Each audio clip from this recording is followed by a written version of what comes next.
A arquitetura está fazendo o mundo mais feliz? Trouxemos para este dia 29, domingo, experiências de todas as partes sobre a modificação das cidades com o uso do conhecimento de arquitetura, o novo urbanismo de Yangel, os estudos de engenharia de trânsito, o trabalho de chamar pessoas para fazer charretes e incluir a criatividade dos usuários dentro dos projetos, o uso de materiais sustentáveis, novas propostas de conceitos brasileiros, um projeto que muda um prédio da cidade de São Paulo e quer mudar o Brasil, a mudança de um arquiteto que foi também trabalhar na China, as mudanças feitas nos Estados Unidos nos espaços públicos, a mudança de Medellín. Domingo, dia 29, um dia com muitas mudanças.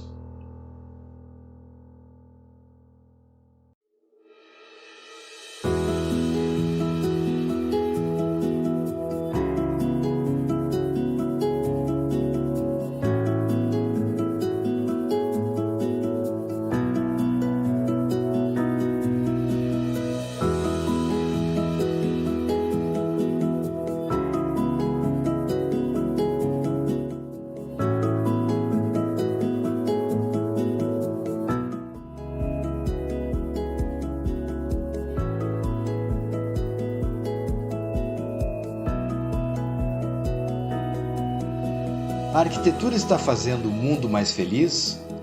Trouxemos para este dia 29, domingo, experiências de todas as partes sobre a modificação das cidades com o uso do conhecimento de arquitetura, o novo urbanismo de Yangel, os estudos de engenharia de trânsito, o trabalho de chamar pessoas para fazer charretes e incluir a criatividade dos usuários dentro dos projetos, o uso de materiais sustentáveis, novas propostas de conceitos brasileiros, um projeto que muda um prédio da cidade de São Paulo e quer mudar o Brasil, a mudança de um arquiteto que foi também trabalhar na China, as mudanças feitas nos Estados Unidos nos espaços públicos, a mudança de Medellín.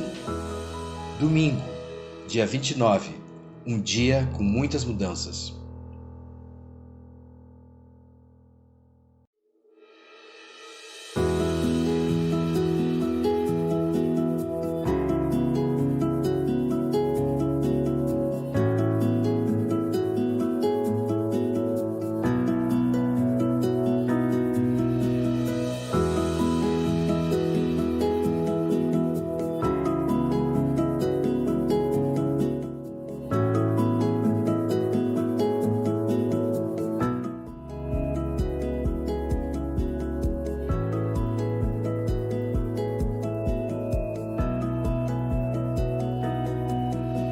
A arquitetura está fazendo o mundo mais feliz? Trouxemos para este dia 29, domingo, experiências de todas as partes sobre a modificação das cidades com o uso do conhecimento de arquitetura, o novo urbanismo de Yangel, os estudos de engenharia de trânsito, o trabalho de chamar pessoas para fazer charretes e incluir a criatividade dos usuários dentro dos projetos, o uso de materiais sustentáveis, novas propostas de conceitos brasileiros, um projeto que muda um prédio da cidade de São Paulo e quer mudar o Brasil, a mudança de um arquiteto que foi também trabalhar na China, as mudanças feitas nos Estados Unidos nos espaços públicos, a mudança de Medellín. Domingo, dia 29, um dia com muitas mudanças.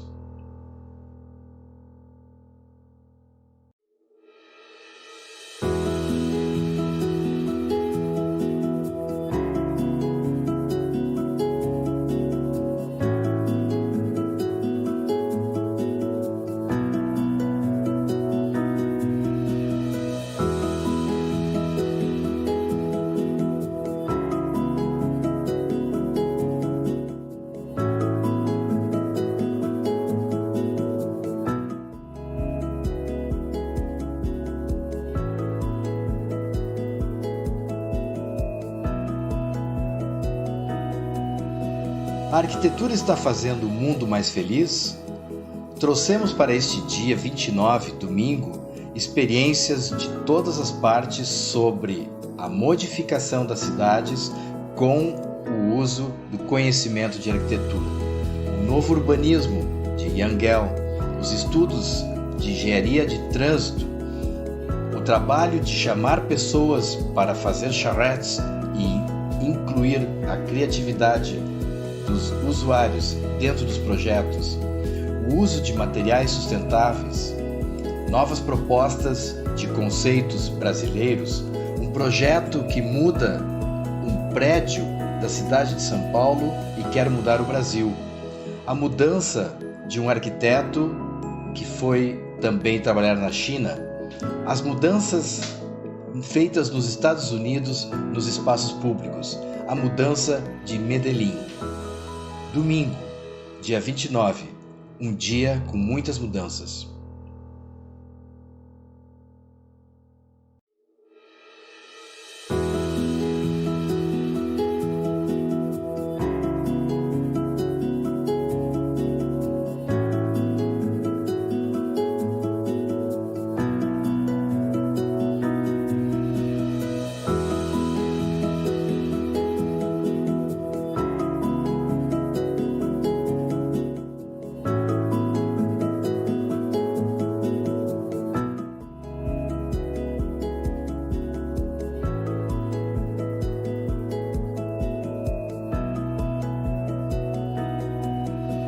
A arquitetura está fazendo o mundo mais feliz? Trouxemos para este dia 29, domingo, experiências de todas as partes sobre a modificação das cidades com o uso do conhecimento de arquitetura, o novo urbanismo de Yangel, os estudos de engenharia de trânsito, o trabalho de chamar pessoas para fazer charretes e incluir a criatividade dos usuários dentro dos projetos, o uso de materiais sustentáveis, novas propostas de conceitos brasileiros, um projeto que muda um prédio da cidade de São Paulo e quer mudar o Brasil, a mudança de um arquiteto que foi também trabalhar na China, as mudanças feitas nos Estados Unidos nos espaços públicos, a mudança de Medellín.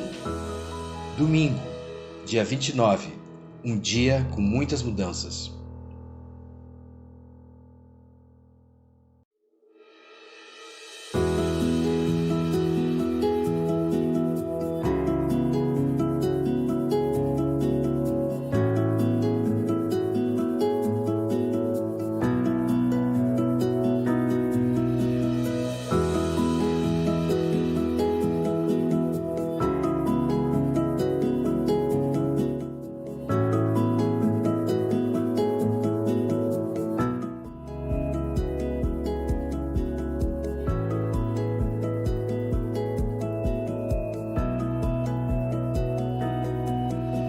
A arquitetura está fazendo o mundo mais feliz?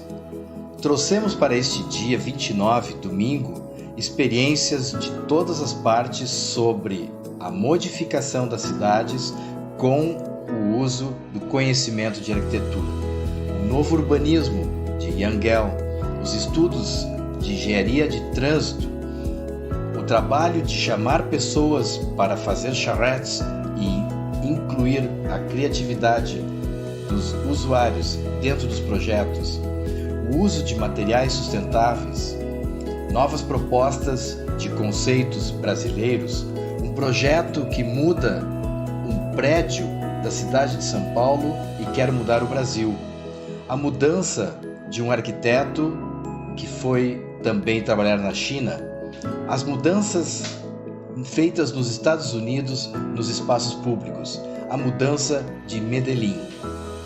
Domingo, dia 29, um dia com muitas mudanças.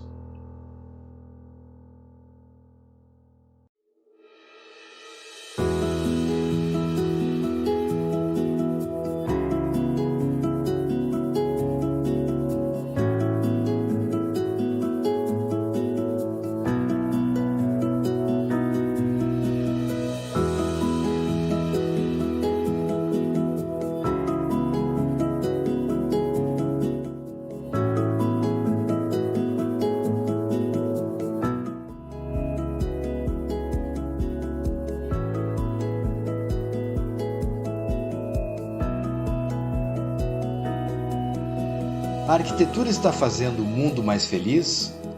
Trouxemos para este dia 29, domingo, experiências de todas as partes sobre a modificação das cidades com o uso do conhecimento de arquitetura, o novo urbanismo de Yangel, os estudos de engenharia de trânsito, o trabalho de chamar pessoas para fazer charretes e incluir a criatividade dos usuários dentro dos projetos, o uso de materiais sustentáveis, novas propostas de conceitos brasileiros, um projeto que muda um prédio da cidade de São Paulo e quer mudar o Brasil, a mudança de um arquiteto que foi também trabalhar na China, as mudanças feitas nos Estados Unidos nos espaços públicos, a mudança de Medellín.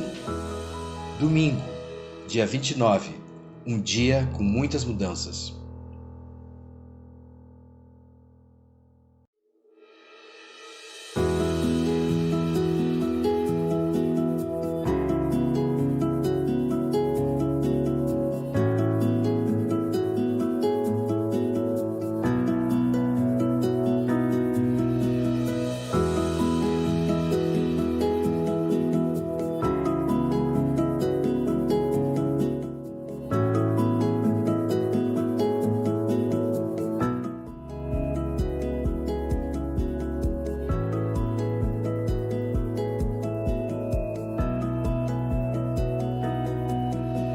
A arquitetura está fazendo o mundo mais feliz? Trouxemos para este dia 29, domingo, experiências de todas as partes sobre a modificação das cidades com o uso do conhecimento de arquitetura, o novo urbanismo de Yangel, os estudos de engenharia de trânsito, o trabalho de chamar pessoas para fazer charretes e incluir a criatividade dos usuários dentro dos projetos, o uso de materiais sustentáveis, novas propostas de conceitos brasileiros, um projeto que muda um prédio da cidade de São Paulo e quer mudar o Brasil, a mudança de um arquiteto que foi também trabalhar na China, as mudanças feitas nos Estados Unidos nos espaços públicos, a mudança de Medellín. Domingo, dia 29, um dia com muitas mudanças.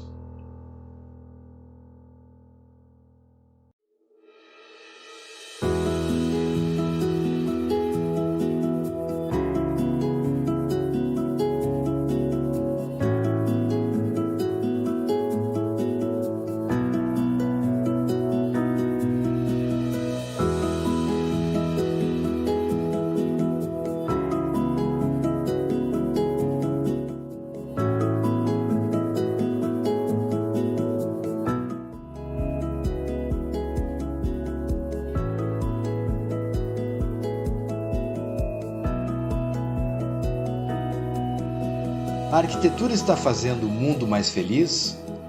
Trouxemos para este dia 29, domingo, experiências de todas as partes sobre a modificação das cidades com o uso do conhecimento de arquitetura, o novo urbanismo de Yangel, os estudos de engenharia de trânsito, o trabalho de chamar pessoas para fazer charretes e incluir a criatividade dos usuários dentro dos projetos, o uso de materiais sustentáveis, novas propostas de conceitos brasileiros, um projeto que muda um prédio da cidade de São Paulo e quer mudar o Brasil, a mudança de um arquiteto que foi também trabalhar na China, as mudanças feitas nos Estados Unidos nos espaços públicos, a mudança.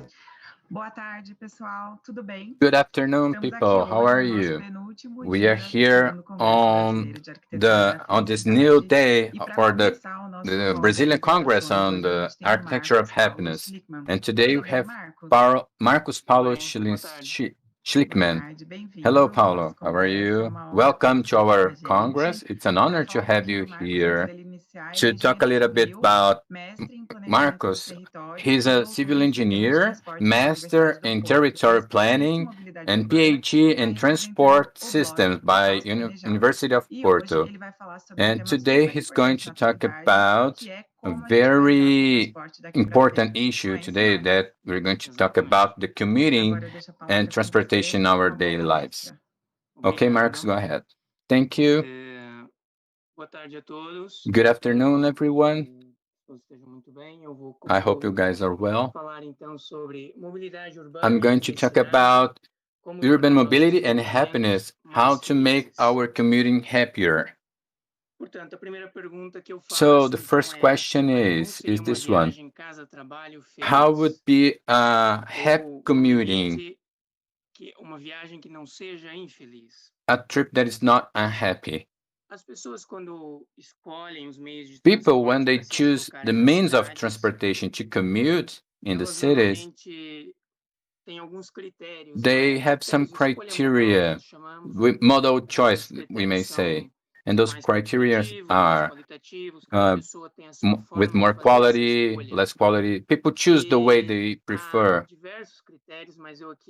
And many criteria are important, but I listed here 5.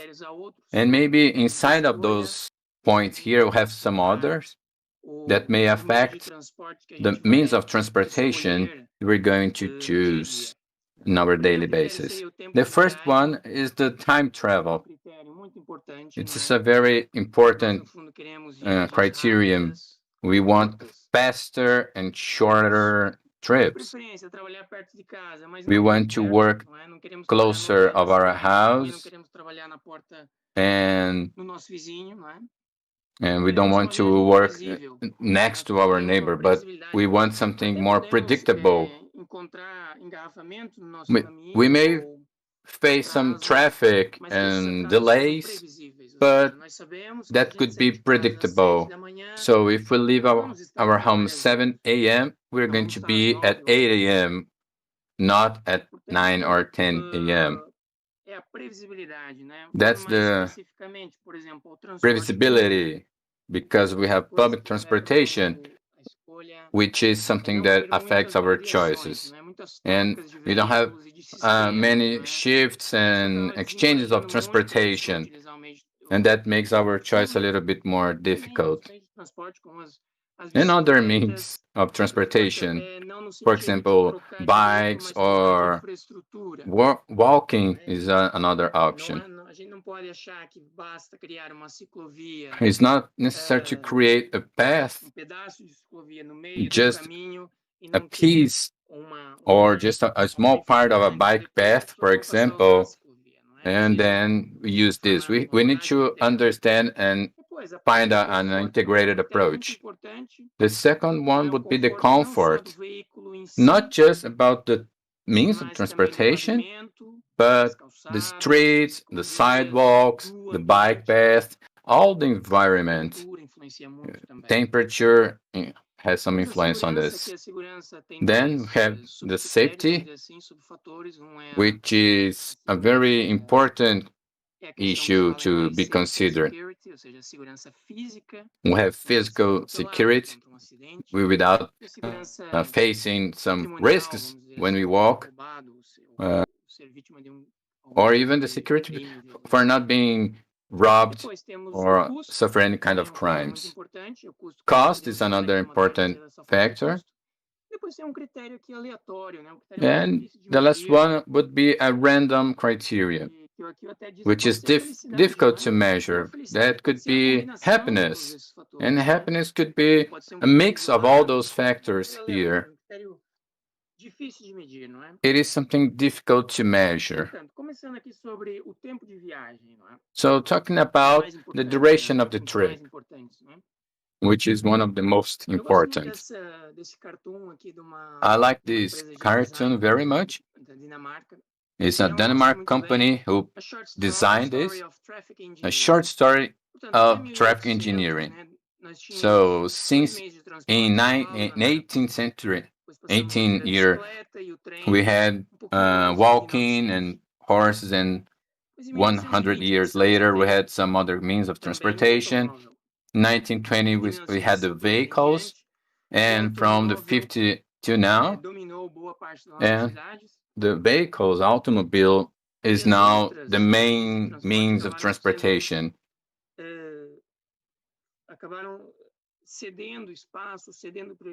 And the other one became less important due to the automobile sector. But I ask you, if everybody used the cars, this image would show a problem. What do you guys think? At the time, we didn't see any problem. We didn't have any knowledge that we have today, talking about security or traffic, the urban space that the vehicle could occupy in that space. But relating to the spaces may be the main issue here, because we have to get better and improve, for example, the pollution emission or security.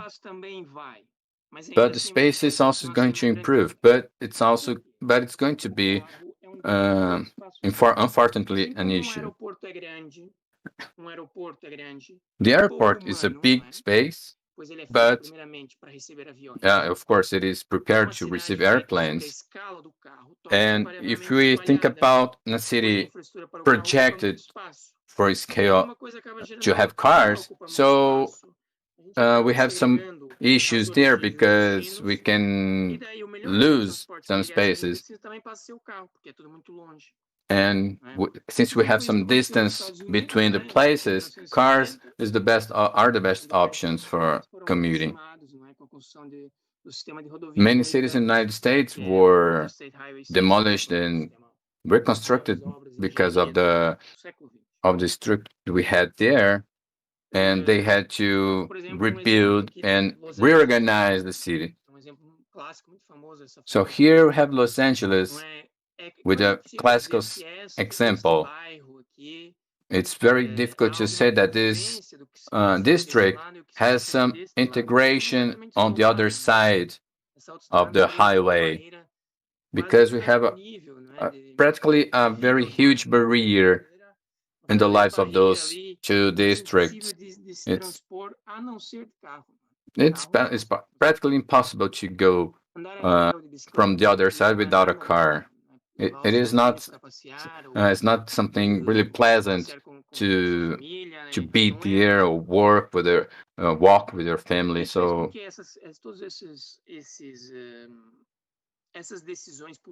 all those political decisions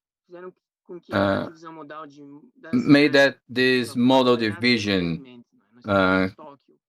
suffered from a very huge variation. And here we have some means of transportation has a very great representation on the city, like in Tokyo.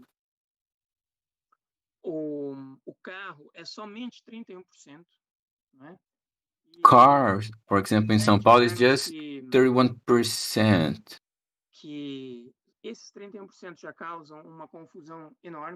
And just by this percentage is very chaos in São Paulo, because many trips are made by cars.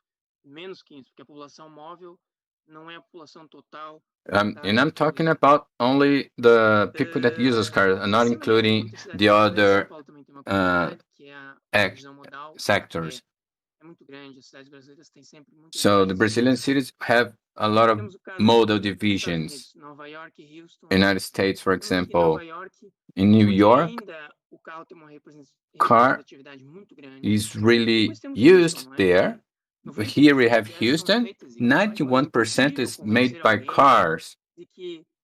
It's practically impossible to convince someone that using the car is not the best option. It's practically impossible to convince. Berlin, the distribution is more balanced, and Amsterdam, bikes are dominant.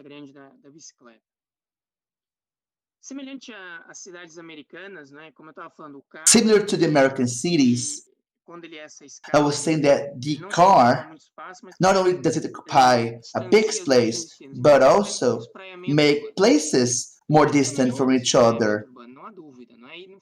That is undeniable. So in a nutshell, those cities suffer from that. But when we're talking about the USA, the highway structure in the USA promoted that sprawling. In Brazil, we do not have a highway structure that is so good as we have in the USA. Nas cidades brasileiras. Mas nós também tivemos algum incentivo no Brasil, não é? In Brazil as well, we had lots of incentives for the construction of highways. So those highways, they would cut our cities. I'm not saying that this is necessarily bad. I'm not saying that. So this is a newspaper from the 1920s that said, governing is building highways. So, of course, we have to have a connection among cities, but that cannot be applied every time. Can imagine the destruction in Rio if we had this kind of highway. But this happened. We have the Perimetral Avenue in Rio, and here in São Paulo we have the so-called Minhocão. And we can say that the first example is this picture here, the Minhocão in São Paulo, does not convey the idea of success. This is a total disrespect to the people that live in this neighborhood. But people took this to the extreme. So we created the so-called no places. So we have nothing here. Can you imagine walking here on foot? Impossible. I'm not questioning the necessity of this infrastructure. It is needed for sure. But maybe we should rethink this level of infrastructure, or maybe other options that could have been made to mitigate this amount of cars and the amount of space that is being occupied. So we can see this whole space, but the amount of people that are actually here in this picture, I mean, we don't have lots of people. Maybe one in a car, maybe two in a different car. So we don't have lots of people. So we think we see the infrastructure and we think that we have lots of people here, but no. But when we talk about the metropolitan area of São Paulo, we have 20 million people, so you cannot have this infrastructure for that amount of people. And why is that? Because we were focused on the consequence. We were concerned about traffic jams. Traffic jams are a consequence, not the cause of problems. So we try to solve that consequence, traffic jams. But then we create a new demand because we can improve certain aspects in the short term, but that improvement cannot last for long because that improvement is overlapped by other problems. And then we have some urban barriers. And those barriers can be applied to the pedestrians, to subways, buses. And I'm not saying that buses cannot be here. We do have some buses, as you can see. We have some subways, the trains. But the network of such systems is more complex because those transportations they have to respect that logic. And of course, it's impossible to walk here or to ride a bicycle here. And you can see in the long run that pedestrians cannot be here, cyclists as well. So it's impossible to be here. But if I live on a building on the right and I have a friend of mine on the left, it is impossible to go there on foot. Impossible.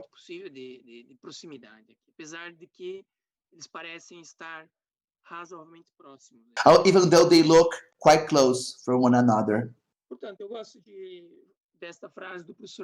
So I like this quote here from Professor Eduardo Vasconcelos. He says, "Not even the richest society on earth, the USA, was able to avoid that its big cities would have major traffic jams, even though they have invested billions of dollars in avenues.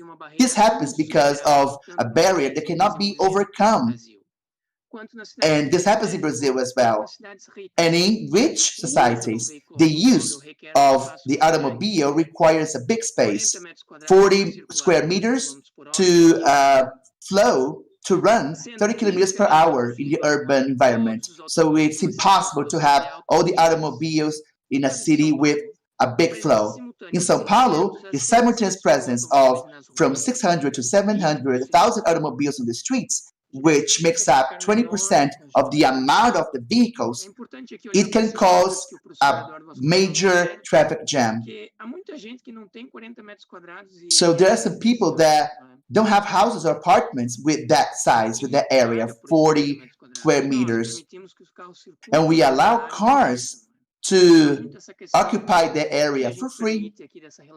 So this concerns equity. We're talking about equity. So 30% of the amount of cars can cause major traffic jams. If we increase that speed, this area is going to be bigger because we have to take into account the security distance from vehicles. So this approach has to be changed. So we have to stop thinking about means of transportation, but we have to focus on people. How can we make people arrive to their destinations in a shorter time?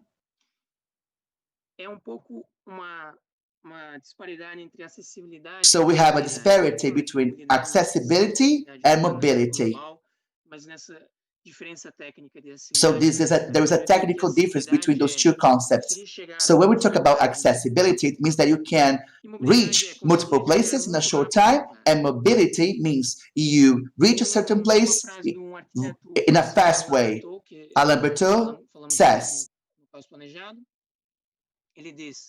if a school teacher cannot afford to live within half an hour commuting time from his or her school, there is something wrong with our system. So what does Alain Berthaud mean? So if a teacher, we know, according to Berthaud, teachers are of utmost importance. So if teachers take more than an hour, more than half an hour to arrive at their schools, we have a problem here. Maybe Berthaud is too optimistic. Maybe in the French society or in the European society, that time is suitable, but not for Brazil. So we have to talk about and imagine how people can commute and how means of transportation can reach certain destinations. Another quote that I really like from Levinson, Krizek, and Gillen, the American authors, they say, the automobile is a mobility machine and the city is an accessibility machine. So what do they mean? So what is the advantage of living or working downtown of a big city? São Paulo, Rio, Belo Horizonte, whatever. So the biggest advantage of those places is that you can reach lots of destinations in a short time, on foot, by bicycle. So the urban shape of the city allows you to reach certain destinations in a fast way. But by using a car, you cannot do that because the city is not prepared under some situations in which we're taking a ride with a friend, and then you would say, leave me here, I can go on foot, it's faster.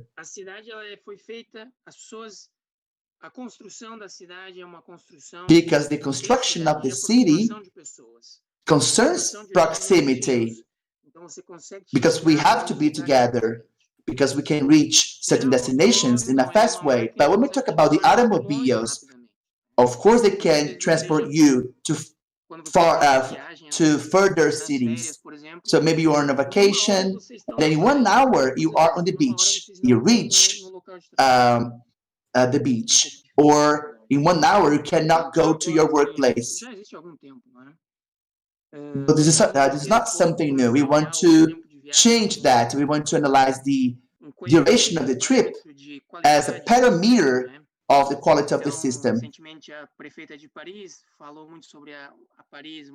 The mayor of Paris mentioned that Paris would be a city of 4 minutes, and how we could access those places in 15 minutes, for example.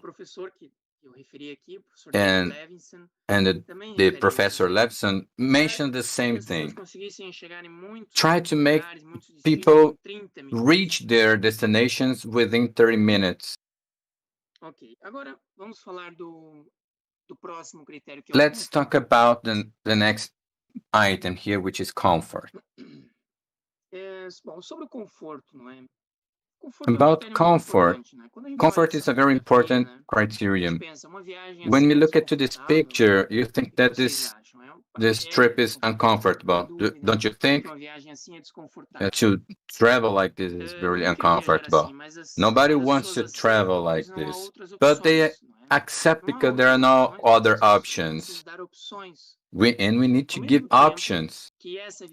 At the same time that this travel is uncomfortable, a travel like this is also uncomfortable. Walking on this sidewalk is completely uncomfortable. We call this an accessible sidewalk. It's accessible for cars. It's not accessible for people, to people. So for the visual deficiency, the only person that is walking on this street is walking exactly on the street, not on the sidewalks. And this should not be allowed. This is a shame. Nobody thinks that this is adequate to circulate. It's not a pleasant place to walk. So people prefer to take the risk and walk on the street. In a street like this, without any signs, a car can hit this person without considering walking on the sidewalk, which is really uncomfortable. What happens? Mesmo assim, era pouco provável que a pessoa ia utilizar essa calçada muito boa, ia preferir continuar no seu caminho pelo asfalto. Mesma coisa das redes de ciclovia. Né? Se nós construirmos, imagina que aqui construímos nessa rua uma ciclofaixa muito boa. So if we create a bike path really good, but after that we didn't have any good part, so people would not O tema das calçadas é um tema muito falado no nosso blog, no Caos Planejado, porque é um tema muito foi completamente esquecido. Because this topic was forgotten by people. For a long time, the sidewalk was understood as the bumper of buildings, So it protected the building from the street. So nowadays, the sidewalk is used by pedestrians, of course, because pedestrians have to be there.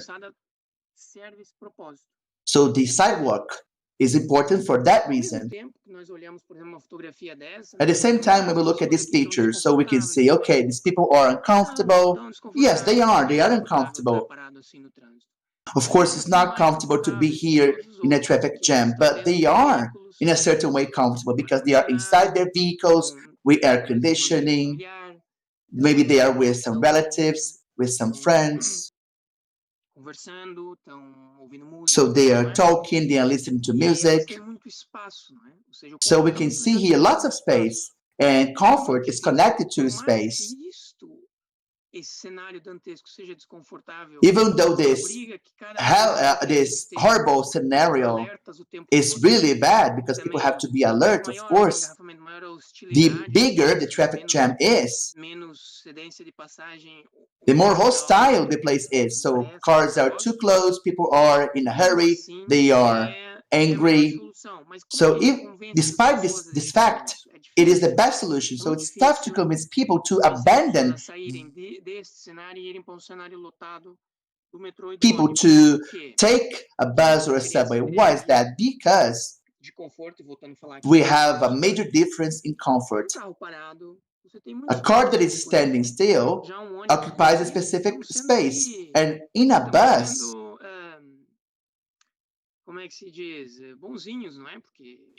in fact, can imagine a bus with 30 passengers on the rush hour, so that's not common. So usually buses are overcrowded.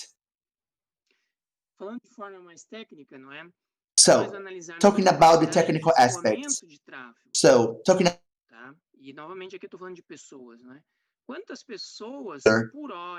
how many people per hour in a band of 3 meters, 3.5 meters, so for automobiles, 2,000 people at tops.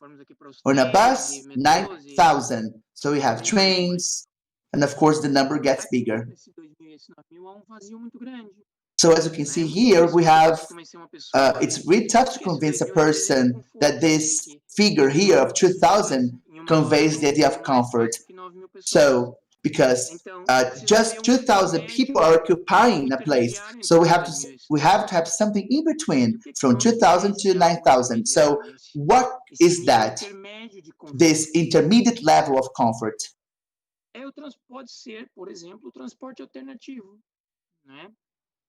It could be the alternative transportation with more capacity, for example, vans, those small vehicles, a private transportation that is very common here in Brazil. The most common term, which is the micro transit. It started in the United States,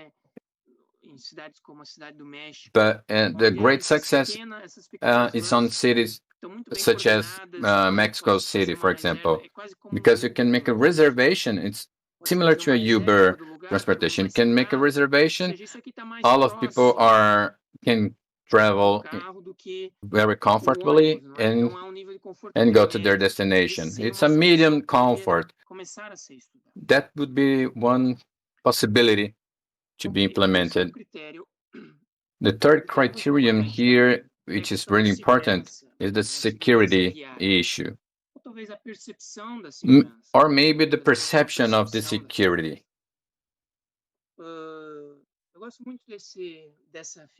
I like this picture very much with the illustrator Carl Jung from Sweden.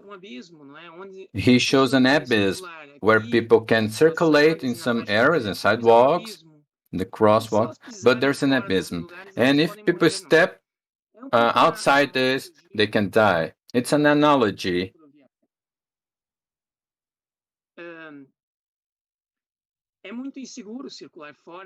It's very unsafe to walk outside those spaces. That's what we can conclude from this image. And that happens because our streets. You can ask our parents, grandparents, if they remember to go to the streets to play games. They could walk through the districts, go to school. They said yes, they used the streets to commute, and there was no problem. And although we had some traffic jam, we used to feel safe on the streets. We didn't feel threatened by suffering an accident or being.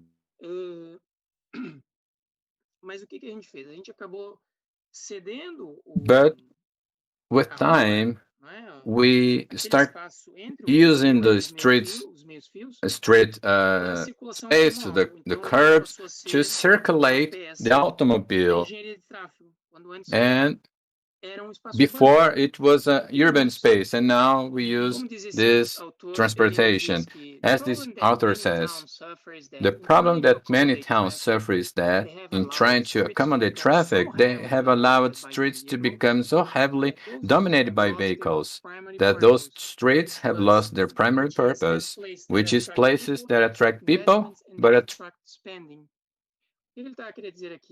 é que antes a rua era o espaço urbano quase sagrado, era o espaço. So in the past, streets were sacred places, and now it's just another piece of traffic engineering. So this means that security issues became very important. But now there are many ways of tackling security. We have the American way, which is in fact is a consequence of the highways. It is not an approach, but a consequence. Nowadays, we talk about the security very often. So when we look at this car, and it is big and safe, of course, but it's safe for the people that are inside, not the ones that are outside. But the USA has created a highway structure that is so good that people choose to be inside those cars. In the case of Houston that I showed you, 91% of commutes are done inside the cars. They're done by cars. So we have a fake idea of security because people are safe inside the car because we don't have lots of bikers, we don't have lots of pedestrians, because in fact the security happens among cars. So it is safe, okay, but maybe that's not that good because we are compromising our cities. But when we talk about speed limit, we can see that you don't have to go so fast to cause lots of damage. So at 50 kilometers per hour, which is really trivial, so even the weakest car can reach this speed. So 85%, there is an 85% of chance for people to die, in this case, bikers and pedestrians. But I would say that drivers are comfortable to drive at this speed. That's way too slow. But I believe that in the future we're going to have this. In Sweden, they have been choosing this approach. The Dutch Parliament approved a recommendation for the Dutch cities to establish the limit of 30 kilometers per hour instead of 50 kilometers per hour as the maximum limit that is allowed in urban places. And Sweden has a program called Vision Zero, and that program aims at that. So it means no people being killed in traffic jams, because in the past, in Brazil, we had lots of accidents, especially people that were run over by cars. And why is that? Because we still believe that it is normal to drive a car at 60 kilometers per hour in urban places. So in order to mitigate the traffic jams, it is something that is a bonus, an extra. Mitigation of traffic as part of the urban plan. So they begin the urban plan with that perspective. It's part of the urban design. So what do I mean by that? We have places in which pedestrians can walk, they are elevated. People have more time to cross the street, so they can cross the street in a better way. So the pedestrian is respected. So all those kinds of solutions, lots of zigzags. So the car is forced to decrease its speed in order to be there. So those issues have been under. Isso faz com que, não é, os Países Baixos, a Holanda, que é um país frio, que não é um país tropical como o Brasil, tenha essas cenas corriqueiras, né, onde essas duas moças estão aqui pedalando sem capacetes, não é, muito agradáveis. Ou seja, not wearing helmets. So they are doing this in a pleasant way. So in order to have this, we have to have a combination of solutions that allow this to happen. It's tough to convince these people to use the cars. So those security measures have to be articulated in order to have a safe system for everyone. Now let's talk about the cost. So let's resort to the graph I showed you before. So when we talk about cost, we can spend the whole afternoon talking about cost. So here we have the most important means of transportation. Until recently, it was tough to measure some external costs in public transportation, such as noise and other aspects that are tough to be measured. But if you're going to subsidize something, if you're going to fund a program, maybe we should subsidize a system that is efficient instead of an inefficient one. So what is the biggest subside to automobiles nowadays? Apart from fuel, apart from purchases, principal subsídio é o uso gratuito da rede viária, da malha viária, o uso gratuito das ruas. So the biggest benefit is the use of streets. We do not pay to use our cars on the streets. It is totally for free. We do not pay for that.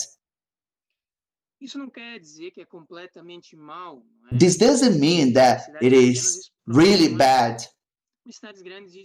In big cities, this is an issue, not in small cities, because in big cities, we are at the limit of usage. Professor Vasconcelos said that we are on the limit of our capacity.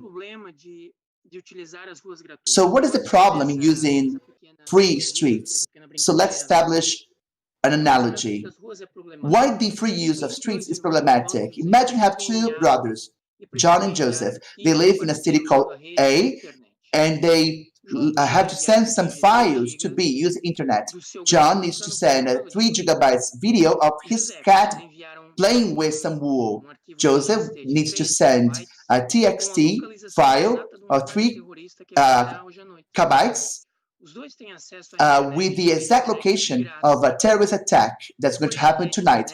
Both have access to internet, but for the internet takes 10 hours to transfer the 3 gigabytes and 20 seconds to transfer 3 KB. So John arrived first in the computer. So if the internet was not free and it cost 10 reais per kbyte, which one of those would be more willing to pay, John or Joseph?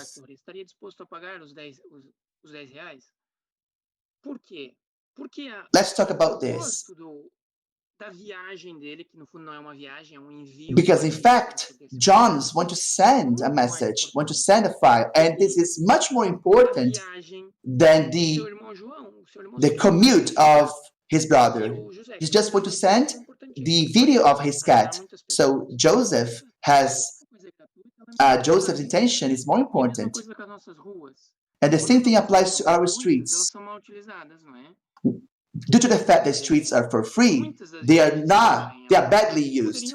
So some commutes that happen during rush hours, they could happen later on, but they do. And why? Because there is no strategy that would make people not use cars at that time. And sometimes we talk about this topic. We talk about the traffic jam rate in Singapore, London, Milan, Stockholm, and other cities. And it is an indirect way of ascribing a price to cities. Is by the elimination or the adequate pricing our parking lots, especially when we talk about parking lots on the curb, on the street per se. Because if the parking lot is for free, and we know that it's free, so we are likely to move around the neighborhood or move around downtown.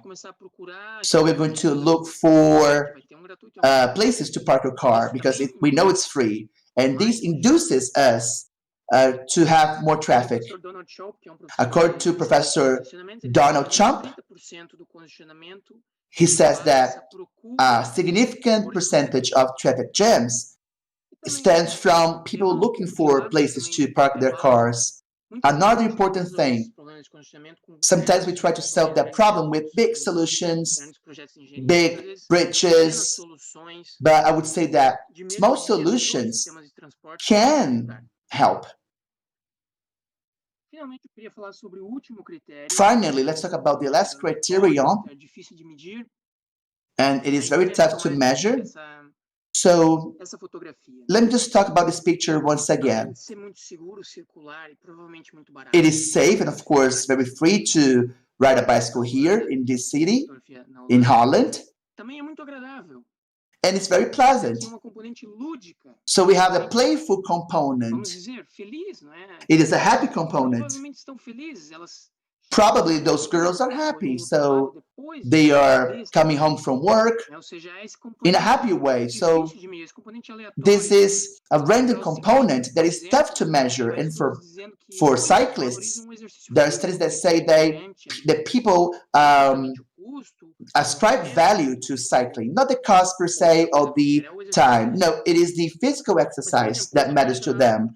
So for people that are in love with cars and invest lots of money in cars, it doesn't matter if we have traffic jams or not, because they love their cars and they're willing to pay whatever the costs are to use their cars. So I'm talking about external factors such as cultural aspects, social status.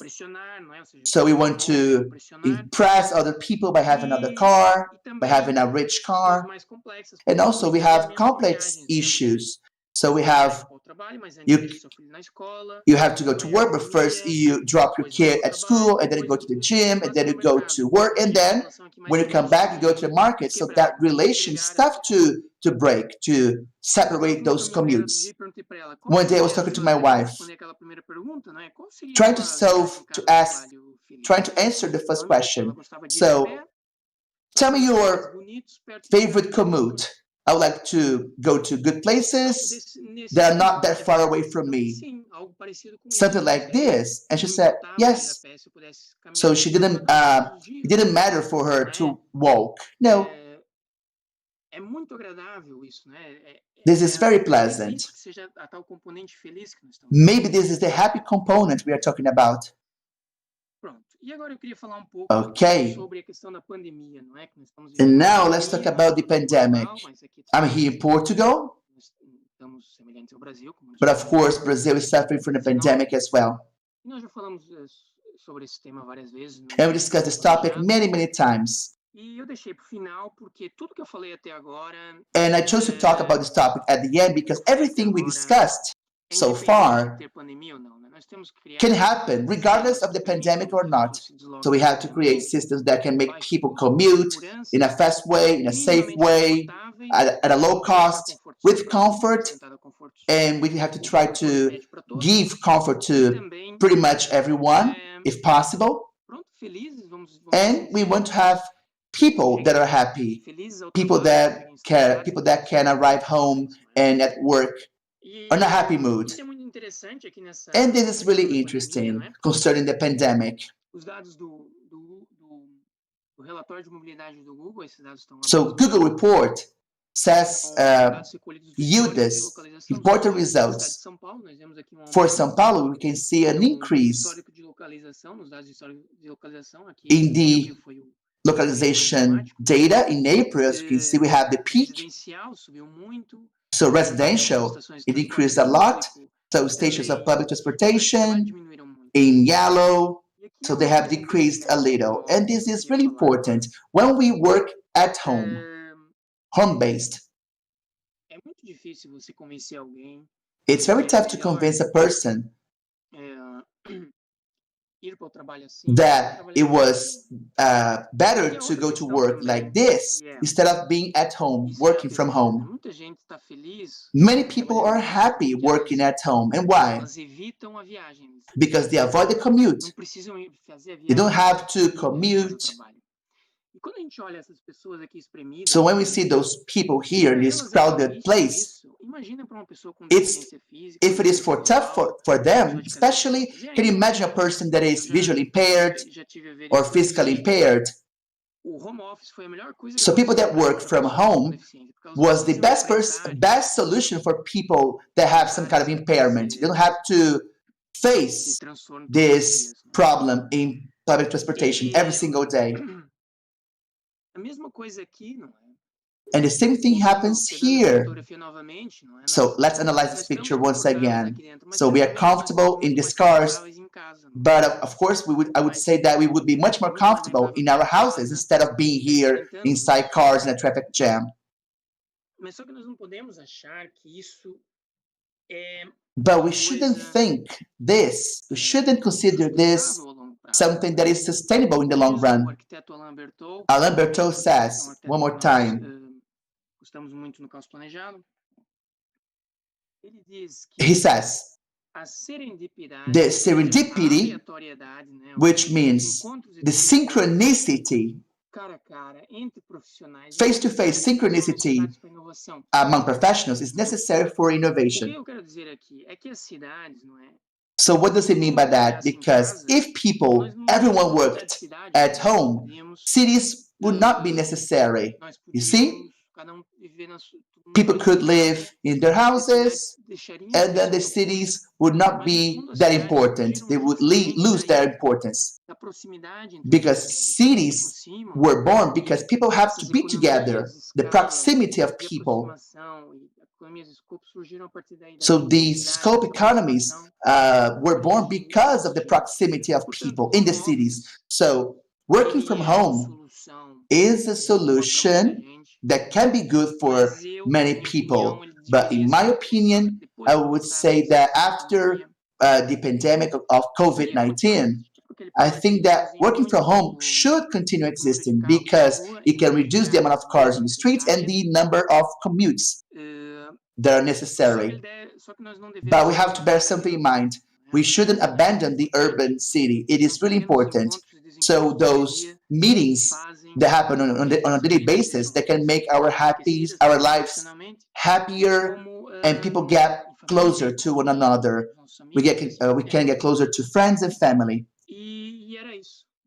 And that was it. Thank you very much.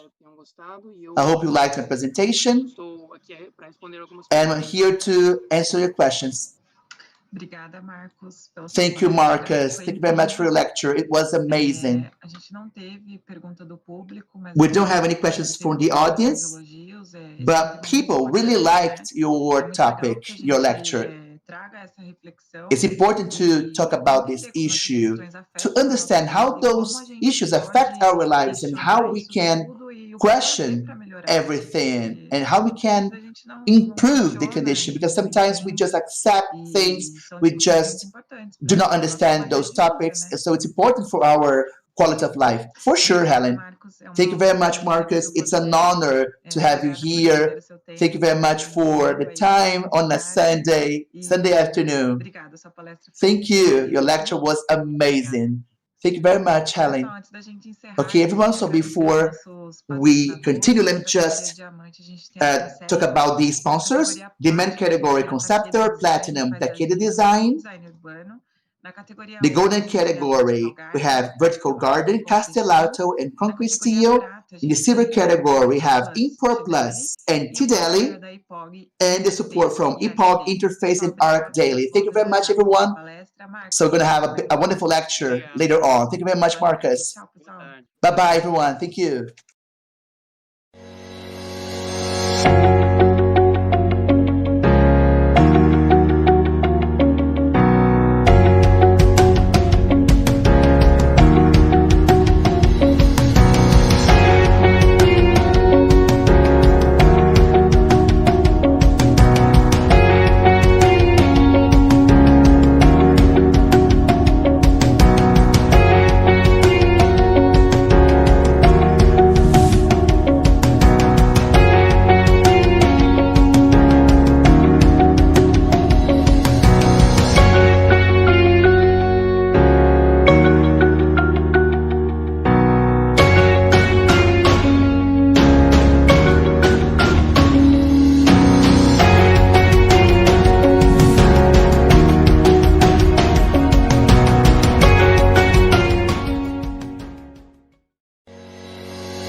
Mais um dia dessa semana do Congresso Nacional Brasileiro da Arquitetura da Felicidade. A gente está hoje na nossa segunda sessão da tarde. Começamos com uma visão de transporte, né? O pessoal do Caos Planejado. E temos agora a honra de ter a participação de Jan Gehl, responsável por divulgar um modo de pensar muito vigoroso, muito importante, sobre as cidades para as pessoas. A gente já vai deixar ele falar, então, dizendo que ele é muito bem-vindo. Nós temos tantas pessoas aqui no Brasil que gostam e se sentem motivadas pelas ideias do Jan, e ele vai ter a oportunidade hoje de reforçar essas questões que ele começou há algumas décadas e hoje está já colhendo frutos e vendo mais coisas acontecer, e ouvir um pouco do que ele tem aqui nesse ano de 2020 para nos contar. Muito obrigado, Jan, bem-vindo, por favor, be welcome, and we'd like to use this time very well listening to you. Please. Did you say something to me? Yes, Jan. Please. We start? Yes. Could you please? We'll get started. Yes, we will. Yeah. Okay.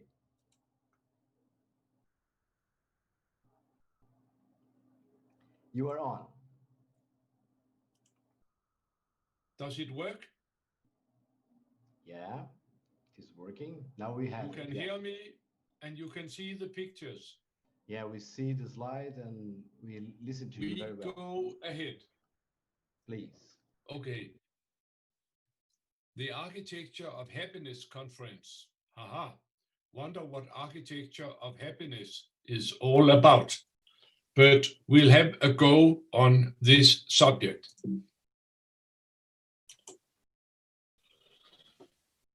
This is some images from the good old days, and I wonder, was people happy at this point?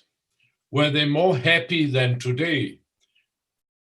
Isn't it very important that the surroundings, the place we are living, that they actually make our daily day happy? It should be happy for the children, for the elderly, and for all in between. And maybe these old cities were quite good for happiness. I think I would be very happy to be in one of these cities just now, because they have a human scale. They're made for people. They are made by people, and our bodies are fitting in so beautifully in these settings. Are we happy in today's cities? I could ask, and I could put these questions. Are we happy here in Bucharest, in Romania? Not so sure. Are we happy here in Kazakhstan? Not so sure. Are we happy here in Prague, in Czech Republic? Not so sure. Are we happy here in Ireland?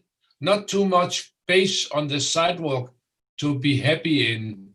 The city has been inundated, has been swamped by the car invasion. And if we are not happy in these other places, we would have reasons to be even more unhappy in the many developing countries where concerns for people have been almost non-existent, where just the market forces and the force of the stronger has been ruling. Not so happy.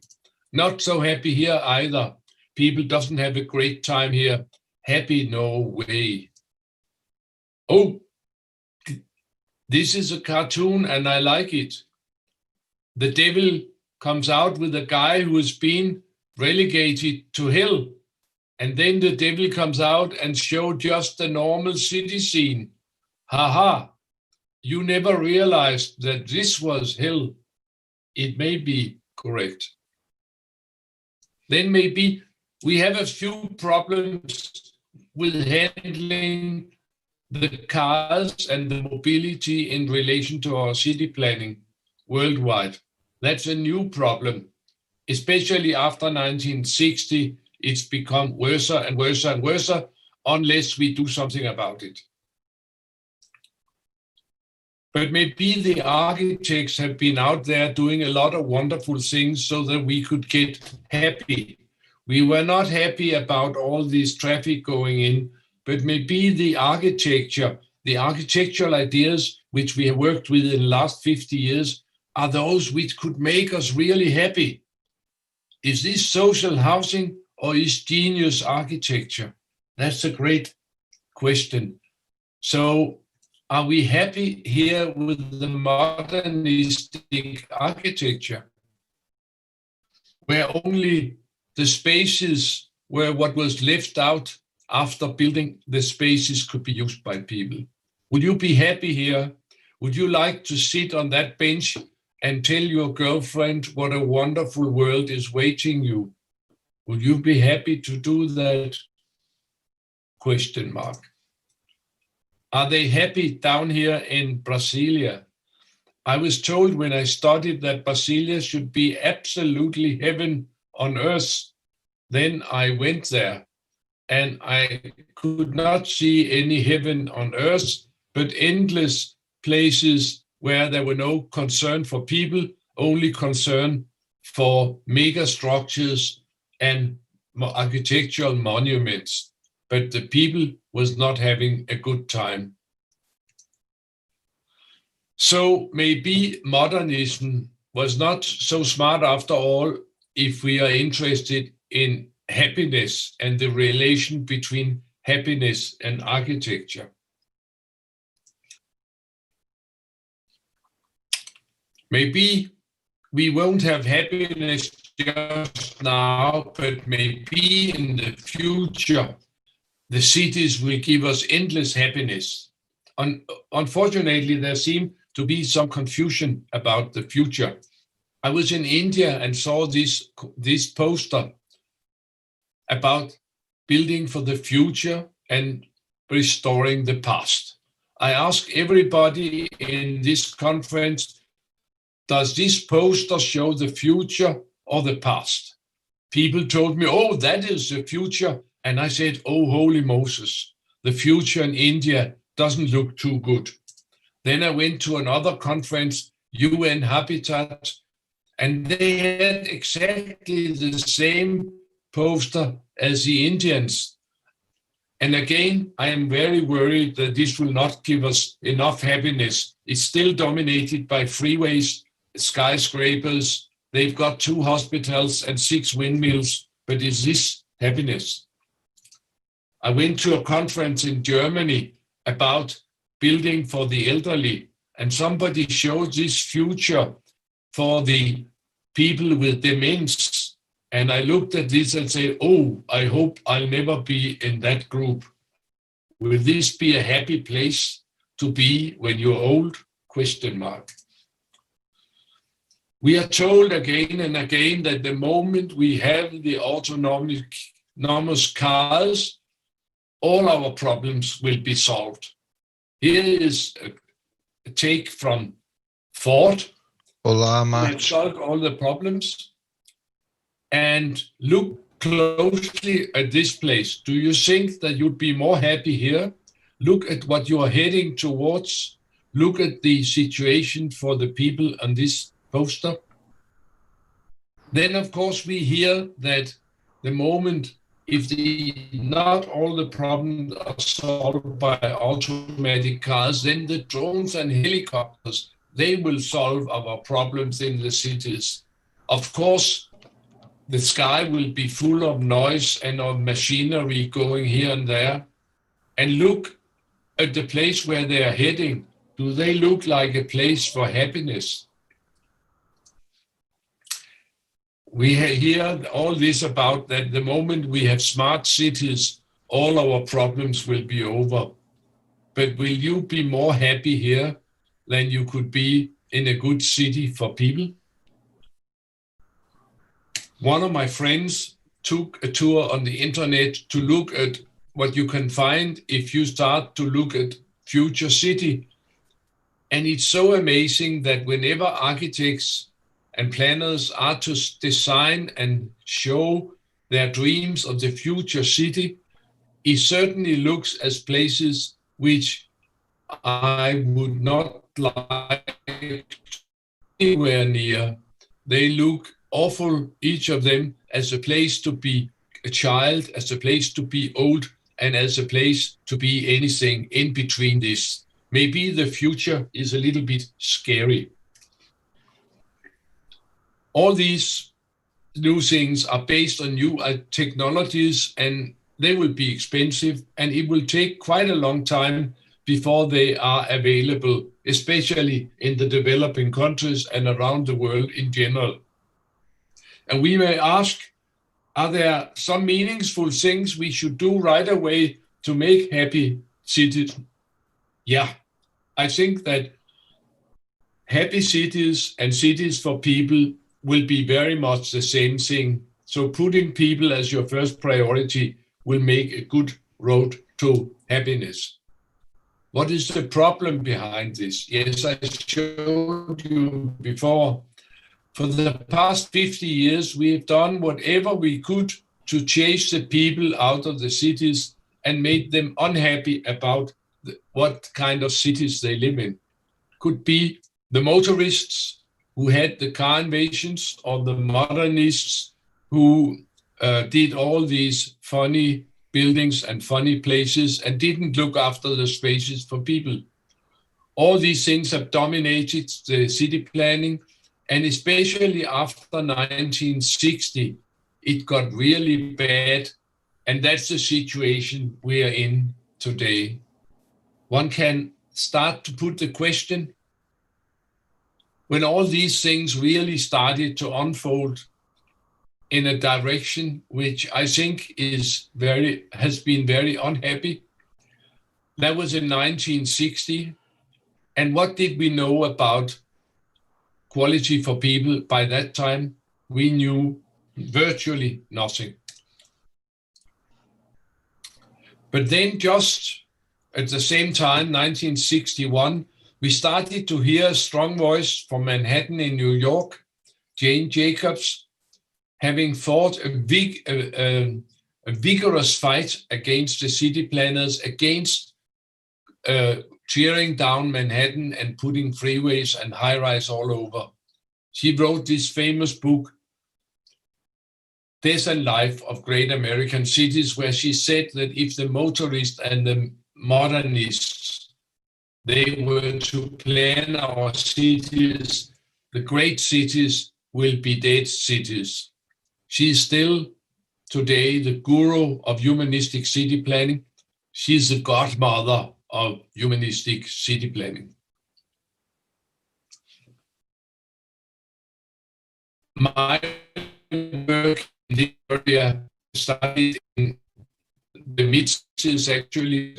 Let's go back to the graduation as an architect. It was in 1960. Can you hear what I'm saying? Hello? Yes, we are hearing. You can. Yes. Okay. I graduated as an architect in 1960. I was trained in the 50s, and we were trained to be good modernists. 3 times a day in our School of Architecture in Copenhagen, we bent towards Brasilia. That was the greatest thing in the history of mankind. Everybody would be happy the moment Brasilia was finished, based on the modernistic ideas. We were taught never to go down at eye level to make any architecture and any city planning, always hang over the place in an aeroplane, high over the models. You can put down your objects and create your ensembles. And when it's a nice sort of composition, it will be a nice city.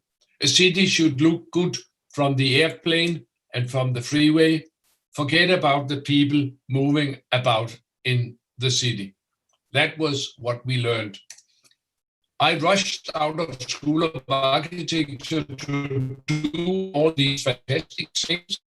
And that was a time when I married a psychologist. And then suddenly I heard other songs. My wife and her colleagues from the social sciences, they kept saying to us young architects, why are you architects not interested in people? Why don't they tell you anything about people in School of Architecture? Are you not aware that whatever you do, you manipulate with people's happiness and people's quality of life? And still you know nothing about how you manipulate and what you could do or could not do. That was very strong medicine for a young architect. And I was forced, or I had to do something about it. So I went back to School of Architecture to find out what they forgot to tell me first time I was there. And I had 40 more years of study. And I found out that when they didn't tell me anything about people in School of Architecture was because the whole profession knew nothing about that the physical environment influenced the happiness of people, the social environment, the behavior, and the quality of life for people. This connection between physical and social worlds was not known, was not studied. We had to start at square one back in the 60s. And there I sat for 40 years. And what did I do? I watched and watched and watched how people in all parts of the world were actually behaving, how they used our architecture, which cities worked and which cities did not, which places were loved and which places were not. All this we compiled in teams from Greenland to Southern Australia, from Japan, all the way through Russia to Europe, whatever. We compiled all this in all climates and cultures. And then we started to systematize it. We got some knowledge about how architecture influenced people's lives. In my case, I put out my little thesis 50 years ago. In the English, it's called Life Between Buildings. And that was my first take on that the life between the buildings were very important for your happiness, for your quality of life, that the public space had an important role to play in our cities and our lives. Gradually, I saw, to my great joy, this book being distributed wider and wider, and that, of course, was very nice. Another major book I made came 40 years later, and it deals with the same thing, but now it's really it's collecting everything I know and everything I found out through all my studies in all these continents, all these years. And to my great joy, I've seen this book being distributed very, very quickly, and is now out in just about 39 languages across the world. And that is not because it's a fantastic book, of course it is, but it is a sign that there has been such a hunger for information about people in cities all over the world. So the moment something is written down and systematized so you can use it as a handbook for making people-friendly cities, it is picked up across the world and published all over. Next publication will be next month in Myanmar. They are already ready down there to publish it, and I will have to send them a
been published in China, all 6 of them.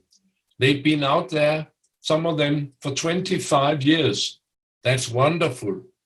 What is not so comforting is the idea that they have not had time to read them in China, but maybe in the future they will have time to read them and they will change the way they build cities. But actually, there's been now 50 years of research, and we know now pretty well how to make fine cities for people. There are enough knowledge and research done. We can do it. The problem is we know what to do, but it's a little bit problematic for this country and this city after the other to really apply this knowledge to real life. But we know. And if we shall sum up this research, and what we found out is that we as architects and planners have an enormous influence on the quality of life for people, the happiness of people. We form the cities, but then for sure the cities form us. It's now 50 years since all this with the modernism and the motorism, and really we have started to have new ideals. We want now very much to have sustainable, healthy cities and cities who are good to be old in. This one about livable, that's the age-old idea that we need public space, we need the city as a meeting place where we can meet our fellow citizens face to face using our own senses and being there, not being in a digital world, but being also in the real world, the lively, livable city. Increasingly, we are having to address the question of making much more sustainable cities. We are told by the doctors that we must make cities which invite for healthy lifestyles. We are told by the doctors that we shall now make cities where you walk and bicycle as much as possible, use your own muscles instead of using fossil fuel or other energy to get around, because we have now the sitting syndrome and people are sitting far too much and people are dying of sitting. So use your city to walk around. Also, we have more and more elderly people. We have to make cities which are good to be old in. If we look at these issues of making good cities for pedestrian, public life and bicycles, you realize that if you're sweet to the people doing these things, you're actually addressing all the issues. You get a livable, sustainable, healthy city and a city which is good to be old in. Now we can ask ourselves, are there actually cities around the world who do now have the policy and the planning practice to invite people to walk and bicycle as much as possible? On ordinary days, not only weekends and Sundays and holidays, but all the days in the year. Yeah, there are actually more and more cities who are full speed doing these people-oriented policies by now. I will take you on a short visit to a few of the cities I have worked with.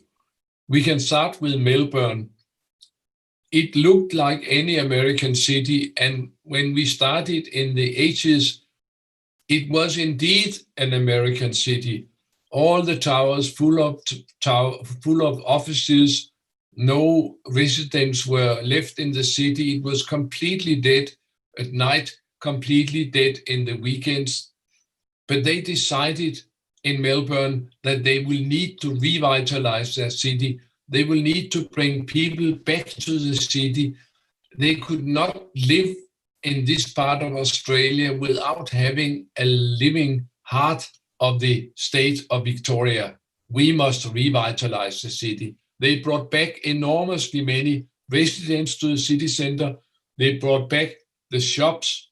They have had a policy that in Melbourne we walk, we make the good public spaces so that people feel the invitation to walk. They make wide sidewalks.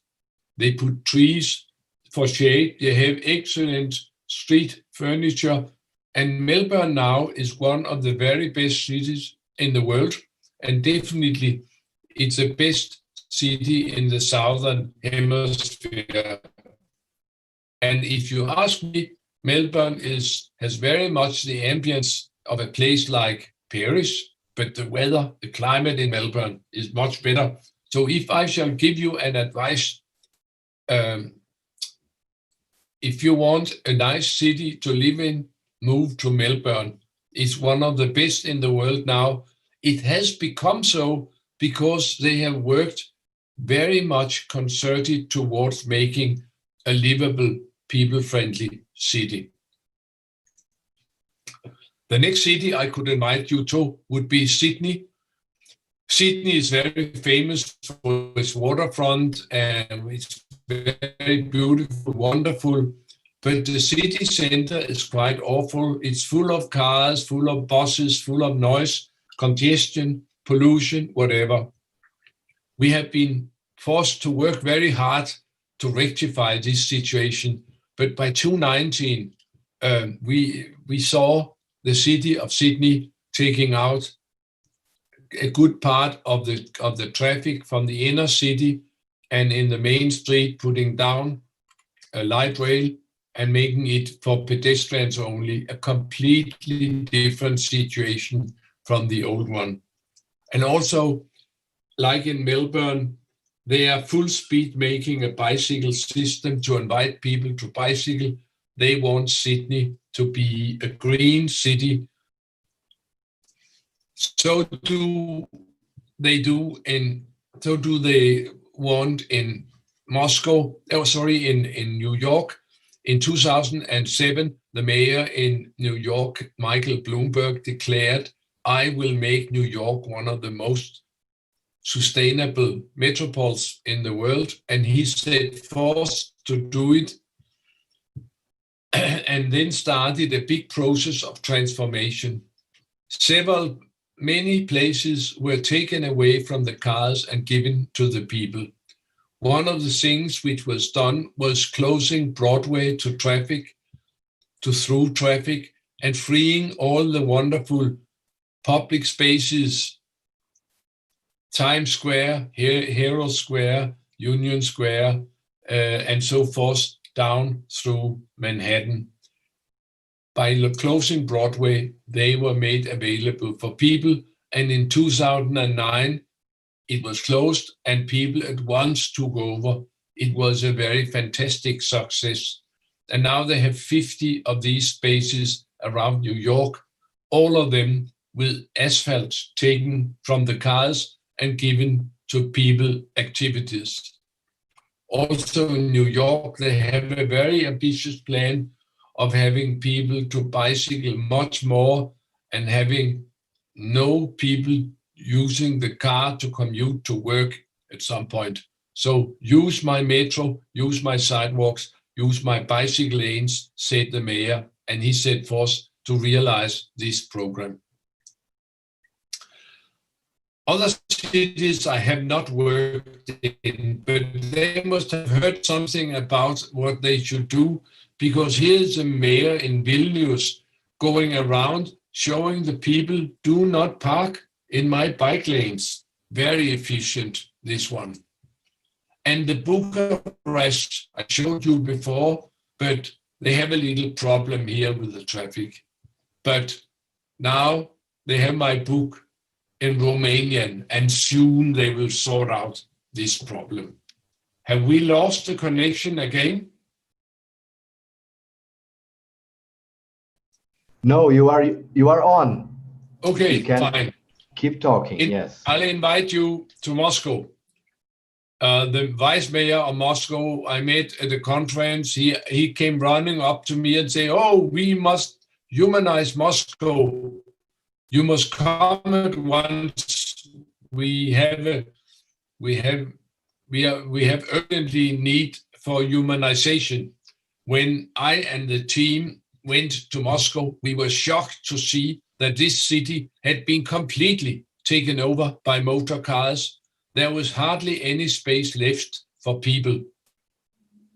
They had no parking rules, and all the streets were used for car driving and parking from one side to the other. No room left.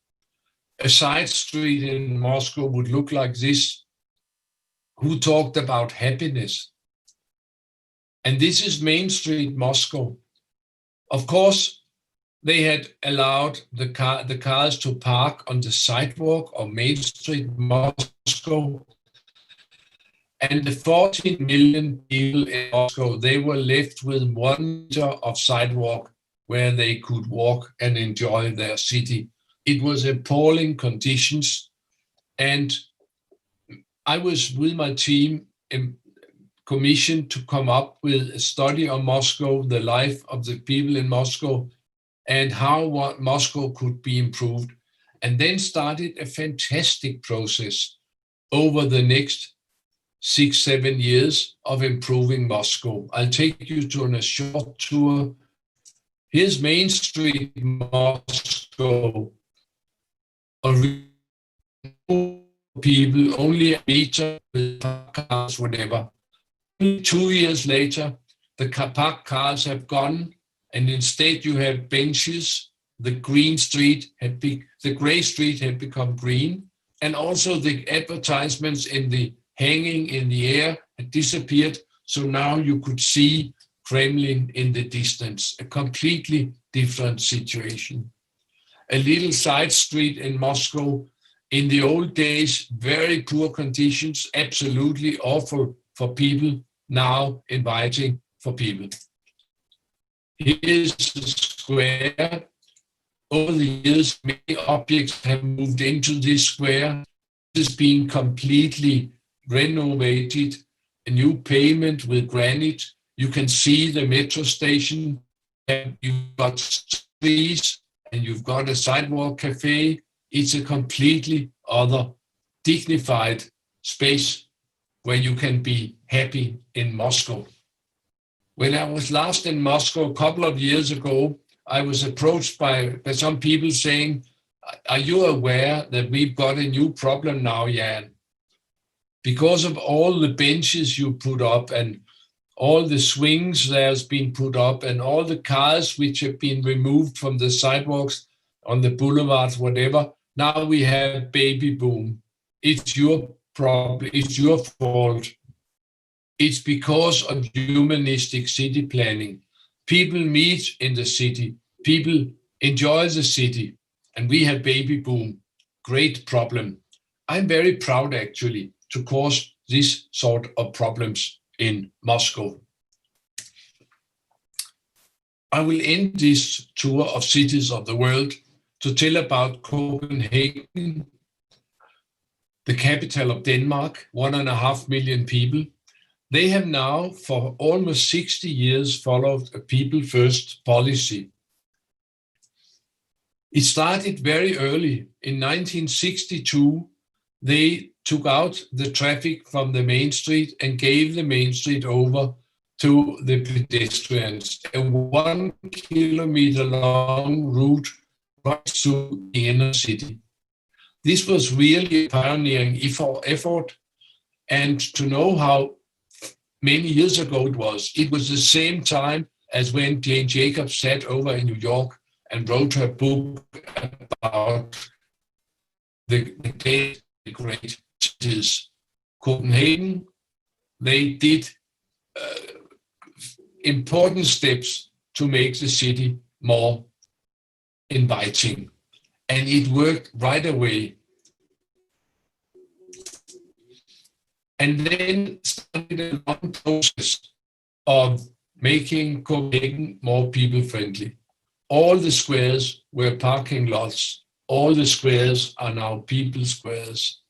All the waterfronts were parking spaces or car roads. All of them are now free of parking and taken over by the life of the citizens. What was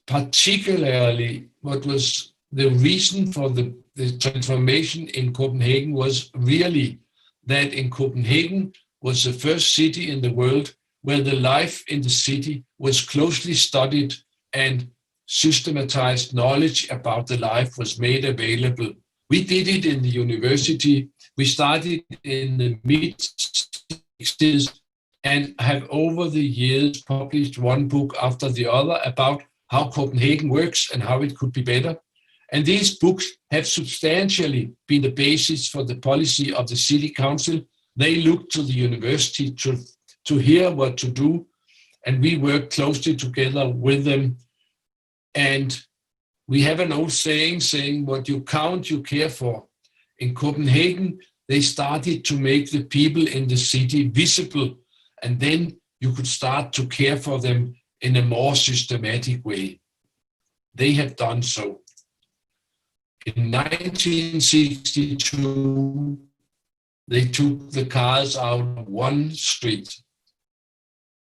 In 2020, they now have many, many streets and squares and waterfronts which are allocated to people activities. And this is the city center. They are also expanding their work, of course, to the other areas of the city. And many of the newer squares and facilities are, of course, geared increasingly towards sports and activities, a swimming pool in the Copenhagen harbor, a skating and bicycling area in one of the working class districts. And what is characteristic also for Copenhagen is that they not only have a vision of we would be the best city in the world for people, they also produce with intervals strategies. What are we going to do the next 5 years? How shall we get there? And then they're able to find out whether they reach their goals and what they shall do. These strategies are very important. And I would say to make a happy city, it's not enough to make projects. You must have a vision, you must have strategies, and based on these, you can make projects.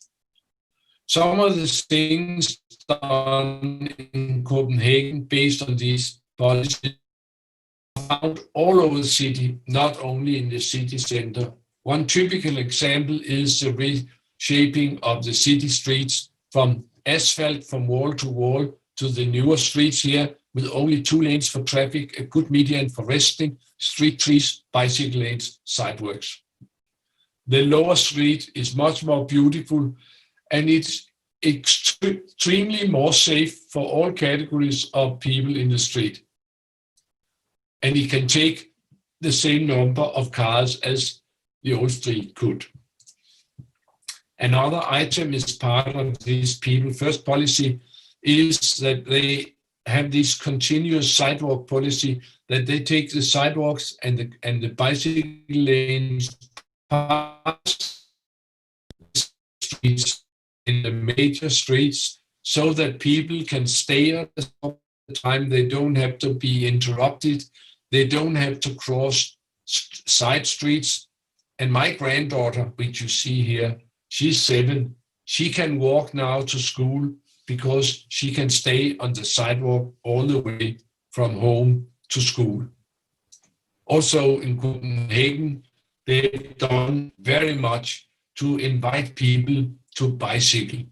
They made a citywide system of good bicycle lanes with a curb to the traffic and a curb to the pedestrians. And these lanes are good for all generations, young, adult, and elderly. And by providing such a system, you have suddenly alternative transportation systems to the cars. You can transport here in cargo bikes, you're all over the place. You can transport everything, and people do. A good transportation system, alternative transportation system to the motor car, is to integrate, say here, bicycles with the trains, with the city trains. It's very popular. Another part of the bicycle policy is to make shortcuts and bridges so that it is always more simple and more fast to take your between 2 points than to take your car. Also, in the area of bicycling, they have strategies. They want to be the best in the world for bicycling, and they stay on their various goals from 5 and 10 and 20 years from now. What has happened in Copenhagen is that gradually more and more people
we can finish now. Pode botar. Okay. Are you We are on. ready? Yes, we are ready. Please. Of course, also in the area of bicycles, they have strategy. Their vision is we will make the best city in the world for bicycles. And the various strategies, they stake out how far they shall reach.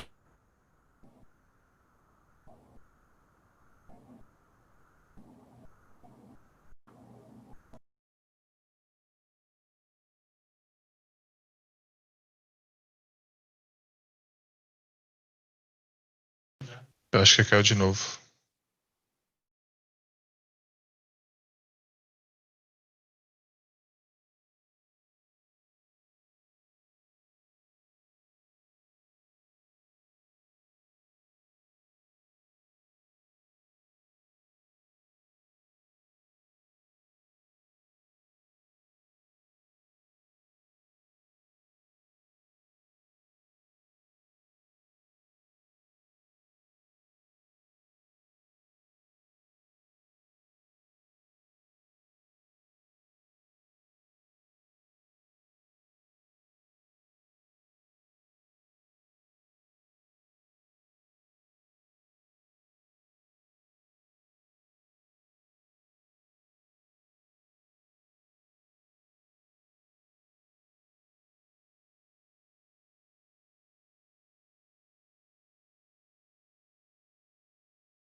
Your bicycle than to take your car when you have anything to do in the city of Copenhagen. Also in this area, of course, they have vision. We will be the best city in the world for bicycles. They have strategies staking out where we shall be 5 years, 10 years, 15 years from now. With all these invitations for bicycles, we've seen a fantastic rise in the number of people bicycling. 49% of everybody going to city of Copenhagen who arrive for the work and the studies on their bicycle. 10 years ago, it was 38%. And finally, what have we learned in these cities and in Copenhagen also? We have learned that if you make good invitations for people, you will have more walking, more public life, and more bicycling. And I will add to say, you will have much more happiness than in the first pictures I showed you. And finally, if we have a putting people first policy, what can we gain? What are the arguments? It is the simplest and cheapest thing you can do. It creates better cities for everyone. It is for cities in all parts of the world, not only for the rich cities.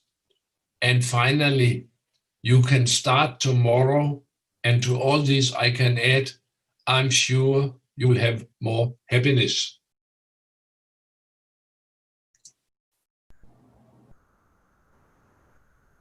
Or maybe finally you could be happy. This is from Champs-Élysées, and it may be a little bit joking, but it's sure are some people here who are happy. If you know what to do now, I can just say I wrote several books. 3 of them are in Portuguese. Here you can find all the answers and all the methods you shall use. Good luck in Brazil. Thank you. Thank you, Jan. Thank you very much for sharing your ideas. And it's such a wonderful work that is already consolidated, that we can see the results. It's a wide range of applications, and it's amazing how you influence the world. Me, myself, I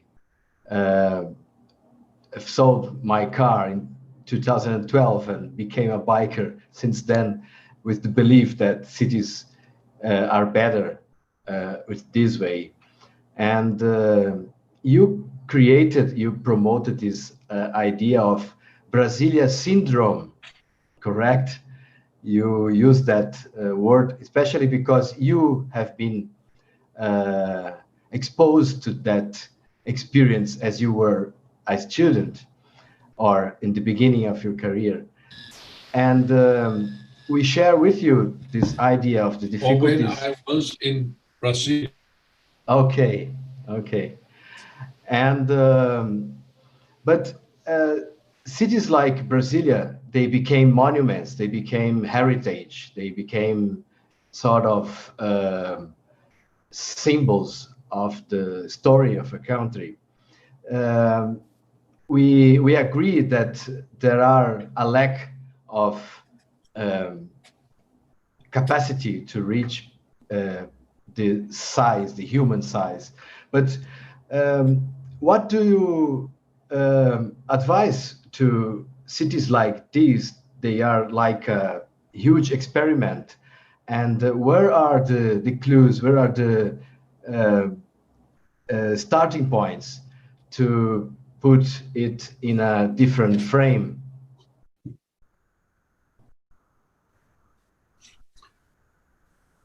Martin, I think that the connections are not good at all.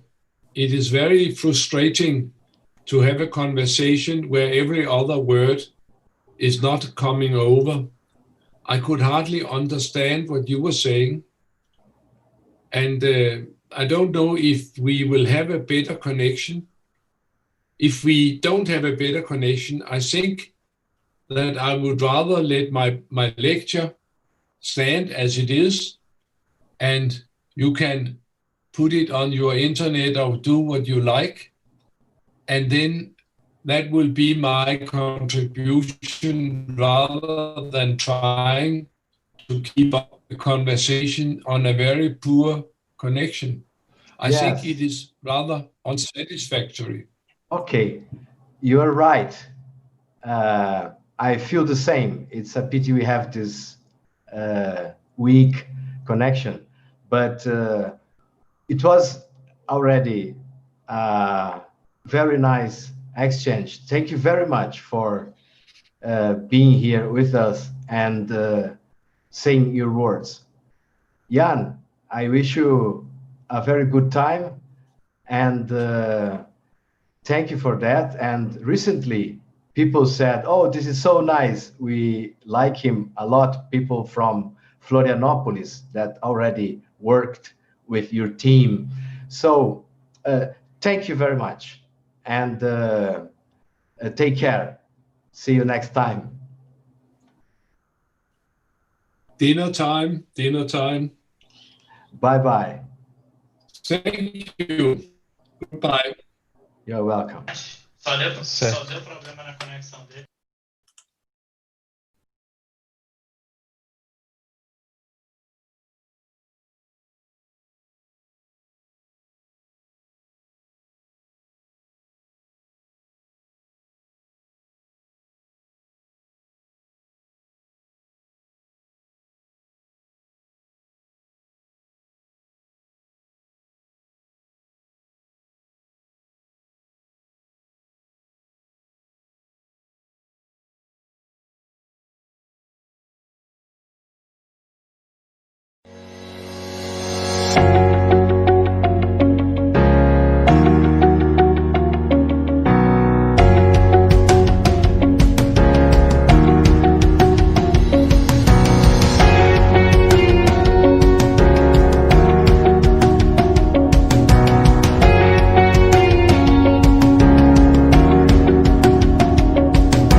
Good afternoon, people.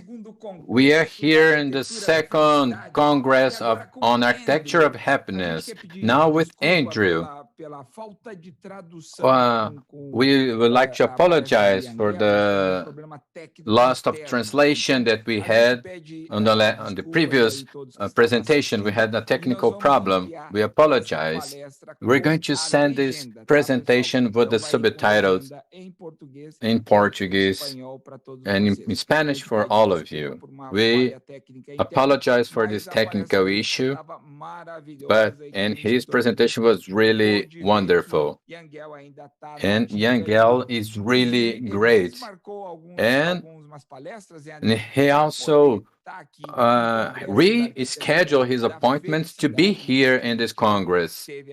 And he came today with us. Andrew speaks Portuguese. Although he's American, he speaks Portuguese. So we're going to have a Portuguese presentation, a great friend, great partner, and an excellent chariot man, because he's going to talk about chariot.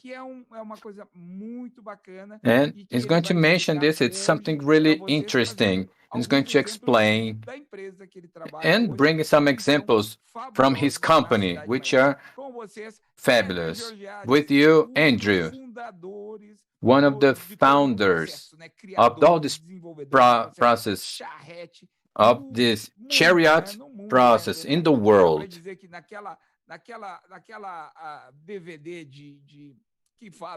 We can mention that in his presentation, Andrew appears much more in this kind of presentation because he puts chariots into practice.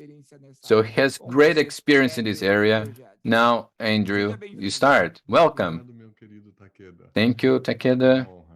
It's an honor.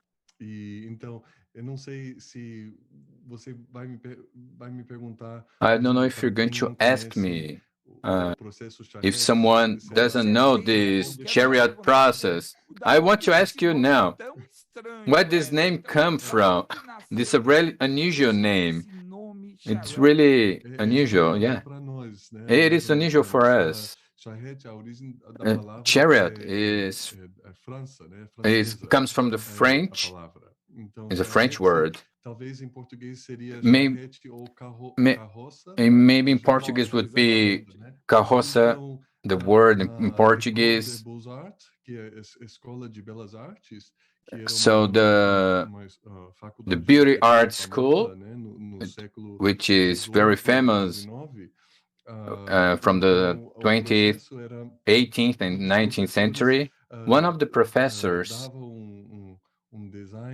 used to give a design problem to the students, and they had a short term to solve this. They have to design many solutions, perspectives, facades, cats, all the kinds of designs that they could produce with that issue presented. And during this short period, 2 or 3 days, the students had to deliver their designs, and they had to put that in the chariot that was passing by that university. And the opportunity to deliver these designs projects were at this moment when the chariot was passing by the studios. And the myth on this is that the students would run to reach the chariot and at the same time drawing their design. It's not so different than today. People leave everything to the last minute. Before working at Plus Urban, I used to work at the Novoco company, and it's very interesting that this word chariot was the same transportation that people used to bring for their death moment. So that's the analogy we do with our project here in our career. It's like a pressure.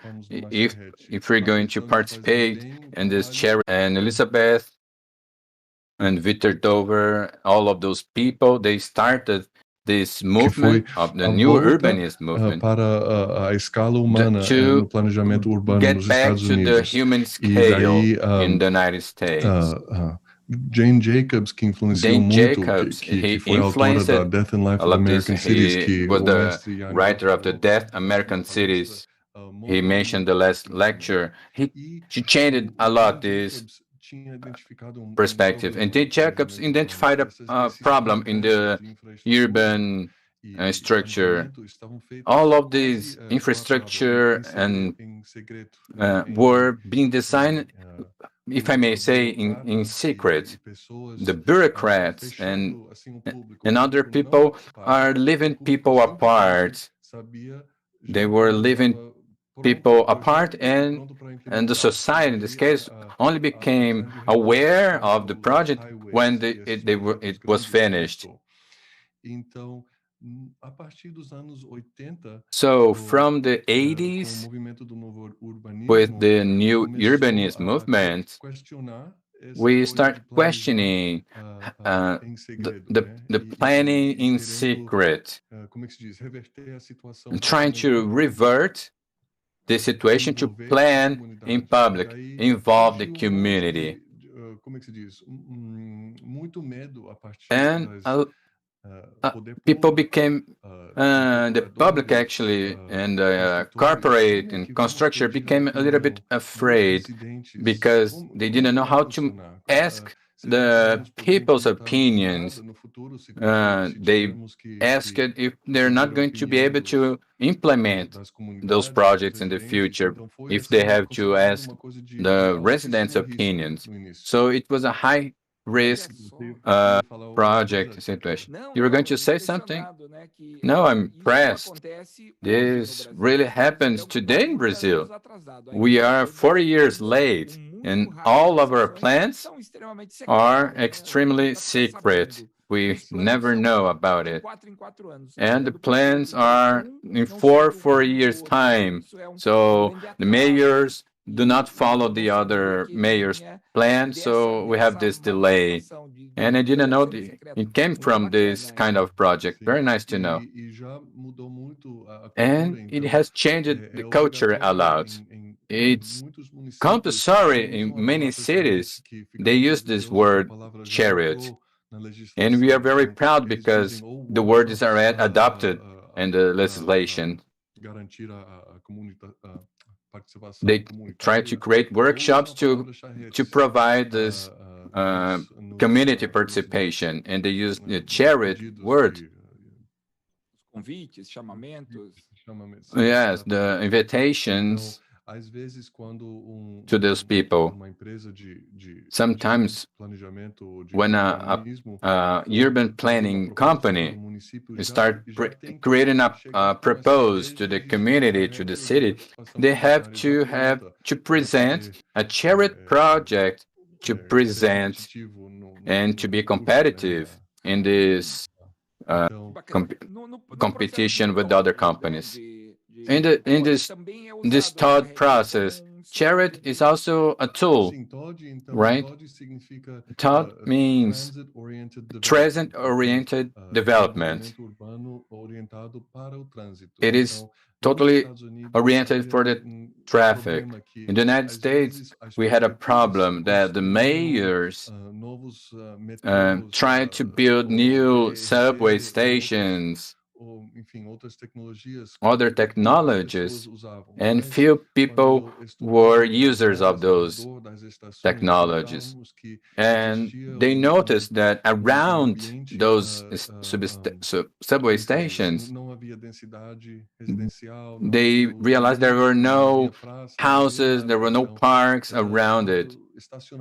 It was just parking lots and places that people were not interested in participating. So this thought idea started with the perspective that we need to project all those areas near the stations to make the public transportation to be used.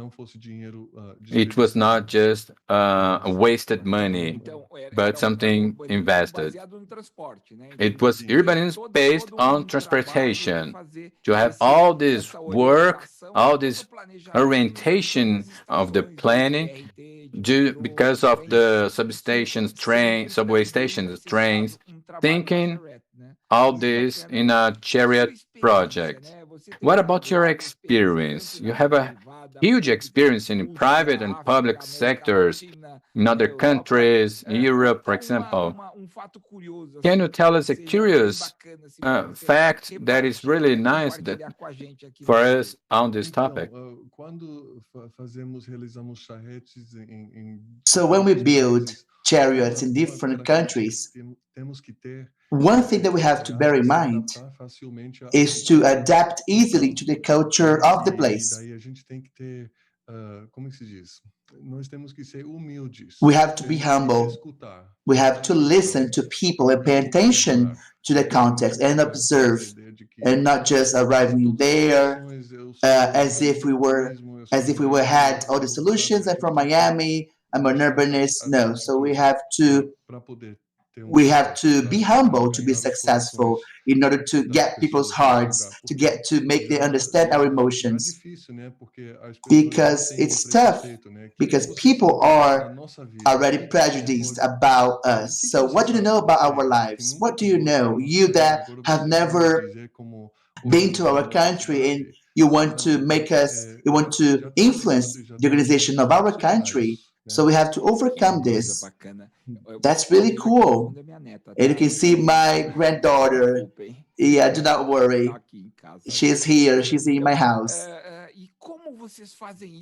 And how can you do that, Andrew? Understanding the characteristics of the city, understanding their behavior, and that's why Chariot is so good, because it listens to people.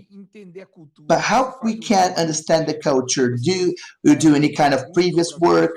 Do ask people? Tell us more about this understanding, because actually you're projecting a place in which people are going to live for the years to come. For example, we have a pre-chariot phase. So we do not take a plane and go there and start designing. No. Sometimes it takes months, sometimes a year of research with interviews and intensive study of the place. So before traveling to Saudi Arabia, we got really nervous. How are we going to do that in Saudi Arabia? So what do we know about the city and the country? So we went there and we tried to understand their rhythm. So on the weekends, for instance, the weekends start on Thursday, not on Saturday. So the mosque is important on a daily basis. And how are the mosques distributed in neighborhoods for people to walk and go there? So we analyzed that on the maps. So places that did not have any mosques, and people had to go there by car. Os homens que só vendem os homens que só podem fazer compras. Maybe men that can just buy things on specific markets and women on different markets. So we have to relearn in a certain way what we understood, what we knew, the concerning trade, the religion, the routine. So everything was different. Wow. So we have to be really humble, because by being humble, we can project, we can design and start helping those people. Really, really cool. So after Ian Gale's lecture talking about the importance of the city for people and the importance of understanding what people want, first the person and then the project and then the buildings. So now we are explaining what this process, this collaborative process is, the chariot process. So we are designing with the project. You have to understand the user, you have to understand the different ways of life. And Andrew is giving us a very important example, because it is a totally different culture. But now let's talk about the process. So we have a pre-chariot, and we have the study of the local culture.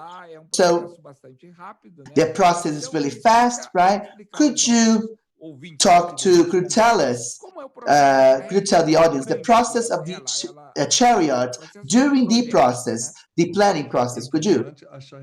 So during the chariot, we have a mini chariot that maybe it will last for 1, 2, or 3 days, or maybe it could be something longer, maybe lasting for 2 weeks. And maybe in a big city, we have to go back to that place maybe once or twice a week to perform that project. So in this process, so we have to send invitations. You have to send invitations to all dwellers. Sometimes we get 1,000 people in an event.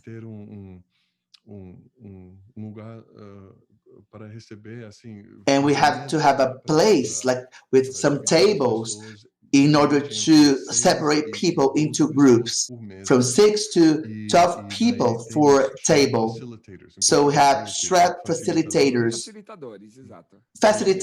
enablers. So we have an architect, we have an engineer, we have someone that can design, but we do not design for those people. We in fact give the pencils and pens to the dwellers, to the stakeholders. So we encourage the participation of those people. So they design the project themselves during the event. So at the end of the day and at the end of the event, after 7 or 10 days, they present the work, and then we go back to the office.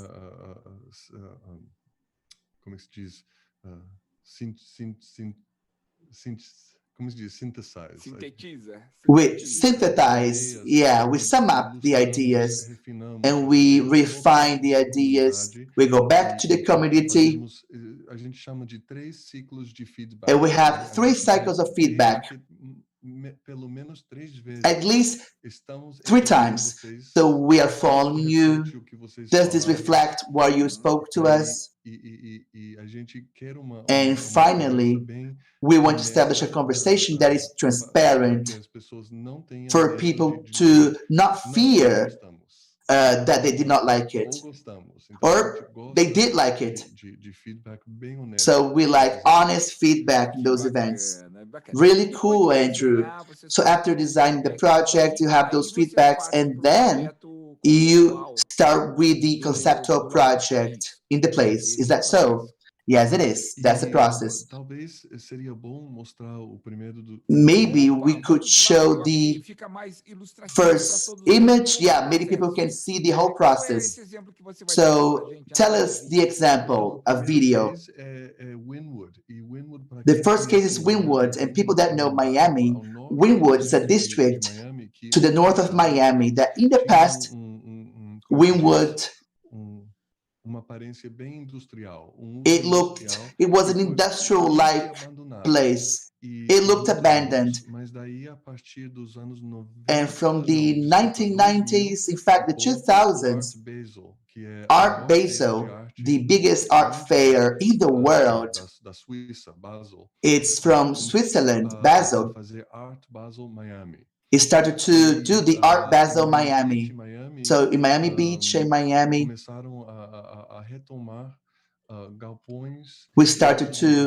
people started to use shelters and silos and turning those places into studios and exhibition places. And at the same time, there were other things that were happening.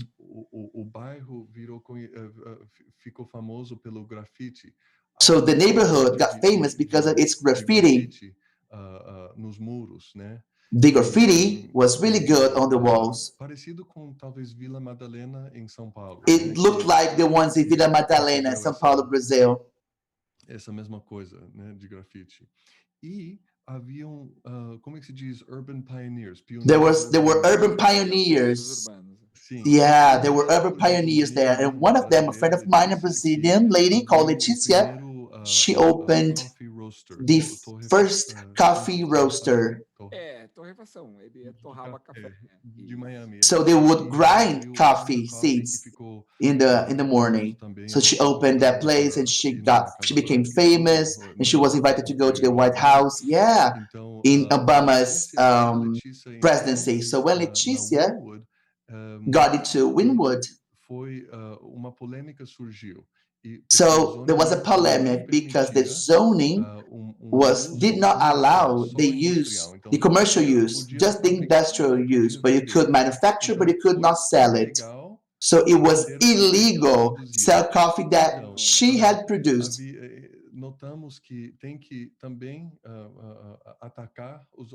So we have to deal with zoning. We have to attack zoning in order to stimulate other shops, other trades. So there was a transformation of Wynwood. And to the north of Wynwood, when Wynwood got famous, Wynwood North, the value of the neighborhood had increased a lot. So rents were expensive. So the neighborhood lost its original residents and this original energy. So the video I'm going to show you is related to the study of how we can keep Wynwood, how we can project Wynwood to let these people, these original people, still living in Wynwood. Really cool, really cool. So I think that people should be in their original places, right? So I'm going to press play.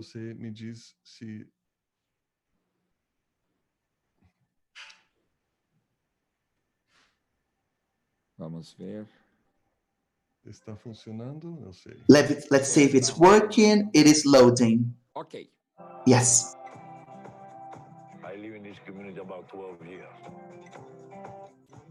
This is my neighborhood. My memories are here, family's from here. I've been here for the past 5 decades. I think that this neighborhood, what it symbolizes to me is culture and tradition. I do see a lot of potential for this neighborhood, being that it's surrounded by really up and coming neighborhood. It's a great opportunity for businesses to come into this area that the community needs to be able to thrive.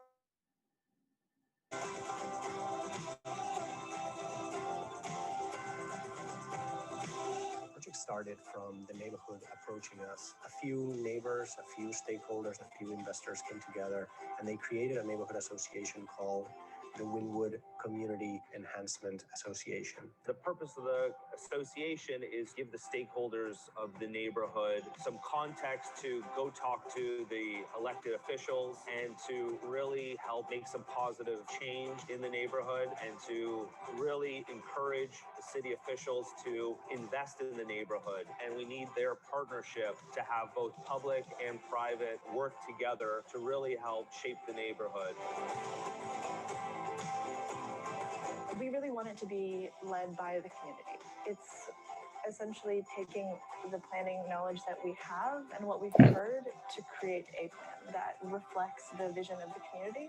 So the workshops were a very crucial part of starting this planning process.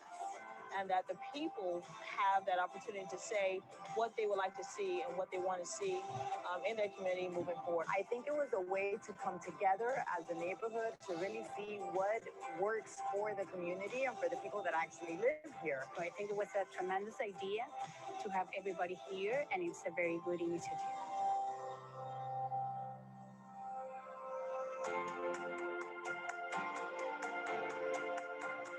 What we're trying to do with this plan is essentially create a coming home story. The main topics that were a part of this project were the themes of coming home with identity and character, building home, which informs how we calibrate new development, going green, which is about improving upon the existing green space and access to green space. And getting around, which deals with connectivity and access within the neighborhood and outside of the neighborhood. This neighborhood is already quite dense. and very compact, as it's an urban neighborhood. It's a great opportunity to come up with something great before everything goes up all around you. The most important thing for a plan to succeed is leadership, and to make sure that there is accountability and that all the plans that we put together are held true. Another very important thing is that the plans are able to change over time. Like big changes, it's good for everybody. It's really satisfying to be part of the genesis of what it's going to become.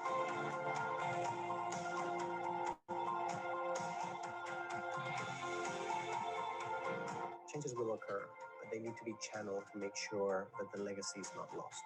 It was a really interesting opportunity to bring back Wynwood to its original roots.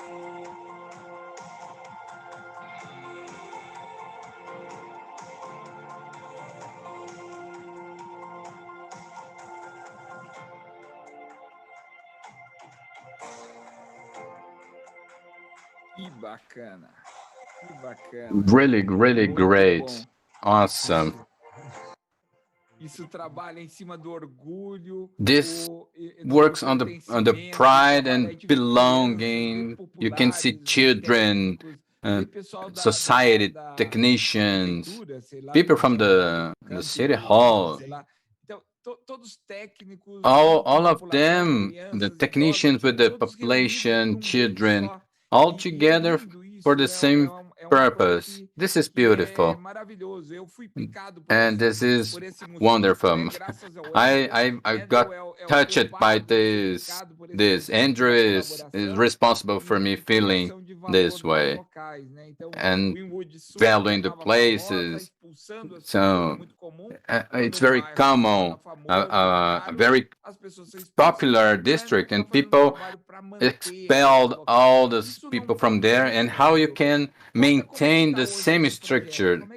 Tell us how this project is today. So the chariot video you saw now was in the beginning of 2019. We are now in the zone planning. We already finished this, and now Miami's City Hall, they're going to have a voting meeting. So the plan was already adopted, and the legislation to implement this, maybe now in December or January, is going to be voted by the politicians. So there is a legislation, and this project is inside this law that states that if you want to create a plan like this, a chariot plan, the population must participate, and then the politicians need to vote. No, in this case, this chariot project was not one of the mandatory projects, but there are others that are. They just ask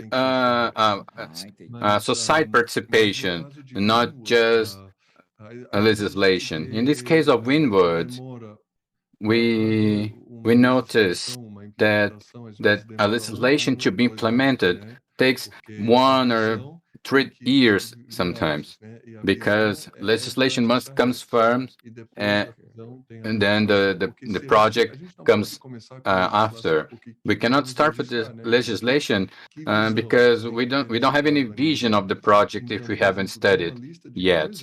So there's a list of things that's going to allow us, for example, co-housing or more density without agglomerating lots of spaces, because they want to stop demolishing some places, others to preserve historical buildings and other things that makes part of the plan. Really nice. And this belonging, the pride the population has of their district. Andrew is a quiet designer. You have no idea of this project and design he creates. And the people create at the time there. It's it all happens at the same time, right? It's amazing. This you can see by the faces of the people that they are happy to participate. It's not a top-down project and nobody gets to know about this. Now they discuss. Yes, during those meetings, sometimes we discover that it is the first time that a person is being asked for their opinion.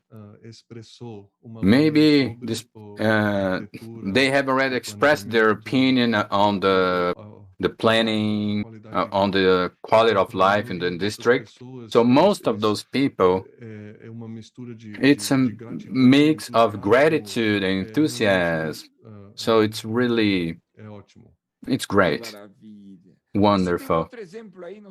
Do you have another example? If you want to mention this one, if you want to, we are curious actually to know. You brought two videos here. You wanted to mention? No, we can see the other case. It's Little Havana. I guess it's 2 kilometers from Windward area, but it's a different world. As you know, Miami is a foreign city, especially Latin people. And Havana started with the Cuban people there. Now we have American Center from other countries, Honduras, Guatemala, many, even some Americans that still live there, who have people from all races. And cities like Miami or Toronto, New York, other cities that have lots of immigrants, we need to be prepared to create charrettes in many languages. Miami, it's quite normal. Someone who speaks Spanish, at least half of people there speak. In other districts, it's a mix of French and African. In Broward, 30 kilometers to the north, we have Brazilian people. You have many immigrants living there.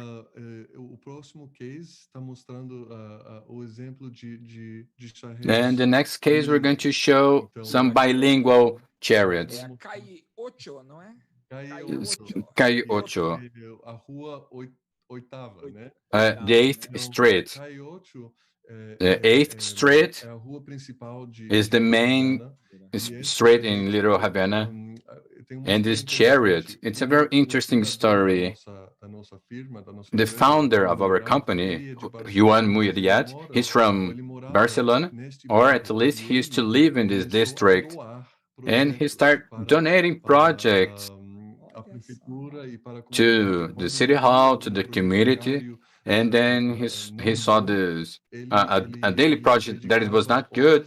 He dedicated hours of his time and of the employees to counter-propose in order to face, how can I say, something not human. Those donations of projects called the attention of the city hall and the health foundation that later donated this to become a real project and was implemented by the City Hall of Miami. And when Juan started this, he didn't have any idea that it was something generous, philanthropic, but then it became a real project to the company. Let me show here this video. So his background is from Barcelona, and he has this collaborative participation. It's in his blood. We call that the birth of the collaborative urbanism. And Juan was one of the first to take the charrette methodology to China. He implemented there 5 projects in China, in Mandarin, with local people, and it was something really new for them. Maybe another lecture we can talk about some cases in China. It's really interesting. Não, eu quero fazer aquilo que você falou. I want to do what you said. I want to gather your 7, 8 friends all around the world and create a workshop. The music is good. You have to share. We have some salsa music. All right. Vamos para Little Havana. Let's go to Little Havana. Okay. Okay. Can you see it? Let me start here. Before I start, I just want to show we have the center of Miami, which is the downtown. Maybe from the west side, where it starts with this, we have these trees. You have the historical district of Little Havana. It is 110 years old of history. For us, it's not that much, but it is. This district, we are facing problems related to the prices because it's too close to downtown. People call Miami as a capital, a global capital. And here in Miami, we can see all the Latin American countries placed here. So let me start.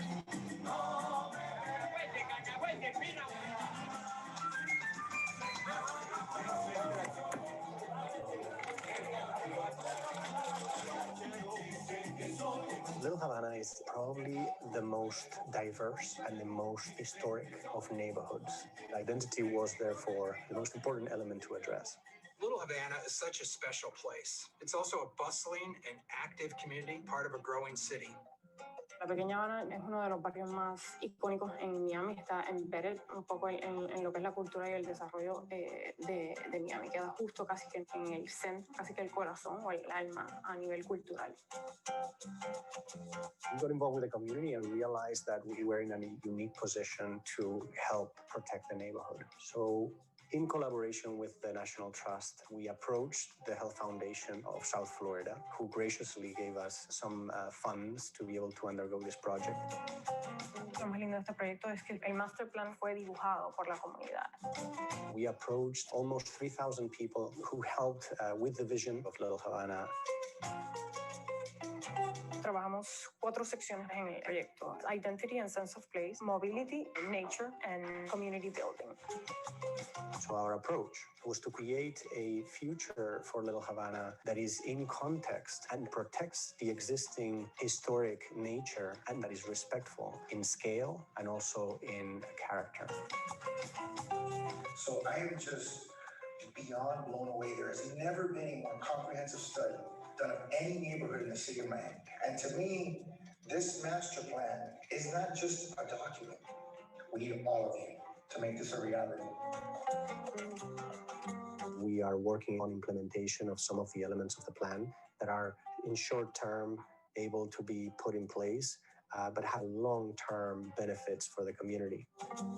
We've been proud to be part of this community-led process that's resulted in a plan that we think can be a model for urban neighborhoods around the country. Desde el día 1 no fue una cosa que nace de un día para otro, es una cosa que se fue construyendo. Creo que es lo lindo del proyecto. Cómo crear un documento que ayude a esa visión de la comunidad a llevar a la Pequeña Habana a ese otro nivel que ellos. Preservation of buildings and the introduction of new development and the preservation of people, not only to stay, but also to increase their diversity with new residents, are things that work in parallel. And hopefully over time, we will show that they're able to exist and to happen through the implementation of this plan.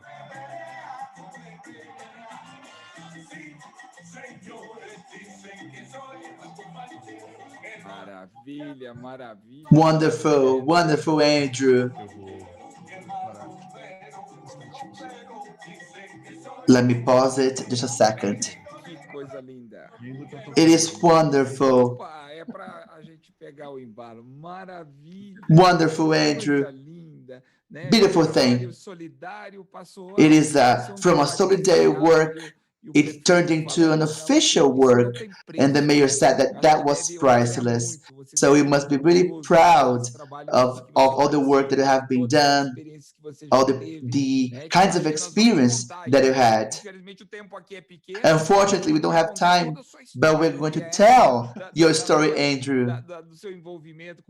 We are going to talk to people about your involvement in the world. So that was a wonderful experience. But now, we're just finishing our presentation. But let me ask you something, Andrew. Talking about COVID-19.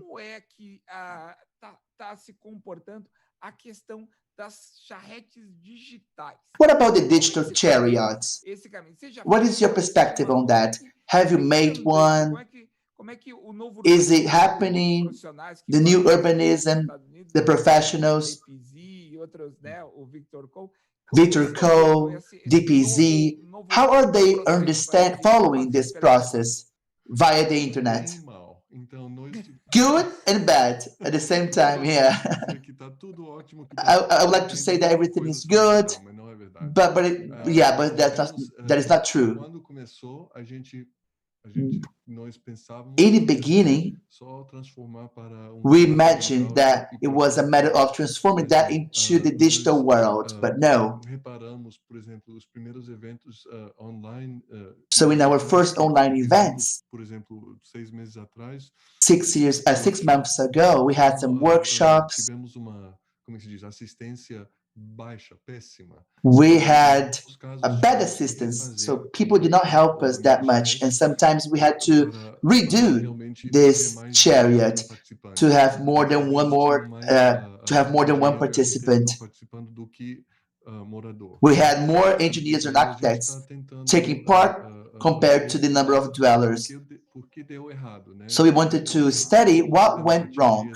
How can we reach those people? And how to solve the problem of digital inclusion, and to understand the participation that we had before, the physical chariots.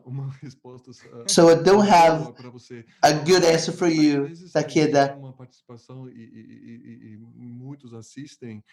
Sometimes we have a good participation, so lots of people watch it, and we do not know why. Sometimes it works, sometimes it doesn't, and we have to analyze that. Very cool, Andrew. We have more than 5 during the COVID-19, and we're still learning, and we can exchange information about that. So, time's up. It's so fast. We are planning a work with some friends of yours. You have lots of friends that work here in Brazil, and we can do this process. And to bring this process, this collaborative process to Brazil, because Brazil needs it. Brazil needs the collaboration from the people to build a city. There is no magic recipe. So they were saying, this is a lab. Nobody has the final word, but I think that together we can get things right instead of making mistakes. So that's the message behind your project. So there is a tool that can do collaborative projects and can create dignity to people. And from now on, it's important that Andrew stays in Brazil, takes courses with us, and can teach us more about this process. I've been to the USA. I took the chariot course, right, Andrew? Yes. You like the chariot course. But of course, it's better to have the founders such as you. So, any last words, Andrew? Final words? I admire what you have been doing, Takeda, not only you, but all the people here. This event is wonderful, and it's an honor to be part in this program, in this Congress. As we say, I miss you, and I want to work with you as soon as possible, as soon as we can travel. And we're going to make a chariot together. It's a promise. Yes, your trip to Brazil is promised. We just have to schedule a date. So you have to come to Brazil because Brazilians need this technology. They do need this technology. So we have to create a group of chariots. We have been talking to people about that, people that want to start this process. And you're going to be our master, our guru in Brazil. Thank you very much. It was really good to have you here. And thank you very much for your effort, your smile, your happiness. And you want to bring pride to people here via this collaborative project. Thank you very much. And we're going to see each other soon. Bye-bye. Thank you.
pessoal, tudo bem?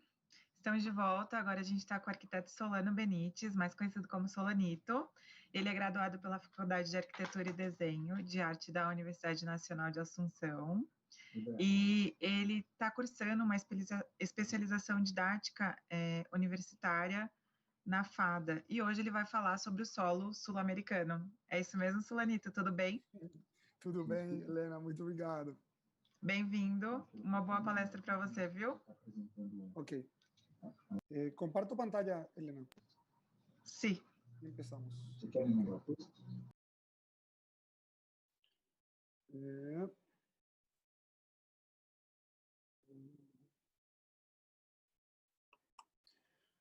Bueno, voy a empezar a hablar Okay, so let's begin. en español porque mi portugués es muy malo. I'm going to talk in Spanish because my Portuguese is not that good. Creo que tengo que sacar So I would rather speak my native language. Ok, yo soy de Paraguay, un lugar. I am from Paraguay. Soy de Paraguay, estamos en el corazón de Sudamérica. I am from Paraguay, the heart of South America. Augusto Roabasto, un escritor paraguayo, decía que éramos una isla rodeada de tierra. A famous writer in Paraguay said that we were an island. Debido a que, claro, estamos en realidad rodeados de tres países muy grandes. And of course we are somehow surrounded by Argentinians, Brazilians, and Bolivians. Tenemos un poco de todo. So I would say that somehow we have a bit of everything and a bit of everyone. We have lots of adventures with the Argentinians. Most of them speak Portuguese. And I would say that Paraguay is a bilingual nation. 98% más o menos habla guaraní y español. 98% of people speak Guarani and Spanish. The native language of Paraguay is Guarani. Particularmente nos caracterizamos por ser muy exagerados. I would say that Paraguay is known for its exaggeration. So when something is painful, it is really painful. Everything falls down. So when it rains and it is a hot thing, and when it's hot, it is excruciating. We do not have any earthquake. Nos desenvolvemos. En Paraguay existen 19 naciones. Esas 19 naciones son comunidades. There are 19 nations in Paraguay, and those 19 nations are indigenous communities that are here and that have been here for a long, long time. And they stayed in some parts in Paraguay, some parts of Argentina and Brazil. They are called the Guaranis. There are lots of communities.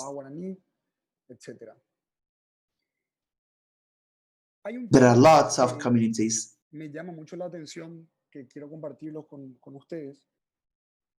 There is something that strikes my attention, and I would like to share that with you.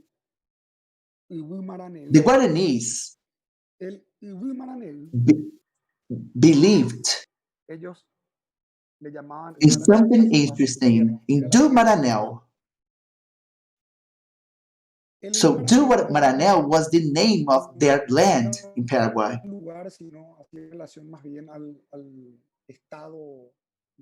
El estado pleno de una persona. Los guaraníes creían su sistema. So in fact, it was the state of a person, how a person felt, and the Guaraníes believed that the economic situation was a god, Jopoi, which meant an exchange of information. So this meant that I gave you the best I have, and I expect to get the best from you. It is an excellent system, they said back then. I placed my hands I give you, in fact, better saying, I give you a gift. And then, when the Spanish arrived to Paraguay, we have utrueque.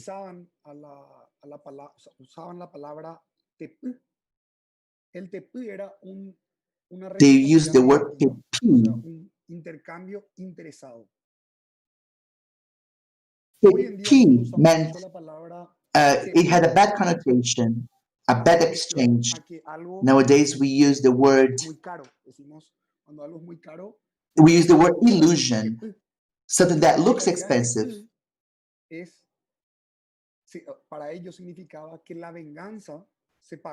Pepillo means in Guarani that something was really expensive, so that the vengeance is paid by blood. So this is really interesting, because if we analyze those aspects, for the Guaranis, when we sell something, actually, we're giving something. We are promoting revenge. It is an interesting exchange. So when people try to mislead the others, Guaranis felt that. Afterwards, we have utrueque, and we had that in our living system.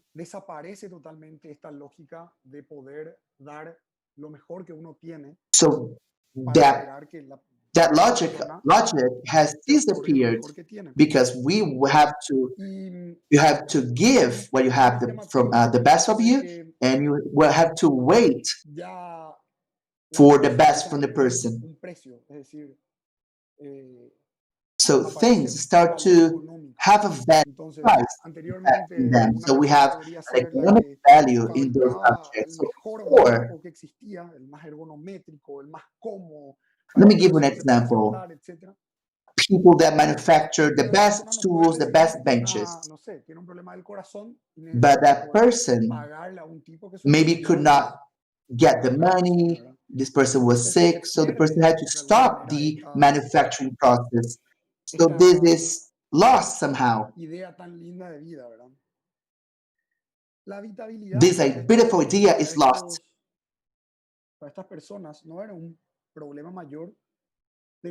Vitality for those people, in fact, dwellings for those people was not a big issue.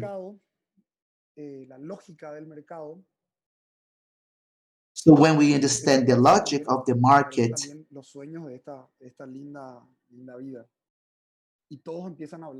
dreams also disappear. People start talking the same language, the language of money.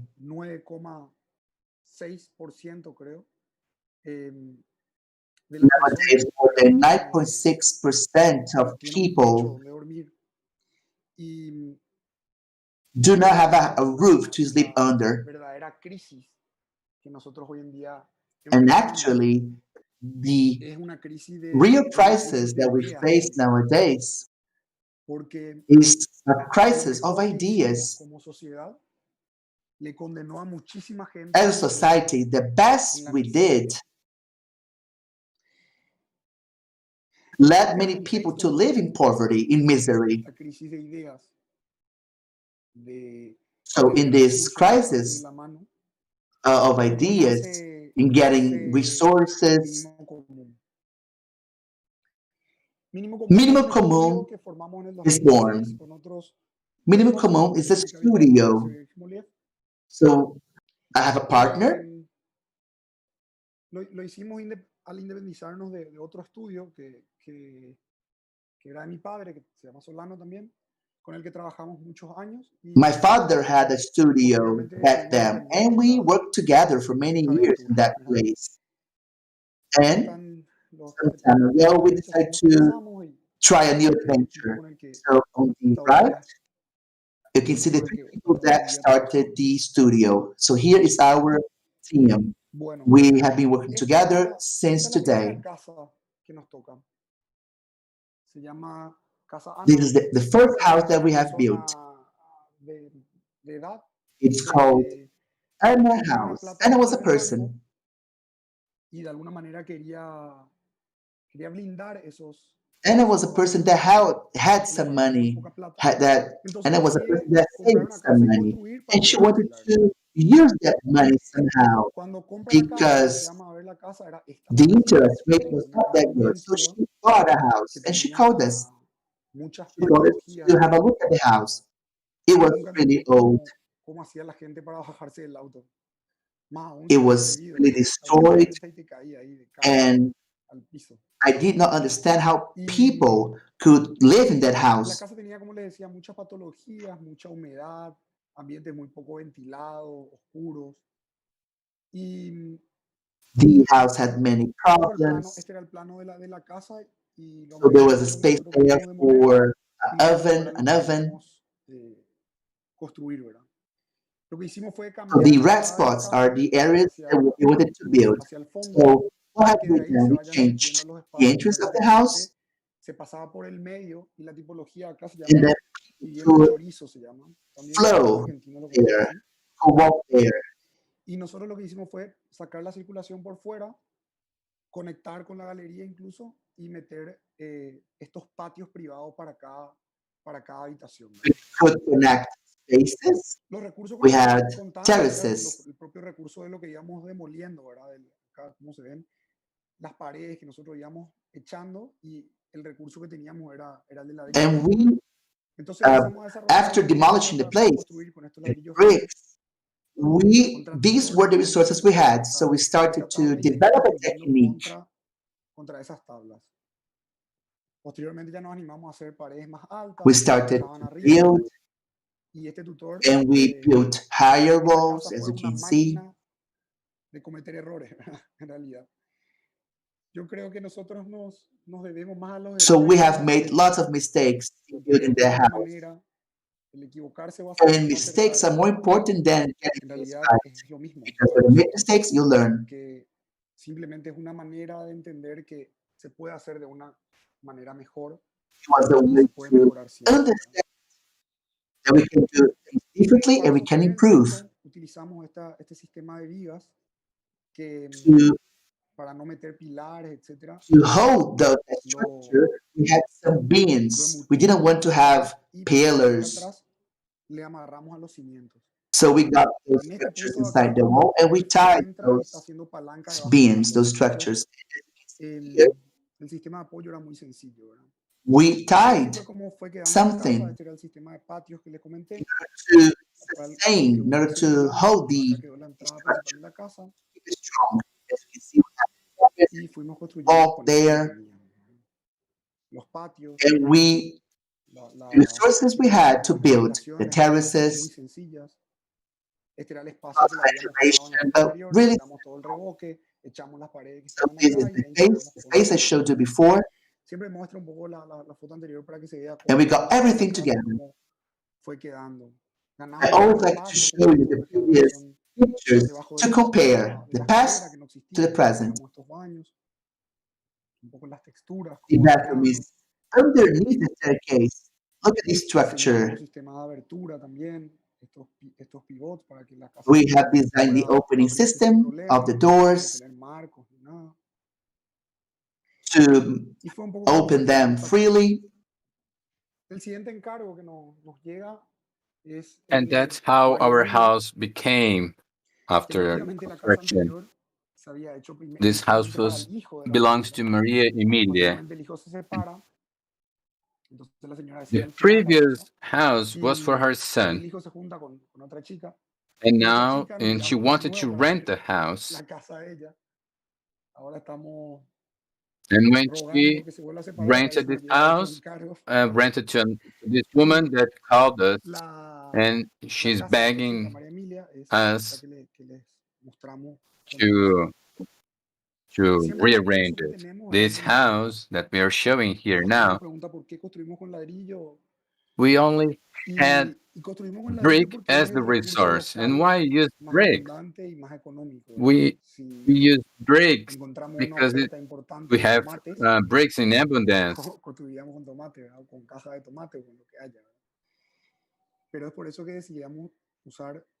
That was the most important element. And we used bricks because it was the best at the moment. So to build those pieces inside this house, we start design the systems, and then we were raising walls, and we improved all the plans and the systems inside, and then we gave a very good structure on the walls, removing the previous piece and using the new one, using a more effective way. We faced many difficulties. Those are the results of the corners of the houses that we had to do. It was a slow process, but that's how the house became. It was a very thin lot. And we start doing this, protecting, and we were not really motivated to call an engineer to remove the structure. So we create a plan and flat ceiling. And we searched the price to build pieces of brick, because what we needed to use in the up part of the house were the bricks to conclude the construction. That is how the house was getting into the shape we're seeing now. We took some pictures here. Those are the walls in the hall.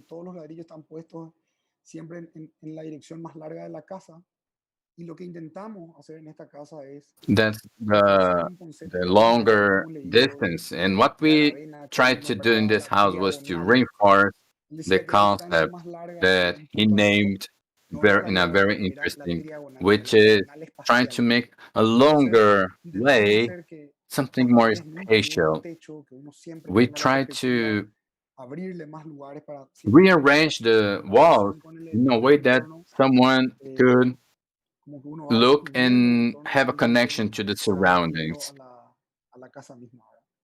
And the surroundings would be something that would emerge in the house. And the ones that circulate will observe all these angles in spiral forms.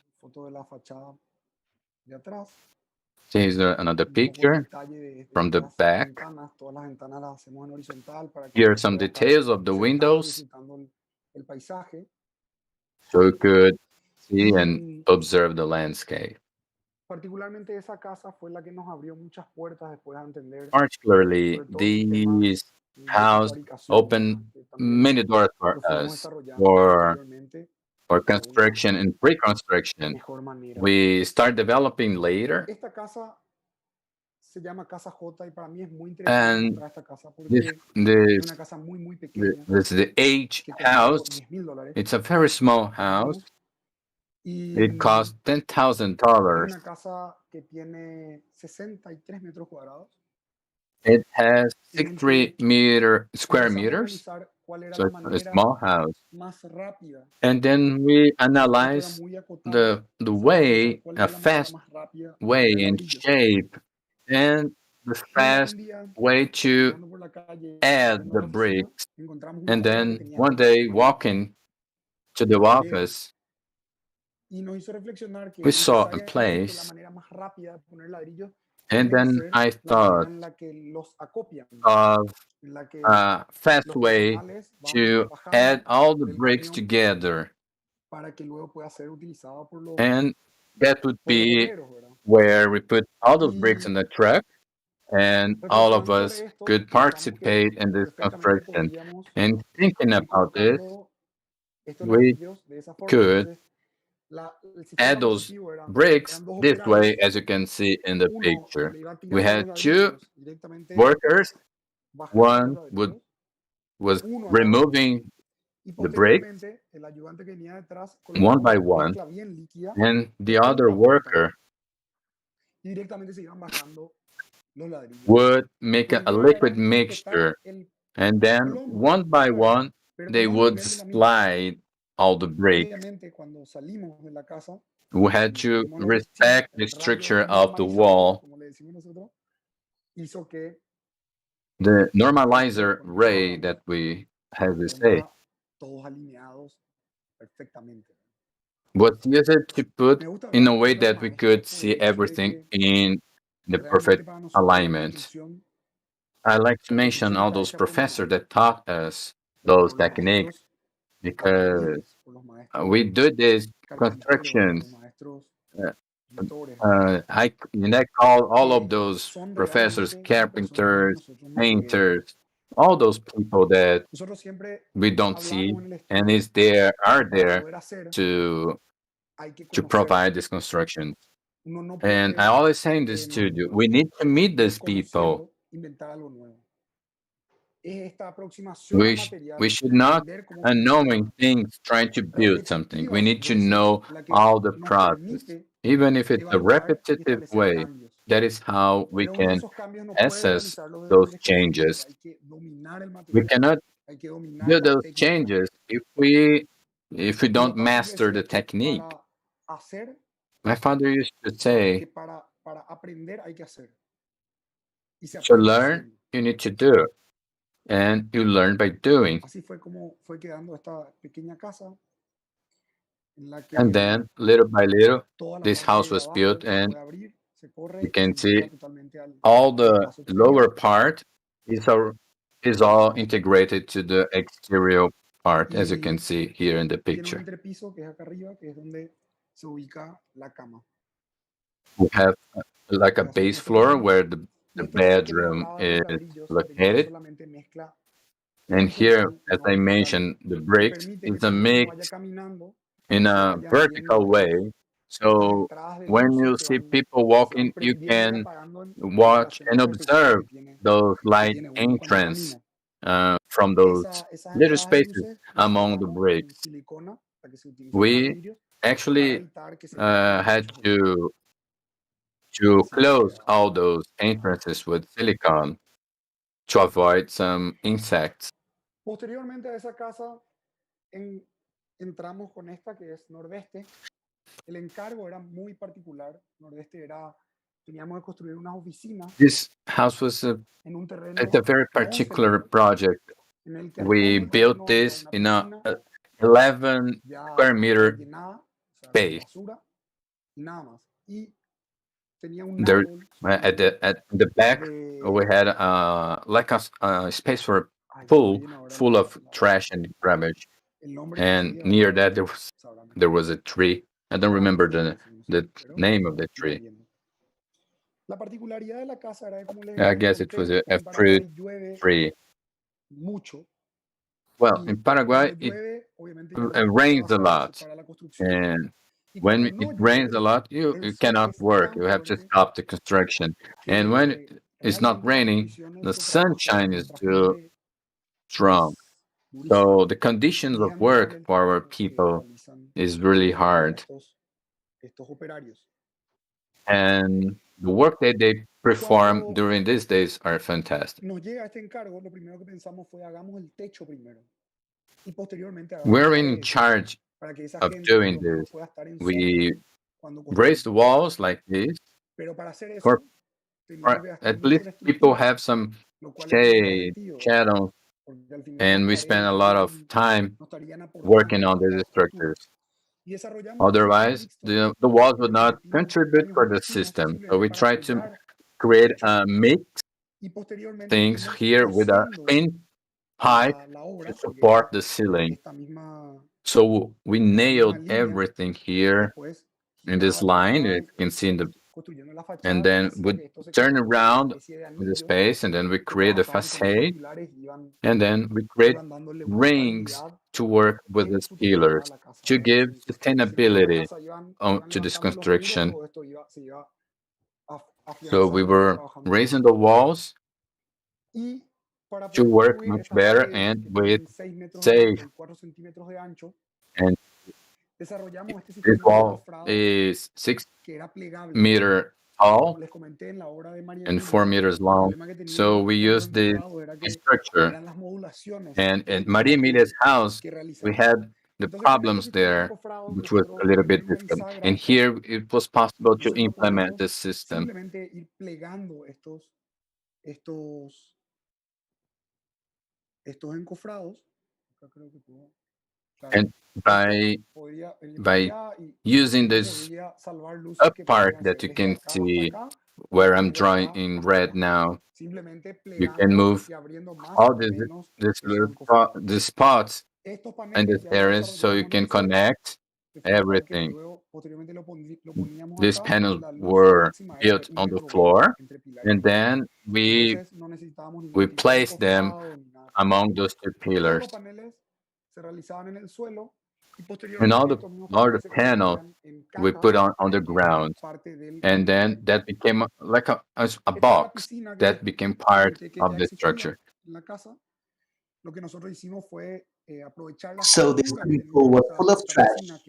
So we have taken benefit of the structure of the swimming pool, the pillars, as you can see, the pillars were behind this wall, and use those pillars to support the roof and the ceiling. So here we have the tree as mentioned. So this tree was in the middle of the office. So it's interesting to see this tree in the middle of the office, right?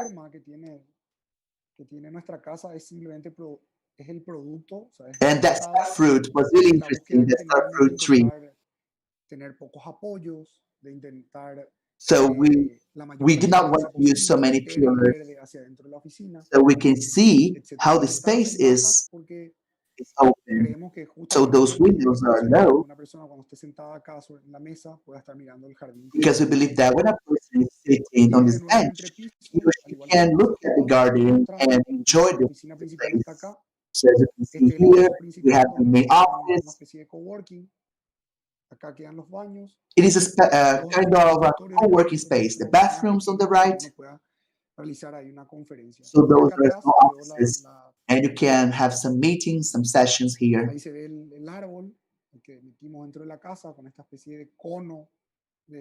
So here we have a region between the floors, a glass structure, and we have a good lighting here. And you can see the outside from the inside. So we have a relation between what is inside with the outside. So we have those supporting points in order to support this ceiling. And have a garden on the right. And you can go up and down the stairs, cross the space via a bridge, you can go up and down. And you can, and this structure promotes the flow and interaction in the space. So here we have the bathroom. It is interesting to show bathrooms and the relation with the tree, with the star fruit tree.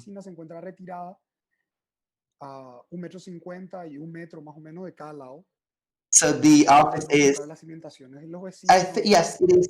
It has 1 meter and 50 centimeters from both sides, so you can walk around the house. So those clients, the same clients. Estos mismos clientes nos dan un encargo nuevo que son las oficinas. Those same clients asked us for a new project. La oficina de Curuguatú. The offices in Curuguati. Era muy particular el caso porque Curuguatú and that was an interesting case because Curuguati is known for its production. So we built an office out of nowhere.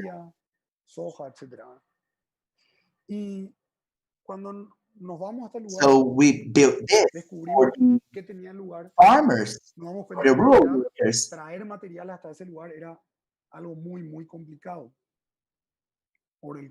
So in terms of logistics, it was really tough to bring material there because of the shipping cost. And we started to reflect about how we could build all those places. So here we have an old picture, the Chaco War, the Paraguayan troops. They were sheltered here, as you can see. So this is a small house that they lived in. This roof was covered. It covered both houses because Paraguay is known for its hot weather. So I have reflected upon this image, and it shows the importance of having two roofs. And why? So if you have, if you steel on top, things get pretty hot. So they use some kind of substance in order to make the environment a bit cooler. So they would be under the shade. This is in Brasilia, as you can see, a picture in Brasilia. I think a person is praying, and this person is praying under a shade.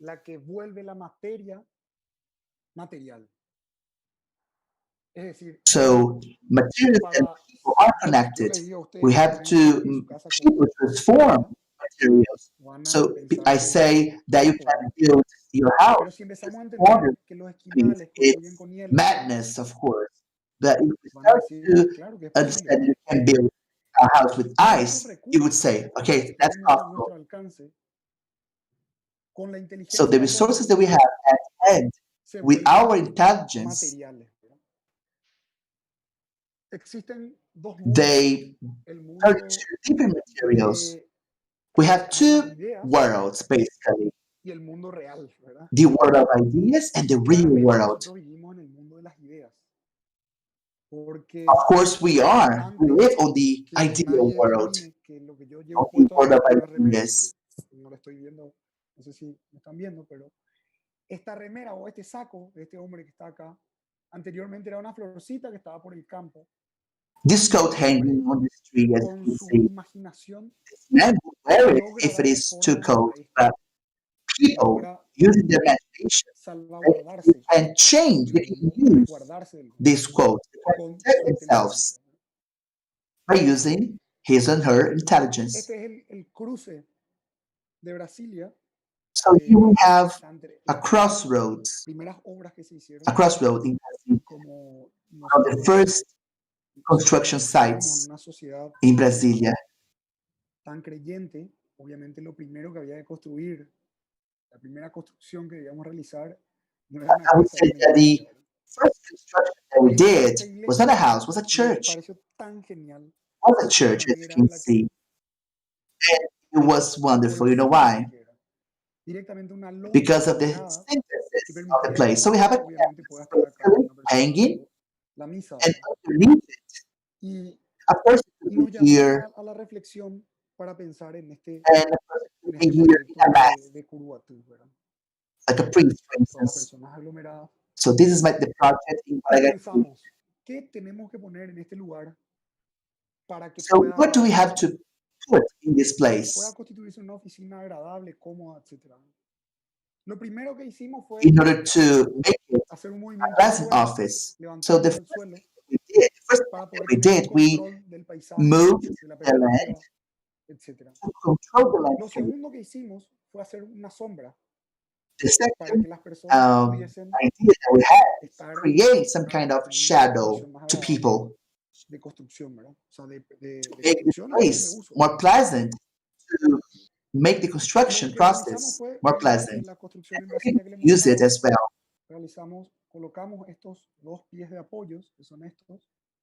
You see, we have those two structures, the right and on the left, a wire, in order to promote, in order to make the structure rigid. And you have this shadow, so this canvas from left to right. I think it is 50 meters long. So those structures are in order to prevent the windstorm making everything fall. So sometimes that curve that is formed because of the wires, because those wires,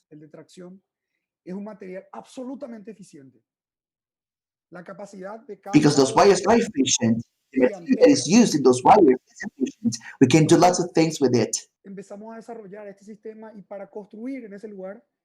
So we have started to work with that system. So we use our bricks. We had an equipment here in Asunción, and we built our own bricks. And we pile those bricks. As you can see here, we have a pile of bricks. This office has a unique characteristic. There's no structure per se. In fact, the floor sustains the weight of the wall. So we have built a structure, and from that structure, we placed bricks on that structure. So those bricks, as you can see, they were aligned. So there's lines of bricks. So why have we done those lines of bricks? Because we can have, you can see we have a wire that goes from one place to the other. So our work is built by brick, from one point to the other. So we were creating the house, building the house.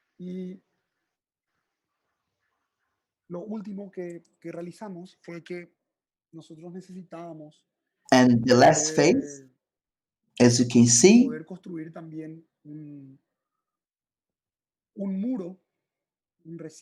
we had to build a wall here in the picture, and a wall that would create a division.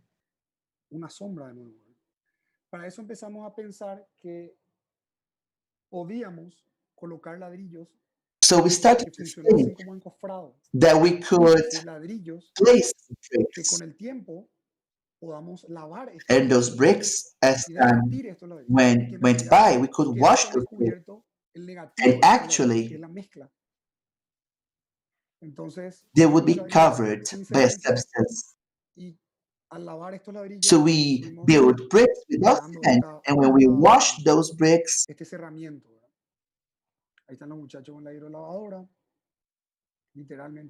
we got what we have here in the picture, as you can see in the picture.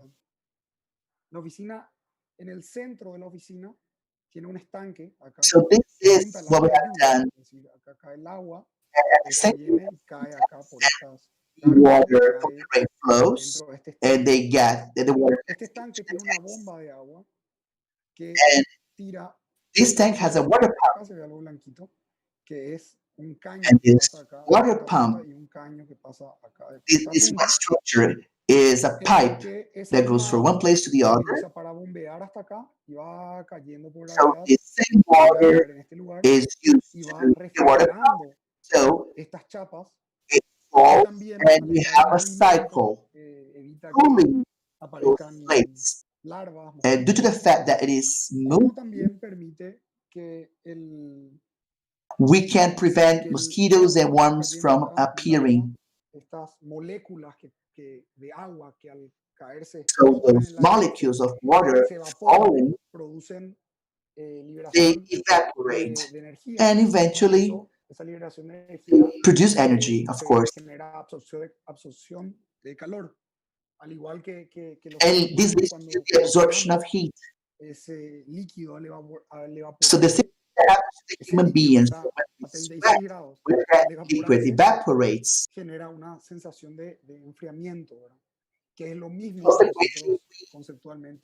feel relaxed.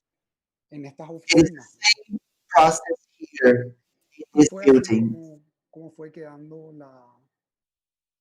And this is what we did. This is the result of our space. Así que las fotos, hoy ya, en otro momento cuando nos So the encontremos, picture can les mostraré, ahora see ya tiene acá the plantas, structure in the project, you can see the structure in the picture, and later on I will show you more details. La casa, ¿verdad? La oficina.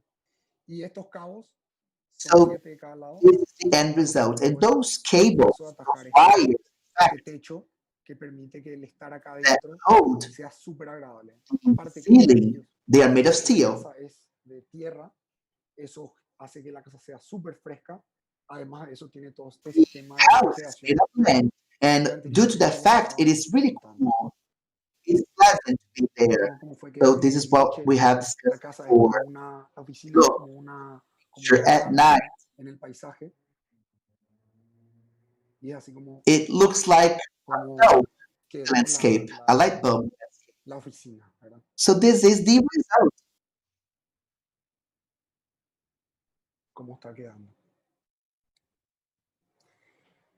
Cuando estábamos trabajando este tema de la tierra y de los ladrillos, se nos I presenta work with land la and oportunidad the de bricks. construir la capilla San Cayetano.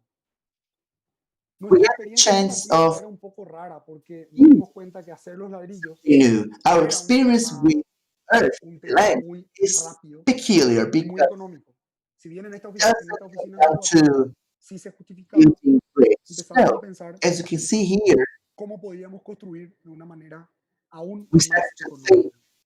about how we Trabajamos could mucho build this in a con la... economical way. Nosotros diseñamos a We través worked del hard presupuesto, a través del Excel, porque en realidad creemos que la construcción we designed tiene based que on our poder ser assumptions because we para believe todos. that our Si no, no construction existe un can aporte para and todos. should be for Creemos everyone. que ese es nuestro aporte. Nuestro aporte es el poder We believe that construir this para is our cualquier persona y que nuestra satisfacción es más to grande build for everyone. ver esas técnicas constructivas que nosotros vamos desarrollando, ver en las personas, en nuestros And operarios, we que have construyen sus really casas de esta manera. satisfied in giving Y back verdad to no hay the una people that work satisfacción for mayor que us, esa. the staff, La builders, reflexión and de la this is capilla really satisfying for empezó us. porque nosotros queríamos construir con tierra compactada y nos dimos cuenta We que la wanted tierra to build compactada using costaba... ¿Se me escucha? ¿Perdón? Nos dimos cuenta and we que la realized tierra that compact compactada land costaba could be 3 used. veces más caro que We una pared noticed that de compacted ladrillo. land, even though we could use it, it Entonces was 3 times empezamos a more pensar que en expensive than realidad a regular construir con wall. tierra en realidad era solamente para las Actually, personas que tenían that mucho capital. build Porque si bien las using the personas land dicen, no, pero la was not tierra, for everyone in terms of finalmente lo que uno efficiency. construye con tierra, uno puede, el Because mayor people tiempo say de mano that de obra y podrían llegar a construir ellos. people take Eso es land, cierto, pero use ellos, resources. estas personas que construirían, It's true también for viven sure. dentro de un sistema económico, necesitan But poder those people comer, that necesitan build, tener tiempo para ir a trabajar. they belong Entonces no to podíamos a hacer una complex construcción system. eterna. So Tenía que they poder have ser to una work, of construcción que course. pudiesen cooperar todas las We personas had to have involucradas a kind of y que construction pudiesen construirlo that could directamente appeal con to ellos all mismos. people in the neighborhood. Para eso imaginamos We need un that nuevo people could sistema build de that. paredes portantes, pero So solamente de 15 with that centímetros. in mind, we devised a Y a system, diferencia de la tierra compactada, lo que a system with imaginamos walls y with probamos 50 centimeters. se llama So tierra vertida. La tierra we vertida es understood that compacted land trabajar la tierra hasta somehow volverla líquida, inverted, o sea, meter la tierra dentro de la hormigonera, which means hacerla that una we pasta should work y with the meter land dentro de un until it encofrado, ir liquefies. dentro de un encofrado. Con lo cual los tiempos son abismalmente más rápidos. So as time went Uno by, directamente puede the process is faster. hacer el encofrado, carga, corre el encofrado. Entonces logramos igualar en precio So a una pared we de were able ladrillo. to Igualar en precio de una pared de ladrillo a esta pared de so tierra. it was Pero cheap as acortando los tiempos y acortando los recursos que necesitábamos. Porque ya no necesitábamos comprar by nada, cutting down podíamos utilizar resources, la tierra by using less time, del lugar. because O sea, en we este did not caso have to particular buy no había que anything. comprar tierra, entonces We could use the los land costos se that iban we a had in that ligerar. place. porque directamente lo costs que dropped down necesitábamos era un poco significantly. de cemento, que usamos un What we 10% de needed cemento nada más. was Y actually ese fue el 10% proyecto. of the cement that we Lastimosamente, that was no our pudimos project. construir porque hubo un problema legal con el asentamiento y no pudimos And unfortunately, we were not able to Pero me dio build. pie a empezar a investigar este tema de la tierra, este sistema So we started ecológico to diferente, investigate y nos dio pie how a that empezar una system casa works. que sea de tierra. So we started to build a house made of land, as Nos you llama see, mucho la made of atención el land, hecho de que nuestra profesión and that struck our de attention. arquitectura We know es that la our mezcla del profession, arte y la técnica. architecture, is a mixture of El art arte, and technique. la técnica es la que todos conocemos, ¿verdad? La del trabajo del material. We Pero el all know arte what es la technique condición we have to know, extraordinaria right? de un hacer. But when we talk about art, it Es is an extraordinary condition que of está doing the project. hecho It's something extraordinariamente bien que se that convierte is en arte. extraordinary, Maradona era something un that artista. can be converted to art. Porque Maradona was an artist. algo fuera de serie lo que esta persona He was a realizaba genius. con la pelota. What Maradona La did condición while playing de soccer artista, was de amazing. arte, So the artist tiene la and art, particularidad of de que el course, arte busca poder emocionar. they are peculiar. Y la Why? vinculación entre la arquitectura y la artesanía Because art links es que justamente architecture estos and the artisan. artesanos que producen Because those algo artisans, extraordinariamente bien, the ones that produce something that hace que is su extraordinarily good, sea arte, ¿verdad? Es eso lo que nosotros buscamos en nuestra they arquitectura, make this work as vincularlo con art. esta artesanía, So that's con what estos we try in artesanos, que architecture. son estas personas que están acá, So we have to link que construyen architecture al to igual art. que la So those artesanía are the de people ellos por hiladas, that como les decía. build. They are Tienen la artisans. condición superada, la condición de poder Have the sostener. conditions of doing that. Este juego de palabras me encanta, ¿verdad? Porque el arte es I love extraordinario. this word. O sea, es algo I love the idea fuera that de art serie dentro de lo is divino. ordinary. I love that. Obviamente, Really awesome. volviendo a la parte de arquitectura, obviamente estos sistemas fuimos puliendo cada vez más, Throughout, sometiendo a pruebas de carga, talking about the structure, y ya empezamos a construir, a we hacer las pruebas. to choose Los other anchos de una pared materials de to ladrillo, build. con lo Here cual we have ganábamos muchísima inercia térmica. some parts que were tenemos wider. un fragüe de manera muy rápida y que se agriete. Por tanto, fuimos trabajando en módulos. Toda la casa está modulada en módulos de 2,40 metros por 2,40 metros de alto. Some modes. Y el encofrado se iba simplemente corriendo de un lugar al otro. And the structure was moved from one place to the other. Como si fuese una torta. The house was covered, as you can see. Este fraguado sea It looked like homogéneo. cake and wide. Esta bolsa haga un efecto To place the dwelling from the sun. humedad a la tierra.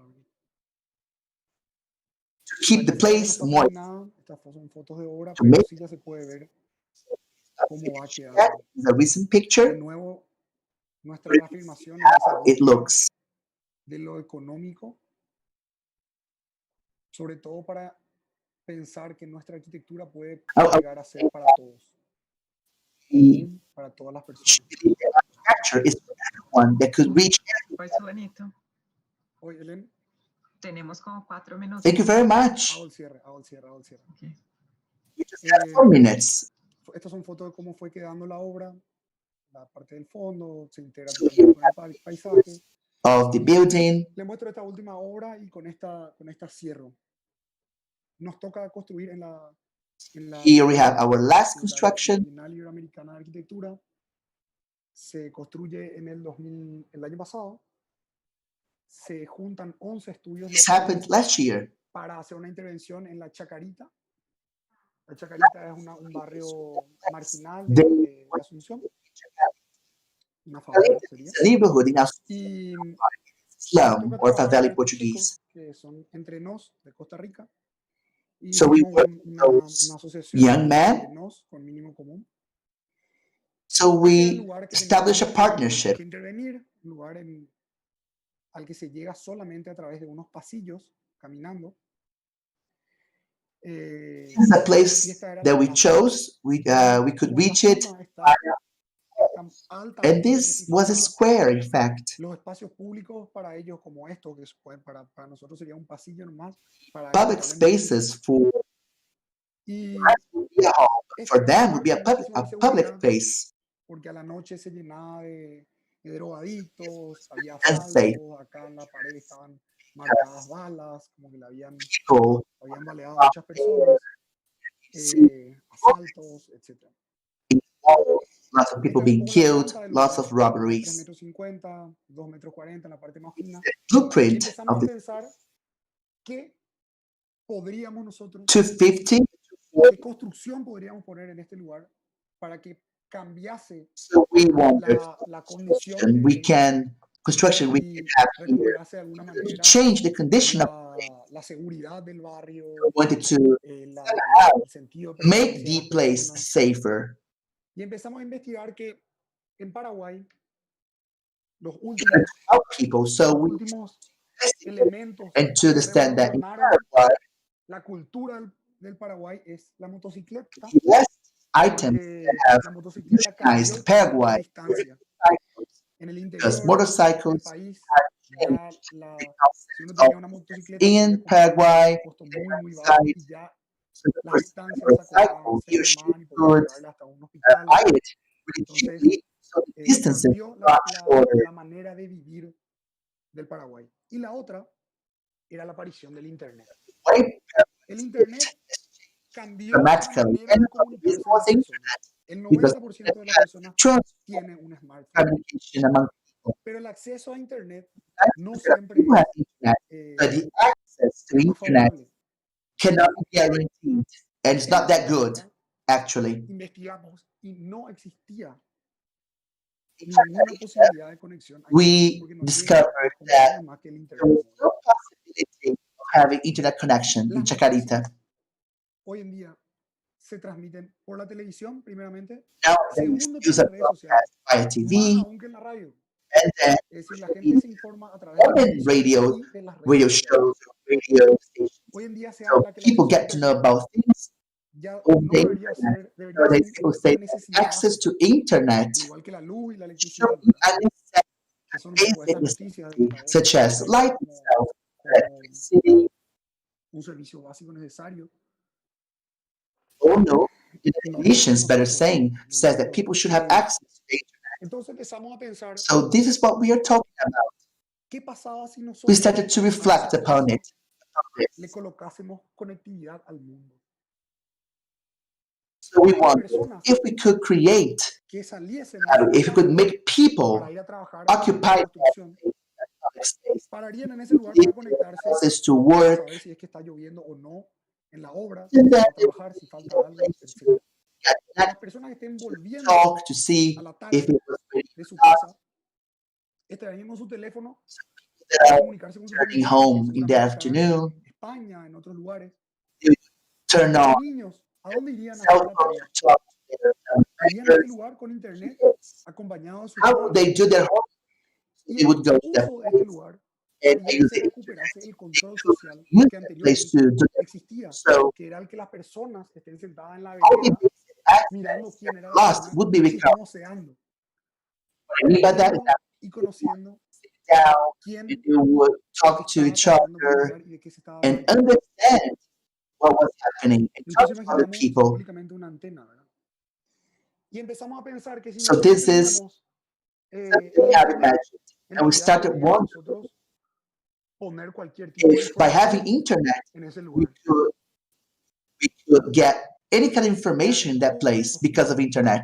Podíamos llegar a hacer, a permitir que la gente lea, hasta incluso que lea, que la gente se informe, saber si es We que could alguien está make enfermo, si es que and si queremos get conocer updated alguna about información. current events.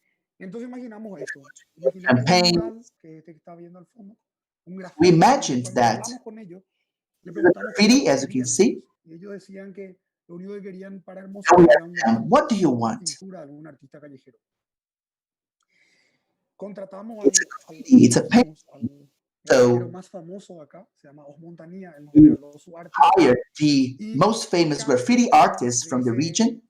de ese arte forma parte de una colección de 5.000 Each libros. pixel is a piece of art. Y lo único que uno tenía que hacer para poder descargar esos libros So era apuntarle con el teléfono each y pixel uno encompasses se 5,000 descargaba el libro. books. Uno tenía So to download those books, you just have to tablero press estaba a button and then all the books could be downloaded.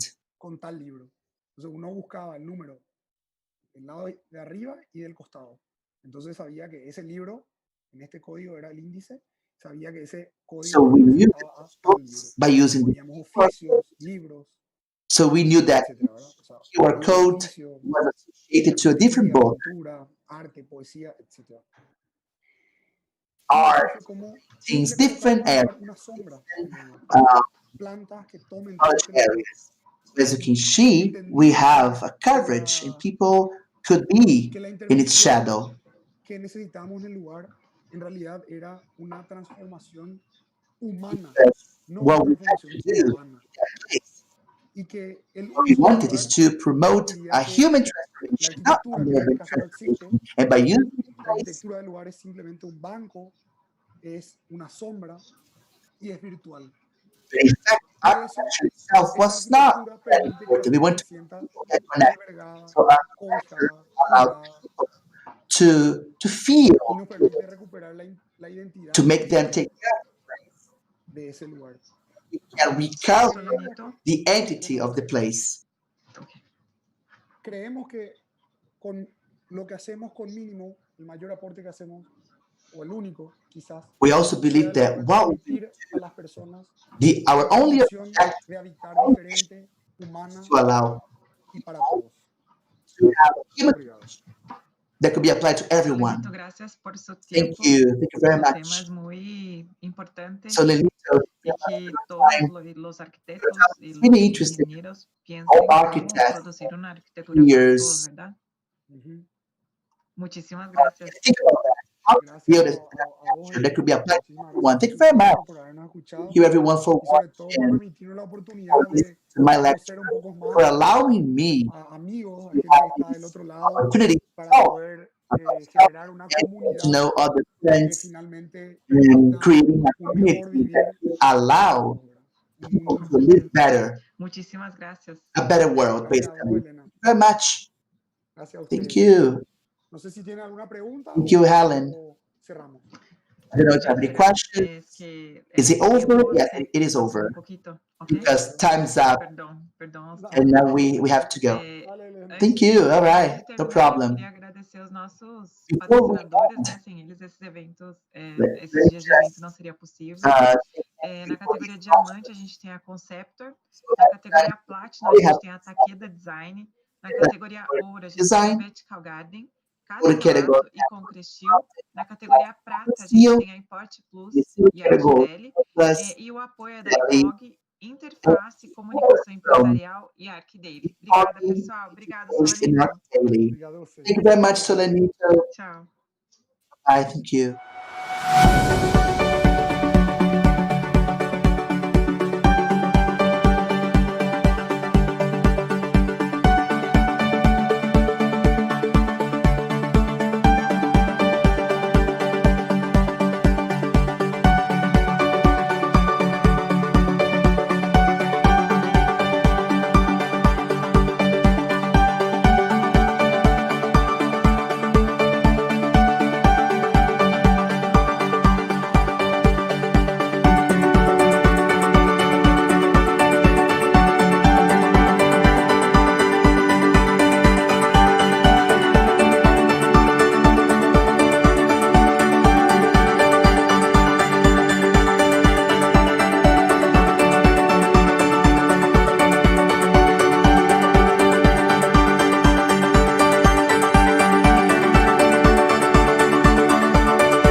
Hello. Good afternoon, people. I'm here in the architecture of happiness. And now we're going to talk about with the girls from the national architecture, Paula and Helen. And she makes part of the office together with Eduardo, and she's going to mention about her work that from the legacy of a good Brazilian architecture to create projects not temporal and vanguardist, looking through history and looking through the future. So let's start with them. How are you, girls? Hello, hello, Ricardo. Everything's fine. How are you? It's a pleasure to be with you here in the Congress. It's our pleasure. Falem pouco para a gente aqui de como é que é esse trabalho tão cuidadoso que vocês desenvolvem. Tell us a little bit about this work that you start. Inclusive this work you have. You work with a very incredible collections. And you're trying to reproduce all of these kind of structures in other projects, not only in Porto Alegre, but in other offices. Tell us about this experience.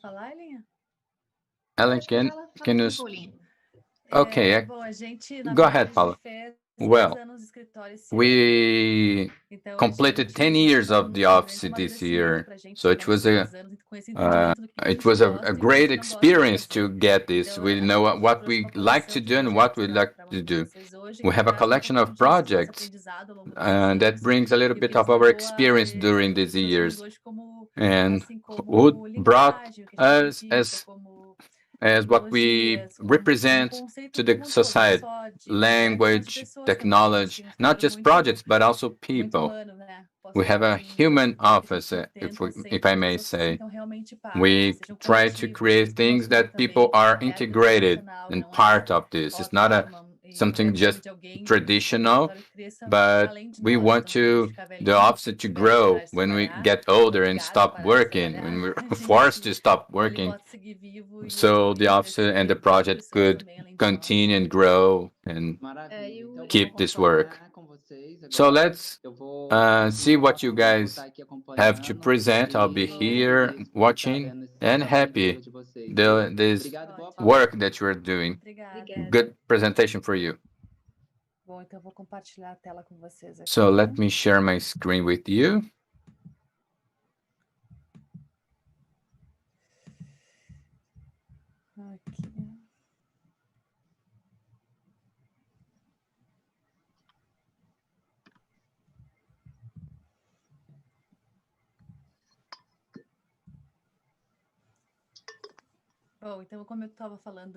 As I was saying, we started our office 10 years ago, and we are building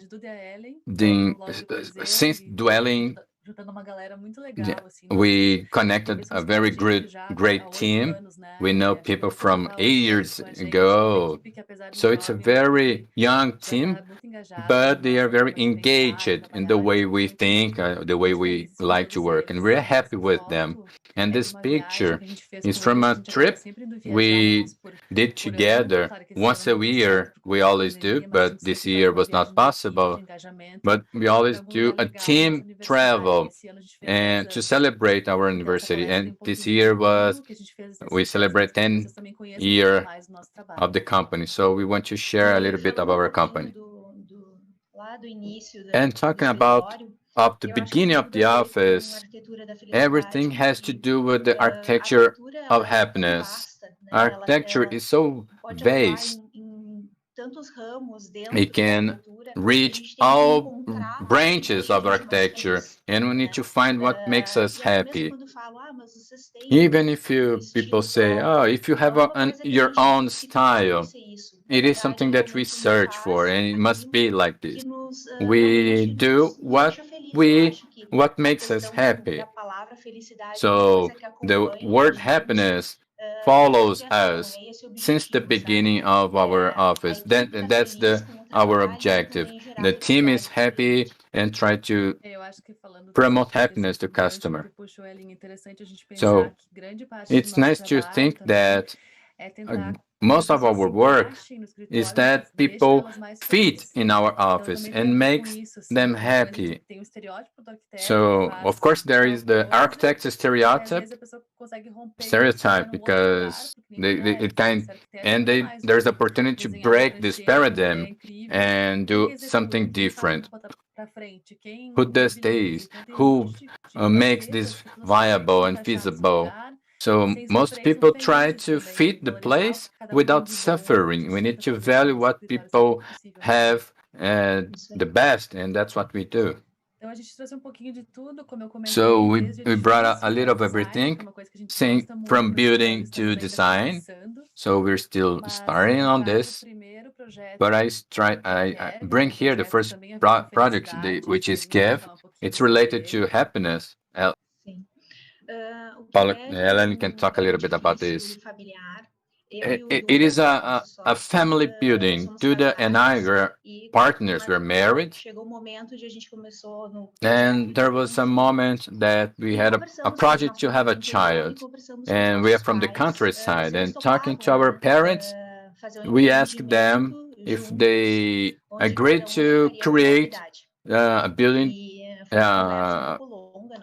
A building that would be interesting for everyone. It was a long conversation and they agreed. And today I can see that that was wonderful because where we are today, we are together. Can you go to the next slide, please? Pode passar, Paulo. Eu passei. Aqui acho que está com pouquinho de delay. Yeah, it's a little bit slow and have delay, but prédio então familiar. What is a family or semi-family building? So some units we sold so we could make the enterprise happen. It's a very small kind of building. It's a 10 per 30 meters, so it's quite small. And by this project, we try to incorporate and manage all the construction. And that gave us an experience that was possible to test many things. It was a project from 2014. And today, the constructors are more open for ideas. But that process was still beginning and valuing architecture. So at that time, we could test and validate. We thought it was not difficult. We can do this.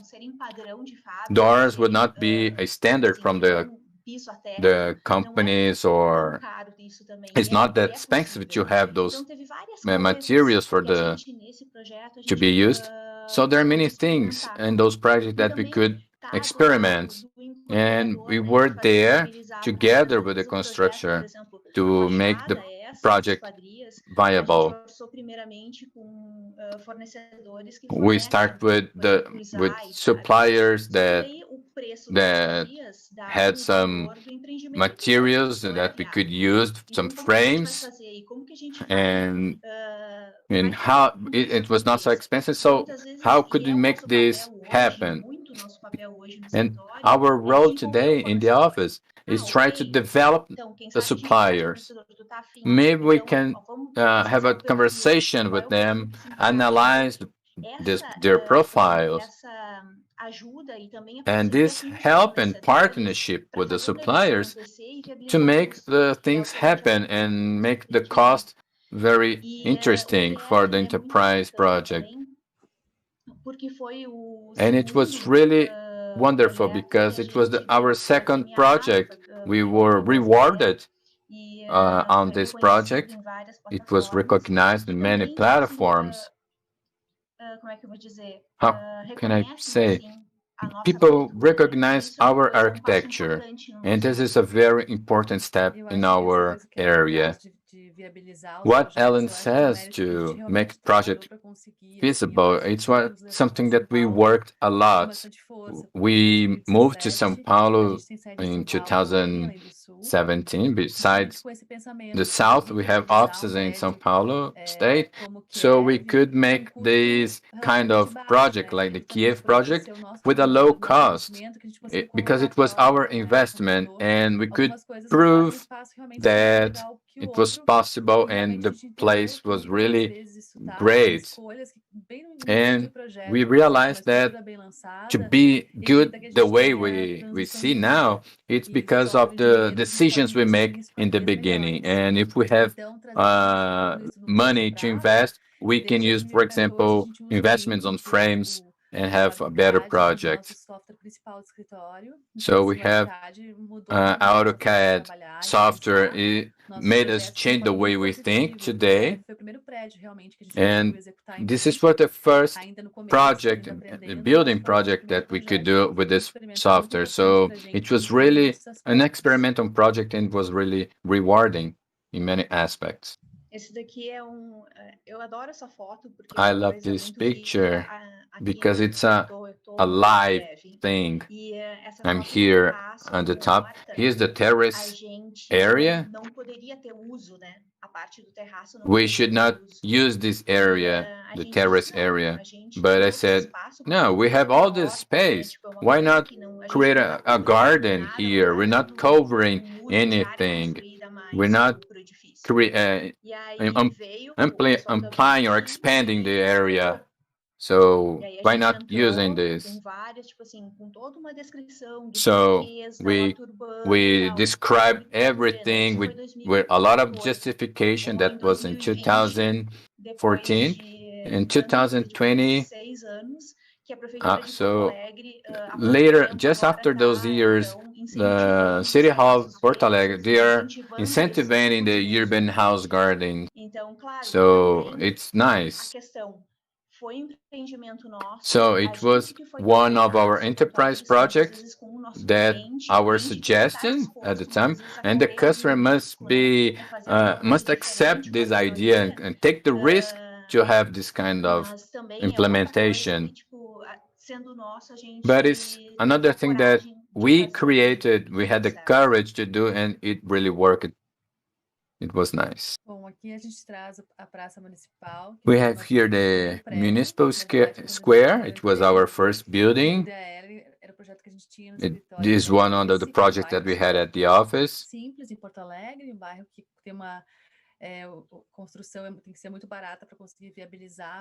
So this construction has to be really cheap to make the sales feasible, and we have come up with simple solutions, apparently. So the materials that we used were really cheap. So nowadays it's common to not use frames, but in 2012, 2010, that was not so common to make this feasible. So this project levered our life, our career. We were awarded the SBE award, and we were the cover of a very important magazine on architecture in Brazil. And that was a simple project. It was simple, but it was meaningful, of course. But when we talk about simple architecture, it demands a long effort because at the floor, the contact with the floor and the wall, I think there's a bird here chirping. I'm sorry. I got distracted. There was a bird chirping. Okay, so we have built the floor and the wall, and we had a challenge to build this project, to make it simple. Now we have this project. It is more than close to 4,000 square meters. It is placed in a good neighborhood. It is a very difficult project. So the land is tough. And in fact, it's something good because this building faces a park, faces a square, as you can see here. And there is an area here that is significant. So we had to have more apartments, 60 square meters facing this area. So we chose those apartments facing this direction. And these other apartments are duplex. So this is another example. So here we have another kind of project. And in that project, we wanted to make the client understand that we are together. We want to save, such as beans, transition beans. So we can save by using less beans and use money in a better way. So here the facade, the investment in the facade. So this was the first time that we worked with this developer, and the developer would get the first study and forward that study to the structural engineers. When the project returned, in fact, when we saw that we had a session and there were 8 transitions. So I mean, 8 transitions cost a lot. So no, hold it. So we have to study this project and we have to, no, this land is really complex, no problem.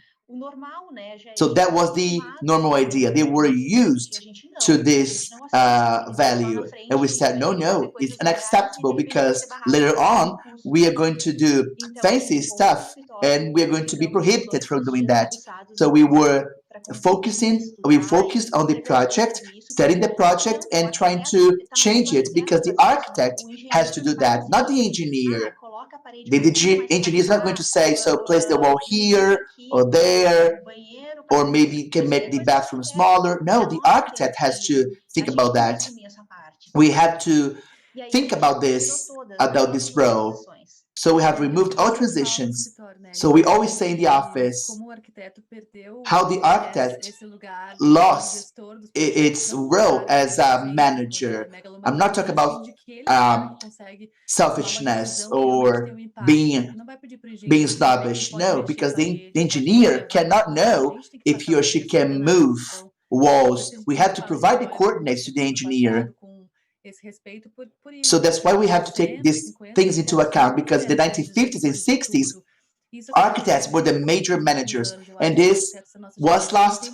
And I think that architects nowadays, they have been changing this perspective, and they can have a positive effect on projects, not waiting for another person to do it. Or we have to assume that role again, because we have to be financially valued.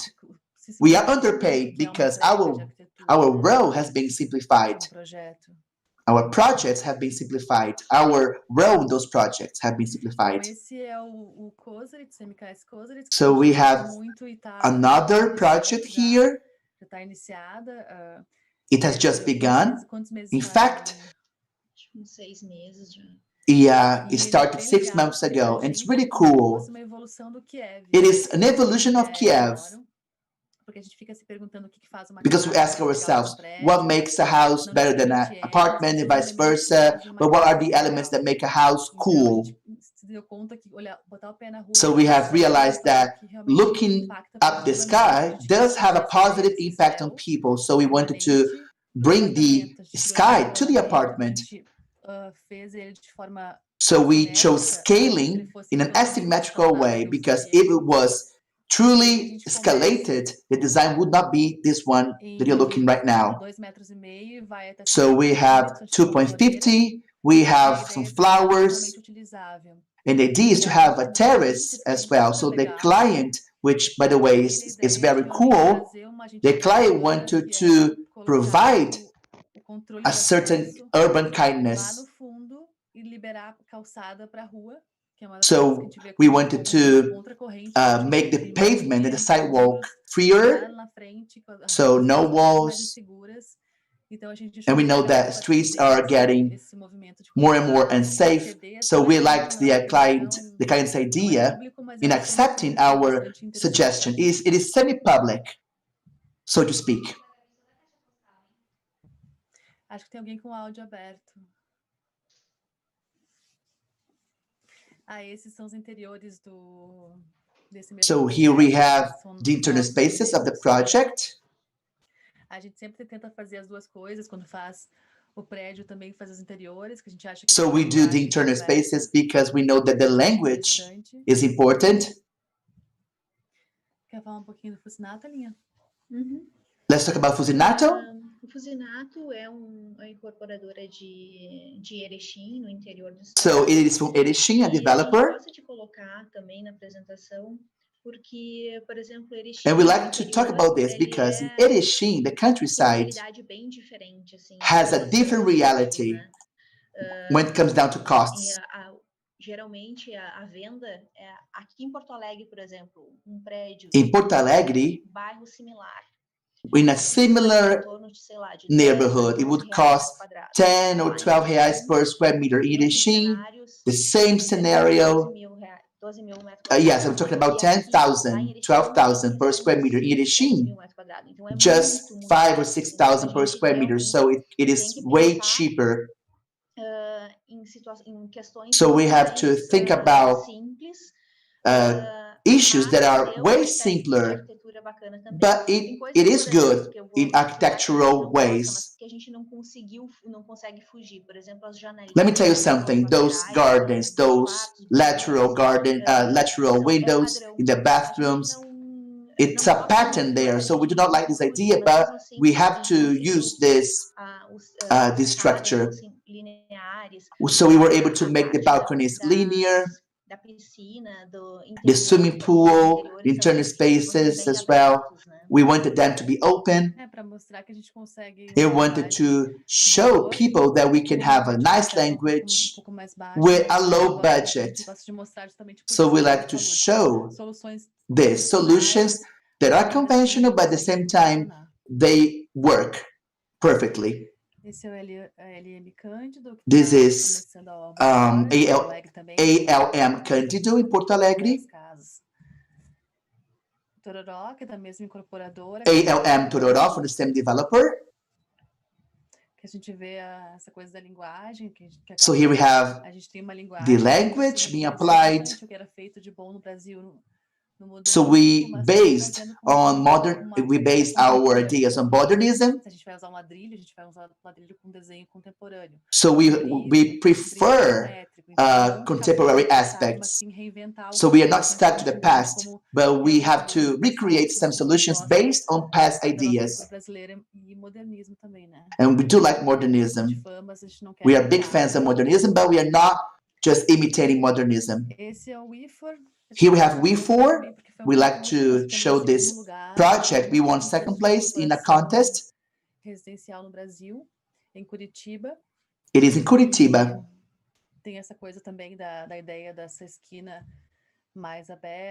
So we have an open corner, urban kindness, and they are connected to the street as well.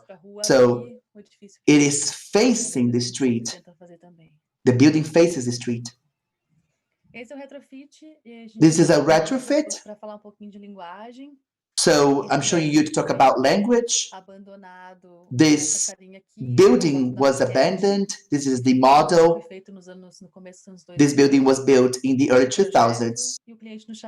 And the client asked us to change the language of the building to finish the construction because it is in a high-valued place, Bento Gonçalves, and is a place in which you cannot build buildings that are so high. So when we look at the model, we know from which time, from which decade it is. So we wanted to find a language that doesn't depend on time to make it age well, such as Higienópolis in São Paulo, Brazil. So this is our proposal, and we have a quoting. We wanted to change the quoting, and it looks more contemporary and timeless.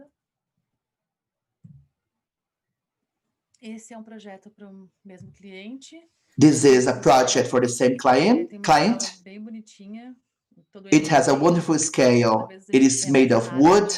It's rare. But we were able to find woods that are more technological. So I think that this could be the future because we like to use materials as they are.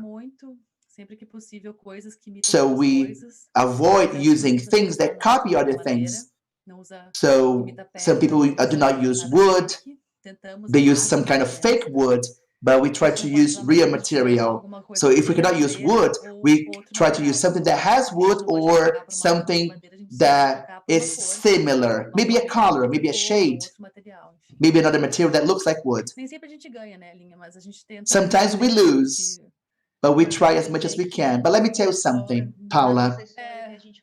In our history, we won many wars, right? So now we are talking about different kind of language. This project, we love this project in São Paulo. It has an area of almost 30,000 square meters. So we had some issues. There were lots of land there. But we like the concept, the idea of having just one single mast and we were moving pieces. And we wanted to build that in wood. So we want to use wood in constructions, not simple wood, engineered wood. No. Cross-laminated timber. It is really technological with lots of layers. They are glued against each other. In Japan, they construct buildings with wood. In São Paulo, people have been starting to use this material, but it is incipient. And the idea is to have just one structure, and the modules will be made of wood. And the CLT idea is interesting because even though it's wood, sometimes it doesn't look like wood. So we chose certain pieces because they looked like wood, and some pieces that did not look like wood. Maybe some cement, plaster. So the wood is part of the structure of that building. Esse é um prédio que a gente mostra porque a gente acha interessante, porque foi um dos primeiros que a gente fez em BIM também, né? This is one of the most interesting buildings that we have. We built it. It's a complete project. É uma sede de uma empresa, It is the headquarters of a company. Acabou não evoluindo, mas it did not evolve to something related to this, but it's all designed to use BIM. So, like all of the offices that we have projects that don't go further for any reasons. And this project was like that. It was all detailed, compatible with all engineering, everything ready, with the contract already on the table to sign and start. And the owner decided that he's not going to live in Brazil, and so the project freezed. And then we felt sorry about that because we were in the beginning of our career, and we see a project like this, really nice, but not being able to be implemented. So it was not possible, unfortunately. That was a really sad moment. Yeah, not because of the customer, of course, but we have some house here. It's one of the things that we really love. We like building houses. We still do this. We have here Casa Claudius. It's a mixed structure. It's in a closed condominium. Let me show here with the images. You can see from the edges we have natural vegetation, and at the end, right at the end of the horizon, you can see the vision of the cities. So have the vision of the trees, and in the second floor you can have a better view. So what we did was to invert the house. You have here on the floor and then you have a stair that goes to the second floor, and then you have those two structures of metal, and then we try to expose, and then we painted all these structures in blue to get a better view, and it shows a little bit of the confidence on the customer on us. And we were deciding which lattice we would use here, and the owner came and she thought, where this color comes from, and the whole house is going to be like this. So why don't you use a metal lattice? And then she said, yes, she didn't realize at the moment that, okay, sometimes Claudia bought the idea actually, and we were really happy with the result. In the Ventura house, it was a very interesting project as well. We had a lot of changes during the project. We tried to think of managing the time material during the project. So we need to find a way to count this time. If we are charging the customer and reflects with the hours worked. So we had the willing to do something really nice, but we exceeded with the times, and we should not act like this. But we were really happy because we could show the customer this way, and it's really beautiful. Yeah, it was approved. Yeah. And then we had a meeting in his company, and this company is he products RCA. It's a composition of glass with concrete, and the whole world they use this to create offices. So most of the organic buildings, for example, are made with this product, but here in Brazil they are very simple. But we went to the company and he saw a toilet. It's actually a mold of a toilet, very complex to create a concrete toilet. And then we stepped backwards and then asked the customer to use the facade of the house with this material. And it was really nice. And here is the picture at the end with the result together with the customer. It was really great. So it was possible to reinvent and stop and go back a little bit and analyze. Of course, we exceeded the hours time, but it was possible. And we arrived at the office. We didn't say anything to the customer. Let's start. We can try to create the pieces and try to understand this structure, this geometry. And our intention was that this piece reflected the natural light from outside to inside. So all this light study, we did everything, the rendering, and we invited the customer to talk. And then we showed them, and after this visit, we the project this way, and he didn't expect it. And it was amazing because he accepted immediately. And he now realized the potential that his company has with this material. It was an effort by our side and also by the customer side for us to establish this relationship. Here's the front of the house. Here are the internal areas of the house. So we have here those lattice where it can be hidden inside the wall. So you can open the living rooms and the swimming pool area, so we can make the idea of outside and inside. A continuous space can be worked, and it looks like the house can be a little bit bigger. And in the sequence, we're going to show a house in the same idea. The inner parts are our project as well. The choose of pieces here is also something that we do. We understand that good pieces of furniture give security to families. So after 1, 2, or 3 years, we don't have to exchange that kind of product. Here is the region, the balcony. You lose a little bit of the scale when you see from outside, but it's kind of huge. And here is the idea of the lights coming from outside, and it seems that inside it's more illuminated. The Casa Enseada project, this was our first house projected. I'm going to speed up a little bit.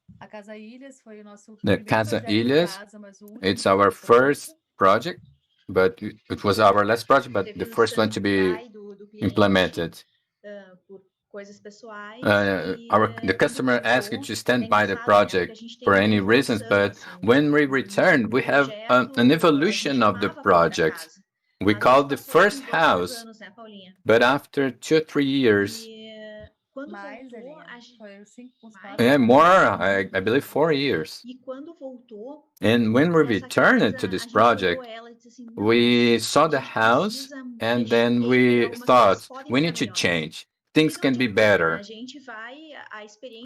It's always like this. Experience will show us that we can improve to use better things. And then we made a revision of this project. The customer agreed, and it was really nice. The final result, it was amazing.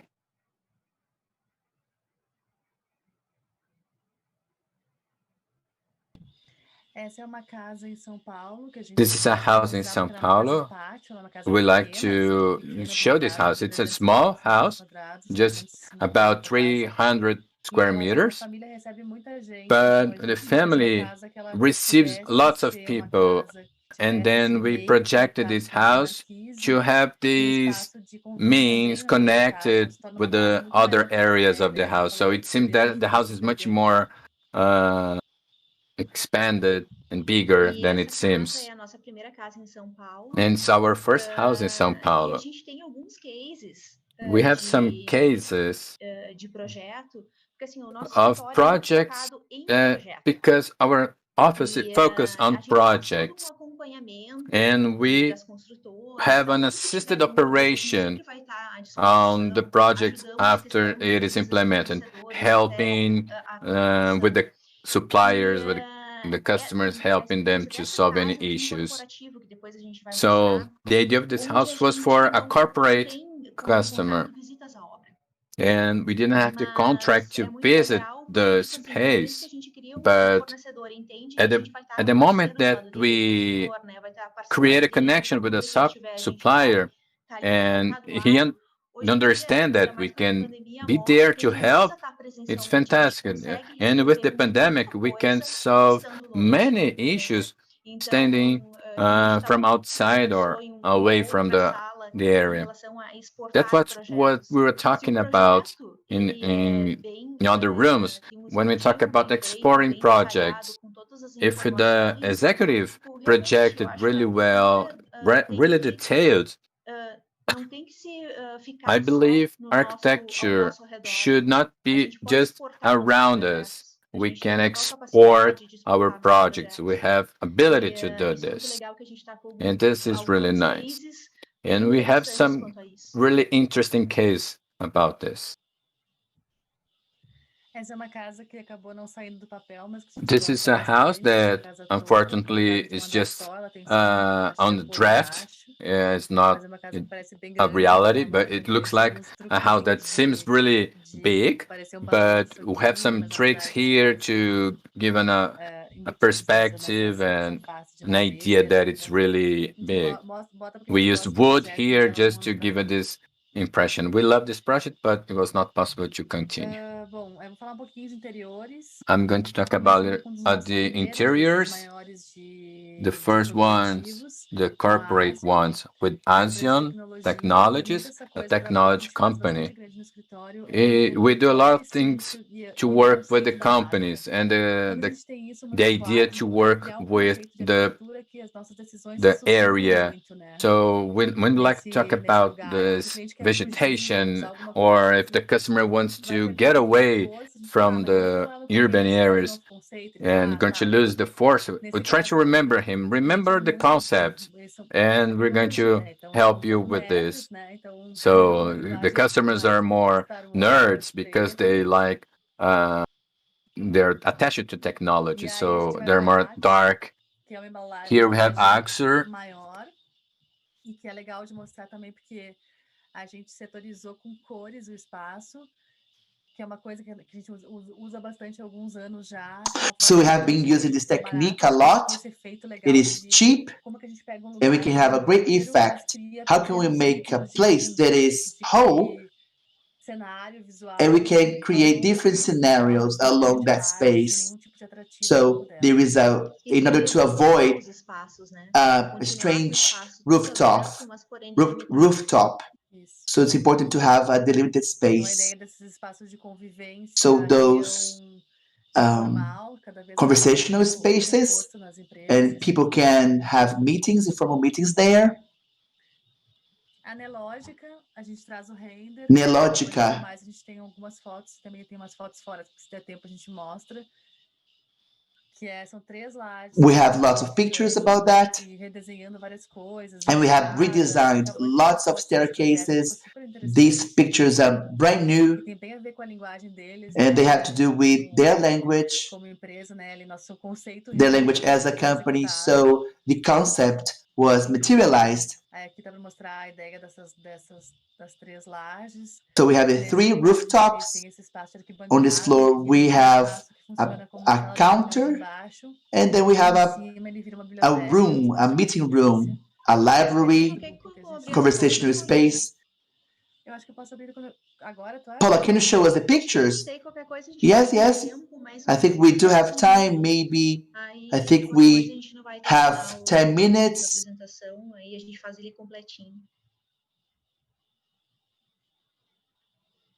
Estão vendo? Está carregando, está pesada a imagem. It's a bit heavy. I hope you can look at the pictures. Então essas são as fotos já da Neológica. So those are the pictures of Neológica. Igual ao render. It is the same as render.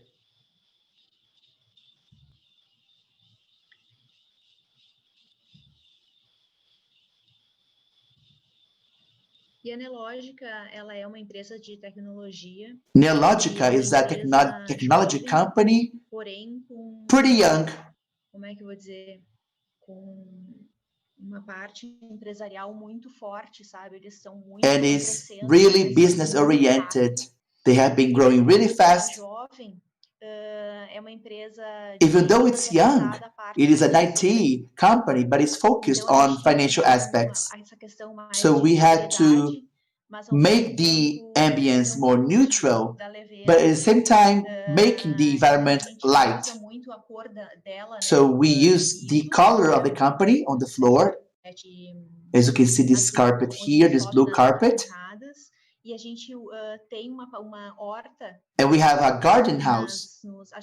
A house garden, better saying. Onde tem uma horta que fica próximo à equipe. And this house garden is next to the team. So you have a cupboard. And why? Because this is the future. So we look at the future. We have to break that prejudice. We should bring greenery next to us in the project. I like this photo because I like to create those virtual spaces. So it's a curtain that can be closed. So this has been getting really common in companies.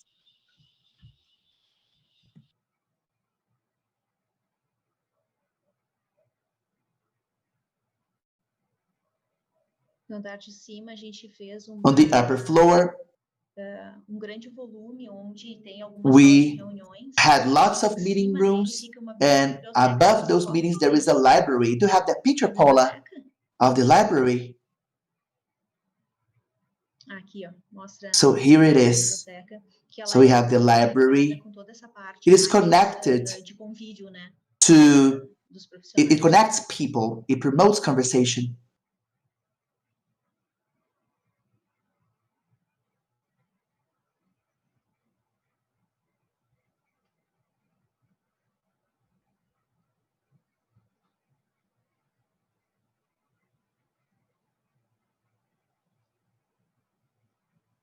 Queres voltar para a apresentação, Paulinho?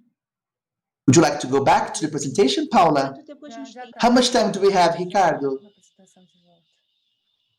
Temos 5 minutos. I think we have 5 minutes. Maybe we could see the pictures. We can go a bit faster. Maybe we can answer the questions from the audience. I don't know if we have questions. We do have one question from Natalia. The name of the office and Instagram. And Leticia has answered that. I do have a question, actually. Please. It concerns the technology that you have mentioned, the CLT technology and the other ones. How the developers and constructors, how do they deal with those new technologies? Do they accept those new technologies, or there's some resistance to the use of those technologies? I would say it depends on the thing. I would say the construction itself suffers lots of prejudice. So people think that, I think the end consumer thinks that constructions are made of bricks, just that. So if you want to convince a developer to invest or maybe to make a plaster wall, and of course that would be lighter, but the end consumer will not understand a plaster wall in an apartment. So there are some things that we struggle, but we have lots of support from people that like technology. So we have to have evidence that that works. It's not just my opinion, no. So this company has been working with that for many years. Concerning CLT, what we know about it, that is much more resistant to fire than any other material, and it's wood.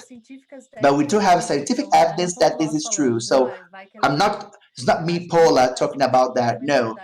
So we had to change the mindset of the market. We had to change that perspective. We know that sometimes bricks cannot yield perfect insulation, because people are used to that, not because it's better. So how can we change that? How we change those rules? Maybe we can suggest certain things, but then the end consumer will think that we, the architects, have decided. So if the market says, okay, it's wood, that's fine, no problem. Lembrando também, vocês falaram sobre a questão do. I've also mentioned the terrace, right? After some time, you were able to make it being approved, but this was a change in mindset, right? It was not something that we did. It was something that happened spontaneously, but we are using the law. So this generates a reflection on things. Let me give you a simple example. Why can't the laundry in a small project, why can't the laundry be next to the kitchen? Because it gets all the smell from the food, and the clothes come from the bedrooms, right? So not many things come from the kitchen to the laundry. So in the Kiev where I live, we have the laundry next to the bedrooms, and that makes totally sense. But because in the past, lots of apartments had maids, so that's why we had to have a laundry. But nowadays, people do not have a maid that lives there, in some apartments, of course. So it makes us reflect upon each case. So time changes, right? Different times. And it's good to work with that change and proposing new solutions. Unfortunately, we are running out of time. We are running out of time, so we cannot see all the wonderful projects that you want to show us. Maybe you can leave us your contacts, social media, Instagram, website. I looked at your social media and it is wonderful. Congratulations for the wonderful work. Thank you very much, Ricardo. So our site is arquiteturanacional.com.br, our Instagram at Arquitetura Nacional. So we were hacked this week, but oh my God, but now we are back. Our Instagram has been hacked, but now we are back. Entre em contato com a gente, Get in touch with us, ask questions, doubts about the projects. We are available to answer questions. Feel free. Thank you very much, girls. Congratulations one more time. You, Eduardo, Paula, Ellen, thank you very much. So let's continue with our lectures. Good night. Bye-bye. Thank you. See you. Bye-bye.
sessão aí do nosso domingo, nessa semana, na longa semana aí, né, de tantos assuntos legais da arquitetura da felicidade. O segundo congresso, que começou ano passado, foi ampliado, o entendimento do alcance disso foi expandido. A gente está conversando com tanta gente interessante e ajudando a explicar e nos conectar de maneiras muito ricas. Eu estou especialmente impactado pelo projeto Cidade Matarazzo. Conheci tem uns anos já, mas no início entendia que ia ser um hospital, que ia ser reaberto, daí comecei a entender, daí veio Jean Nouvel, comecei a ter mais informações. Ano passado ganhei um conjunto de informações muito maior e comecei a me interessar, e nesse ano eu conheci algo muito importante que me contempla de uma forma que me deixa muito feliz, que muita coisa boa que eu imaginei um dia, assim, que poderia vir a ser um projeto, está se transformando em realidade. Toda vez que eu sei um pouco mais, eu fico mais entusiasmado pela capacidade de pensar um projeto imobiliário em dimensões que normalmente se precisa passar muitos anos tentando explicar para as pessoas o que é. Mas tem uma cabeça onde isso está tudo muito claro, onde isso está sendo trabalhado aí nos últimos anos de maneira muito competente, um grande conceito, uma grande visão, e é surpreendente realmente o quantas possibilidades são já visualizadas com esse projeto de recuperação, de transformação, de construção e de ampliação das próprias questões da nossa economia como país, como São Paulo, uma visão muito privilegiada que o Alexandre Allard tem e que vai compartilhar conosco agora. São muitas coisas, ele fez uma edição especial aqui para o nosso contexto. Eu agradeço muitíssimo, Alex, pela tua participação. Quero te convidar a fazer essa atenciosa comunicação aí para nós de mais coisas que estão na tua cabeça. Muito obrigado. O Alex vai falar em inglês, a gente montou aqui a solução, tem vídeos, tem traduções, mas quem precisar pode passar para uma sala, então, de português ou de espanhol, que a gente tem aí ao mesmo tempo.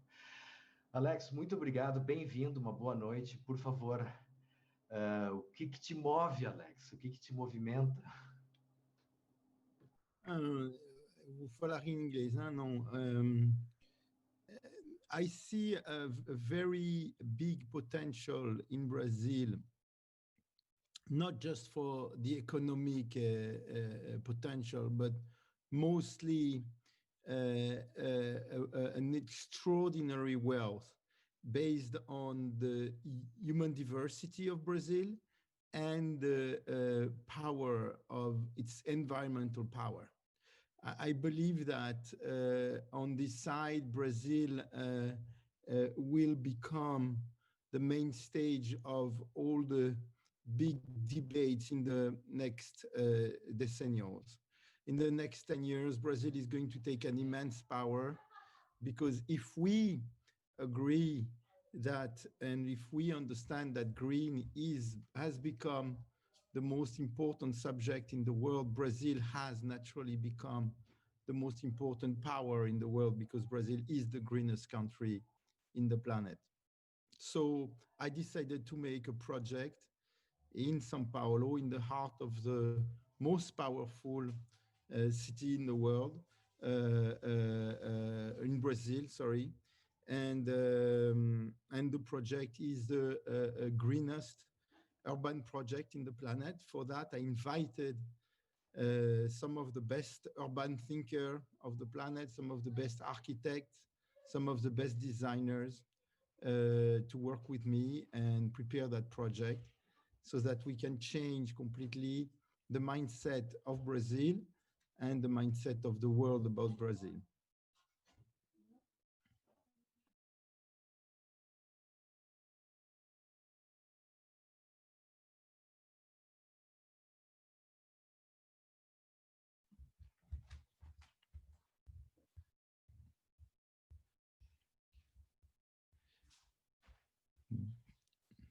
Do you have another question? Oh, sorry. No, please. Eu estava só fazendo a primeira pergunta de boas-vindas para ti, mas pode seguir na tua apresentação, por favor. Ok, acho que temos uma apresentação. You can see the presentation in the computers of the people, or no? No. Yeah. You cannot see the presentation. You shared? Let me try to share it now.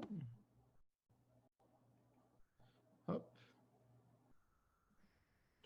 Tac, tac. There we go. Okay. Now you should see it. Cheers. So, the Cidade Matarazzo project is about changing the mind of the Brazilians about the extraordinary wealth that lies in Brazil, and it is about changing the mind of the world and understanding for the world that Brazil has become the green superpower of the planet. So I'll give you a little movie now about why I do this project. And the idea is to create a new culture. It is urgent to reinvent everything we know. Global warming will strike this century in the next 30 years, not more, with devastating human consequences. We have 5 years at the most to revert the situation, and it's possible. The current system exploiting nature is an old paradigm. In the new story, we are connected to nature. We belong to nature. That new vision implies a unifying language, understandable to everyone, and it means a new culture. But more importantly, it implies new business models with the use of technology to value what is most precious, our human creativity and craft. And that's the mission of Matarazzo. The advent of this new paradigm relies on two major movements. First, a cultural movement to change people's mind. Second, a movement to create unity, aggregate all this as a community. So first, at Matarazzo, our cultural movement is to help people connect physically with the positive experiences of this paradigm.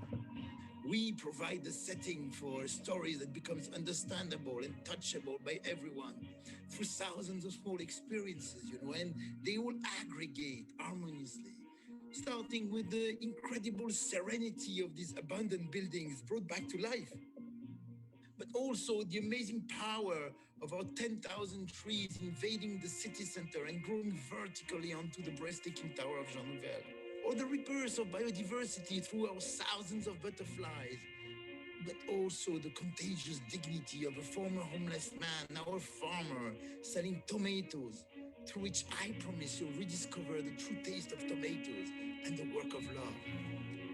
And then the divine inspiration of our many artists celebrating diversity. This is a new luxury for a new humanity.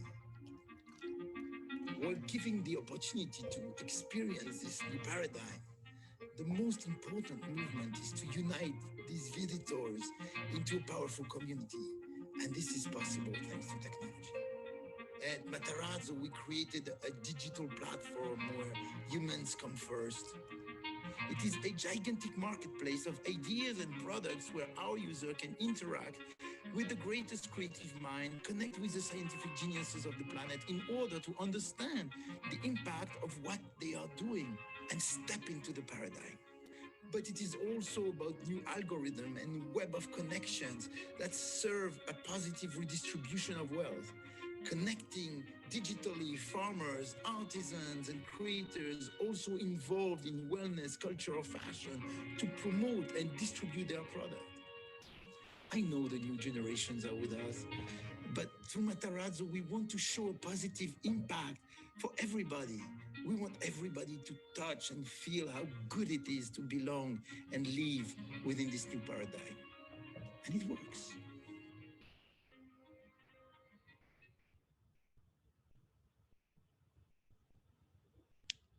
So basically, the project is is about teaching people how to live in the new world that we have to live in, and showing them that it's possible to do everything that in a way that we don't destroy our planet, but we rebuild our planet. And this is our job. And it goes through a physical experience. And so the whole challenge was to define what architecture, what physical experience we can give to symbolize this. How can I create an immersion for people that when they come in our place, they immediately understand that not only they feel better, but that the path to making a world a better place and preserving nature and taking care of nature is a new luxury, and it's something that is possible, you know. So we work on all these values, which is preservation of heritage, you know, which is something that Brazilians love because they love Paris, they love Rome, they love Venice, but they don't do for themselves because, you know, they donated 100 times more for the Cathedral of Paris than they gave for the museum that burned in Rio. About biodiversity, we show the presence of biodiversity a lot through butterflies, but plants, etc. We promote circular economy, and you can eat, and you can dress, and you can experience circular economy. And diversity. We show that diversity is a journey of the future by encounter. You know, we organize architecturally the mixogenation of people. You know, I take people from the street of Paulista and I mix them with the very rich people from the best hotel in São Paulo that we are creating. This is subject of a lot of debate, but all the architectural and urban principle in Brazil is that a project of high luxury have gates that are closed and lots of securities. I think that this is responsible for a lot of the issues and sometimes the depressions of the elites in Brazil. The idea here is we open the doors, we open the gates, and it's so crazy that we even have people fighting against us for that, you know, and promote the diversities, that encounter of all kinds of people, because that's the amazing energy that we can see and that defines Brazil for the rest of the world. And of course, we invite culture, and culture is we invite the best people in music, in theater, in dance, in movies, in exhibitions. You know, we invite all these disciplines to talk about that subject and promote this. And of course, we root all that with the soul. So, I mean, what does an architectural project like that looks like? This is what I'm going to try to show you. The first thing is that we use an existing old building. And that's a very, very important element, is that, I mean, we convey the roots. There is no future without roots. There is nothing you can build. There is no vision that you can imagine without actually respecting the history, fostering, enhancing the history. And that's why I've been looking for many years before I could do this project, a place that had those roots in the scale of the project, and also in a location that is not too far from where the people are. And we found the place on Paulista, and the key of our project is how we make the future, the life of the future, start inside the place where you had so much history. I mean, this is the greenest project in the world. I just want to give you a few numbers. It's all solar powered. It's 25,000 megawatt hour of production to power this gigantic place, which is 200,000 square meter built area in 50,000 square meter of land. We are autonomous, more than 80% with our own recuperation of rainwater. we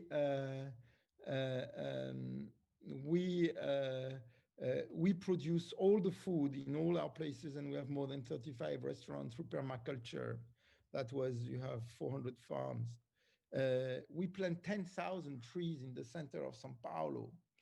This is the project in the world in the city center that plants the biggest number of trees. I think the second to ours is 1,000 trees. So we create the greenest project to create the greenest urban experience in the planet. And as I said, the most incredible thing is we start by upcycling an old building. We start by showing that architecture of the future is not just about building new from a new piece of land, because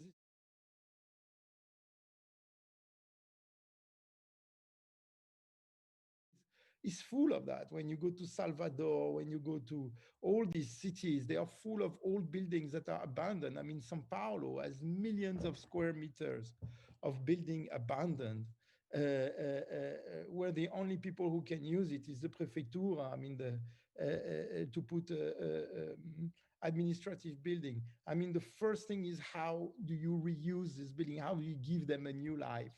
And this is fantastic, because this was a hospital, and the sentence of the hospital is to make accessible to the poor people a saúde dos ricos.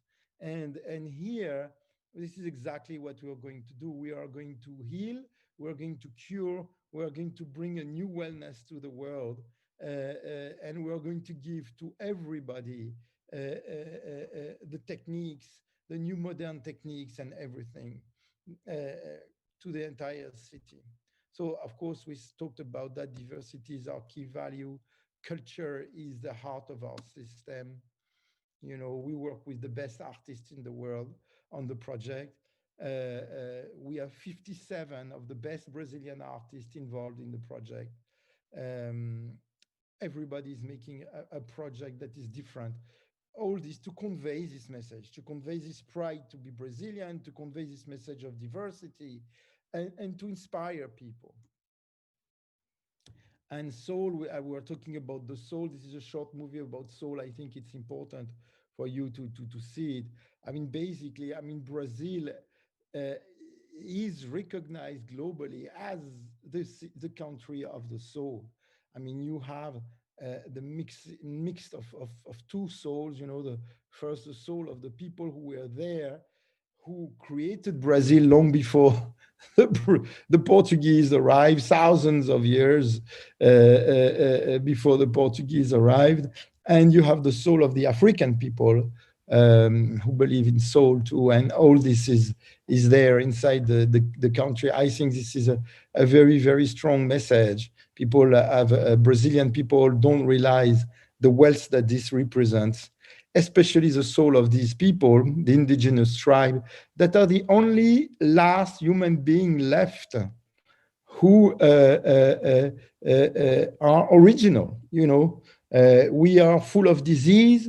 We have we have discovered diabetes, hypertension, even cancer. All these illnesses don't exist naturally in us as human beings. This is a produce of our urban life. This is a produce of our stress. This is mostly the produce of pollution. But the biggest, the most responsible is our food and the medication that we take, you know. So these people are essential to teach us their culture, because their culture is what is inspiring this project.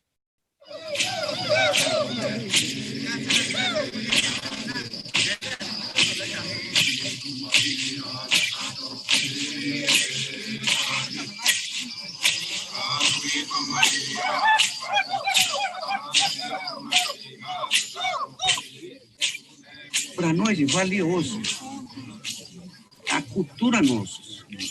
Esse é que a gente não quer perder. Não é que a gente inventou, não é, não. Vem de muitos anos. O trabalho do índio do Alto Xingu. Hoje está... Agora já vai embora, liderança, vai embora. É triste. Só nós, liderança, sobrou. nós ainda lutando, conservando nossa cultura. And the preservation of this culture is not about their dances, not about their cocaros, but is about the way they have learned how to live and respect because they belong to nature. And that's their culture, and that should be ours. Inside the project, I talk about it in the first film that you saw. I mean, all our system is connected by one community and one technical platform. And that technical platform allows the people who have lived the experience to keep in contact with us, our culture, our wellness, our food, everything.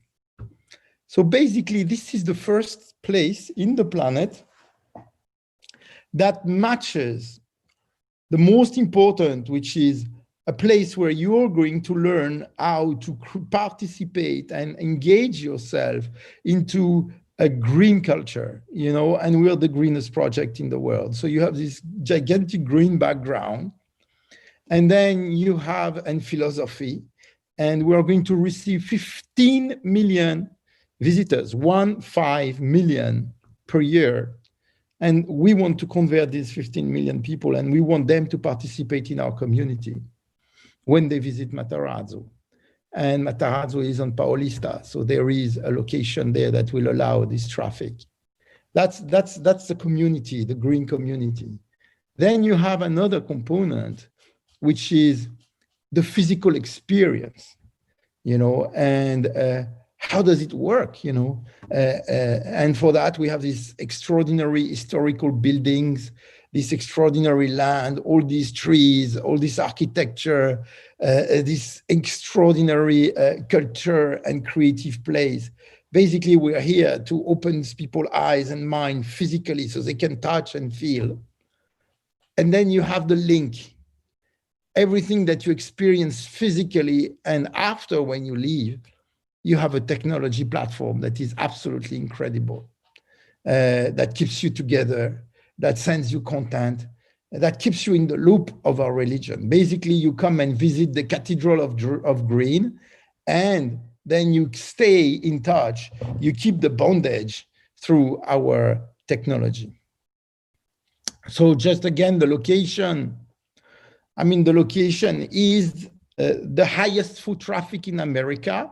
You know, Paulista on Sundays is 1.2 million visitors. And this is the highest foot traffic. But the most important about this location, beyond the foot traffic that is essential for us because this crowd is going to come and visit Matarazzo, the most interesting thing from an urban standpoint is that São Paulo is the unique city in the world where one avenue separates the traditional, the wealthy traditional, and the creative people. There's no other place. I mean, in London, Covent Garden is 25 minutes from Knightsbridge. In New York, Tribeca and Soho is 40 minutes from Upper East Side, Madison Avenue, etc. In Paris, Champs-Élysées is 30 minutes from Le Marais. I mean, and same, Nanjing Road from Pudong in Shanghai. Every city has 25 to 45 minutes separation between these two parts of the city. Here it's just separated by one avenue. And if you think about it, the reason is very simple. The avenue was built on the top of a hill. And on one side of the hill, you have the people of the future. And on the other side, you have people who have the wealth, the elites that are trying to preserve the past, you know. And the idea is to make these people encounter, because we need both. We need the money of the people of the past to help the people of the future build the future. And so on one side, we bring the wealth, and the other side, we bring culture. And in the center, we will create this symbol that you see here. So this is the first architectural symbol of the project, which is a totem of diversity done by an artist. And it's 75 meters high. It's the highest piece of art in the world. It's 680 tons. And the idea is to symbolize the power of diversity and make São Paulo the capital of diversity. So you see the map and you see the piece after. So just to summarize our urban project, Our urban project, as you can see, is full of trees. These are the 10,000 trees. And it's connected to Paulista. And we have closed all the streets. I mean, we have the planning permission to close all the streets. There is now a big fight about that. I'm going to talk about it because we're attacked by some associations who are against us closing the streets. It's crazy. They don't want us to plant trees. They want to protect the cars. And we put the cars in undergrounds, you know. And you have the old buildings, these groups, 10 huge old buildings, 35,000 square meters of old buildings in the middle, which we are reviving, abandoned in the middle of the nature, but full of inspiration. And then on the other side, at the other end, we put the most expensive, the most luxurious hotel in Latin America, because what we want to bring the people who are the most powerful in the world and in Brazil, and so that they can dive into our system and change their mind. And we have an event center that is enormous with 7 rooms, which will attract about 2,500 people per day. You know, so, and we have the House of Creativity, which has the largest exhibition hall in the city, which has theater, concert room for 1,800 people. I mean, it's an enormous cultural machine. I'm going to take you through it now.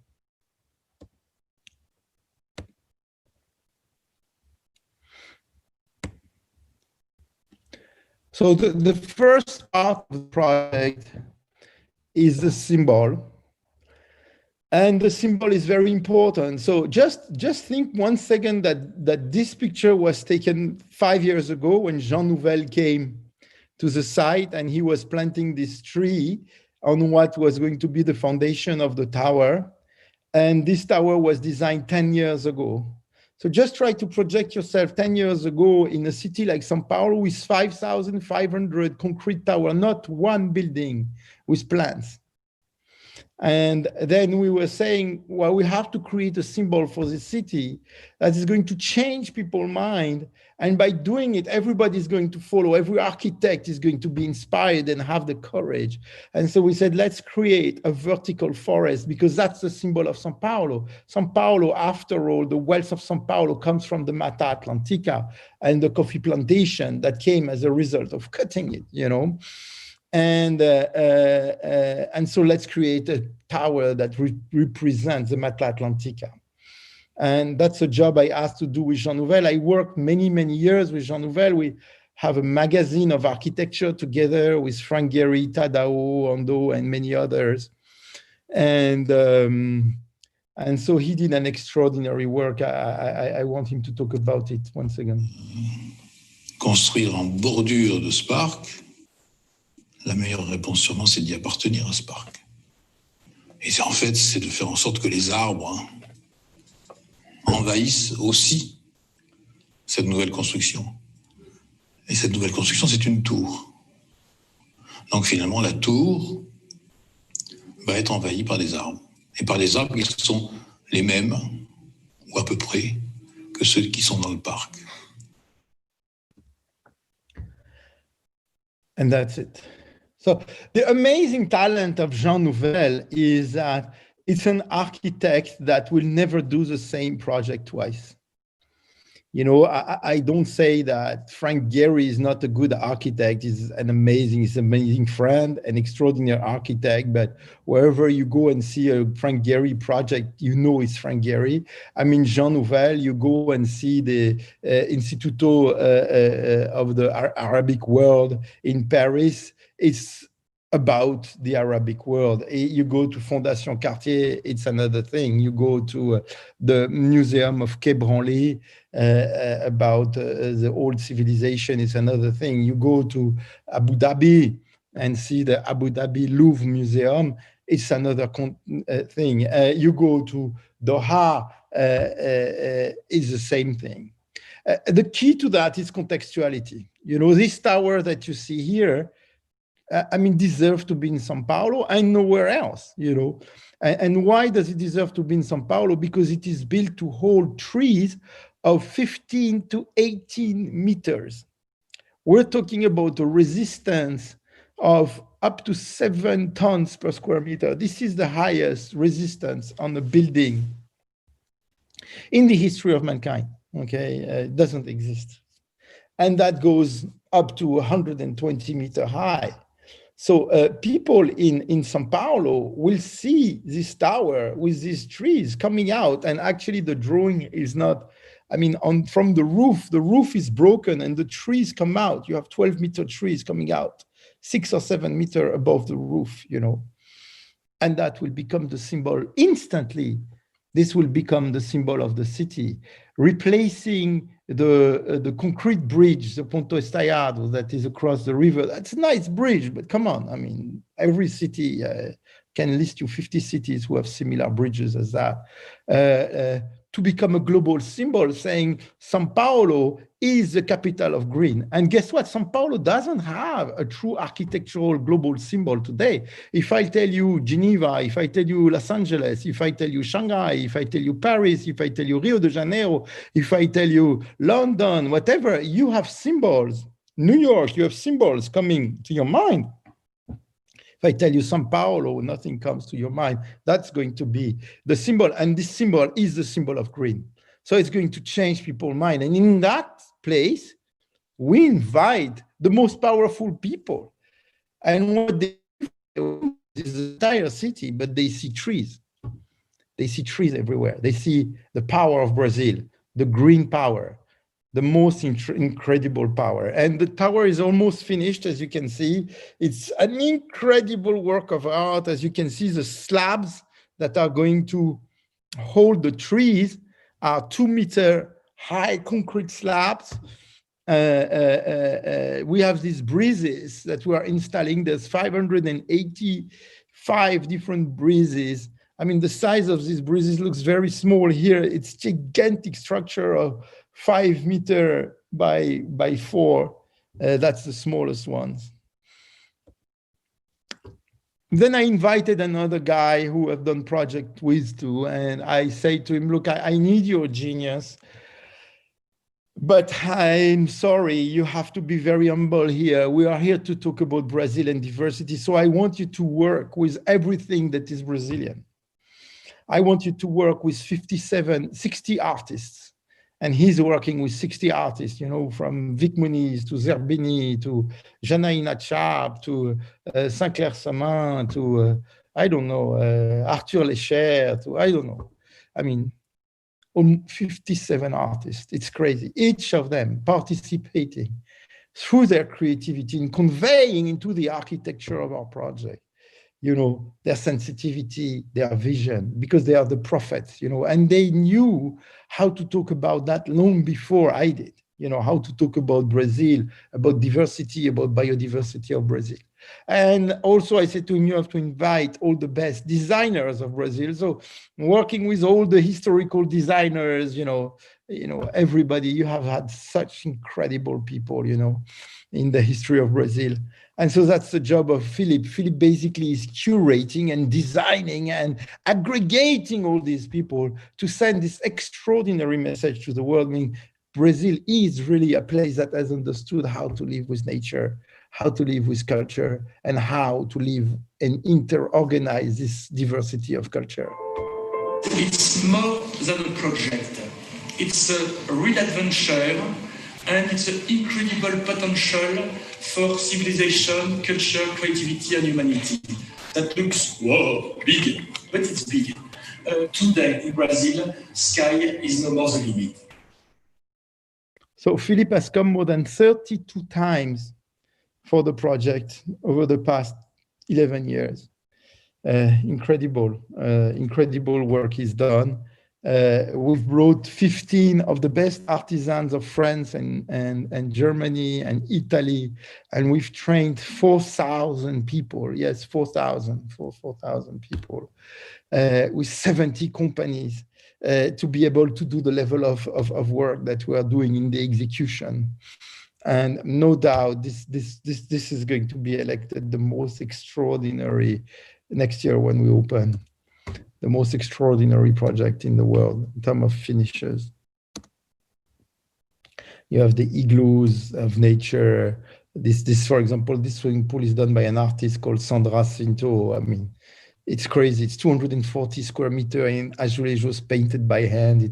It's a complexity to reproduce a piece of art on all these details. It's crazy. Then I invited another group of guys. I'm not going to go through everybody who's working on the project because it would be endless, but I invited another group of guys. I mean, unfortunately, they are more known outside Brazil than inside Brazil. I don't know how, but every Brazilian should know these guys, but they don't. They are absolute geniuses, and they are conveying, if anything, this idea of recycling, connection to nature, etc. The Campana brothers, and they are working on a very strategic place, which is this place where we connect the city to our project. It's a very, very complex undertaking. E a cidade de Matarazzo trouxe uma renovação com input ecologicamente correto. Eu acho que esse projeto ele é visionário no sentido de humanizar a cidade. É um projeto que é único no mundo, transformar uma grande área da cidade num parque, quase que numa floresta, né? Uma floresta até vertical, né? Esse projeto vai tornar a cidade também mais cosmopolita, né? É uma forma de revitalização do espaço ao entorno. And this is what we're doing. So basically, we negotiate with the city hall. It took us 5 years to transform a utopia in reality, which is to say, let's close the streets and let's transform them into parks. São Paulo has 19.8% of its total area, which is streets. Imagine you transform them into forest. Well, it's easier said than done. And so we wanted to do it, to contaminate, And the idea is that we put the cars in underground, so they don't have problems of traffic. And you don't imagine the problems we've had for that. And until now, so guys, you're all listening to me. I'm asking you to vote for this. And the vote is queroparquedasflores.com. Please go there, queroparquedasflores.com.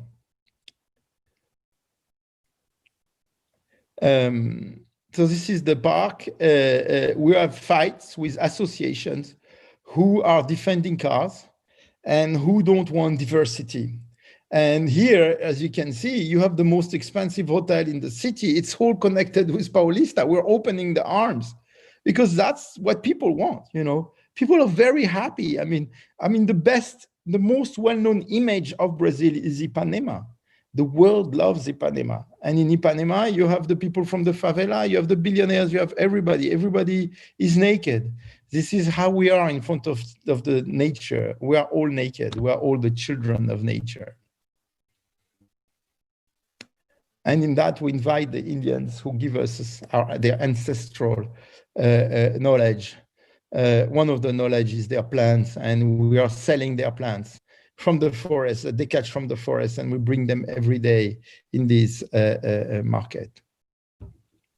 Then I invited another guy, which is an architect who inspired me, and he is a fighter, He's the kind of architect that we need to develop, this mentality in Brazil, All of these architects that you've seen, they all have a very strong social cause. You saw these designers, these architects, Philippe, brought design to everything, into the cheapest projects, to the cheapest objects in the world. Jean Nouvel, became very famous for all his urban, how do you call that, social housing. Rudy is an extraordinary architect for concert halls, etc. And he's a big defendant of the project. I'm going to let him speak now.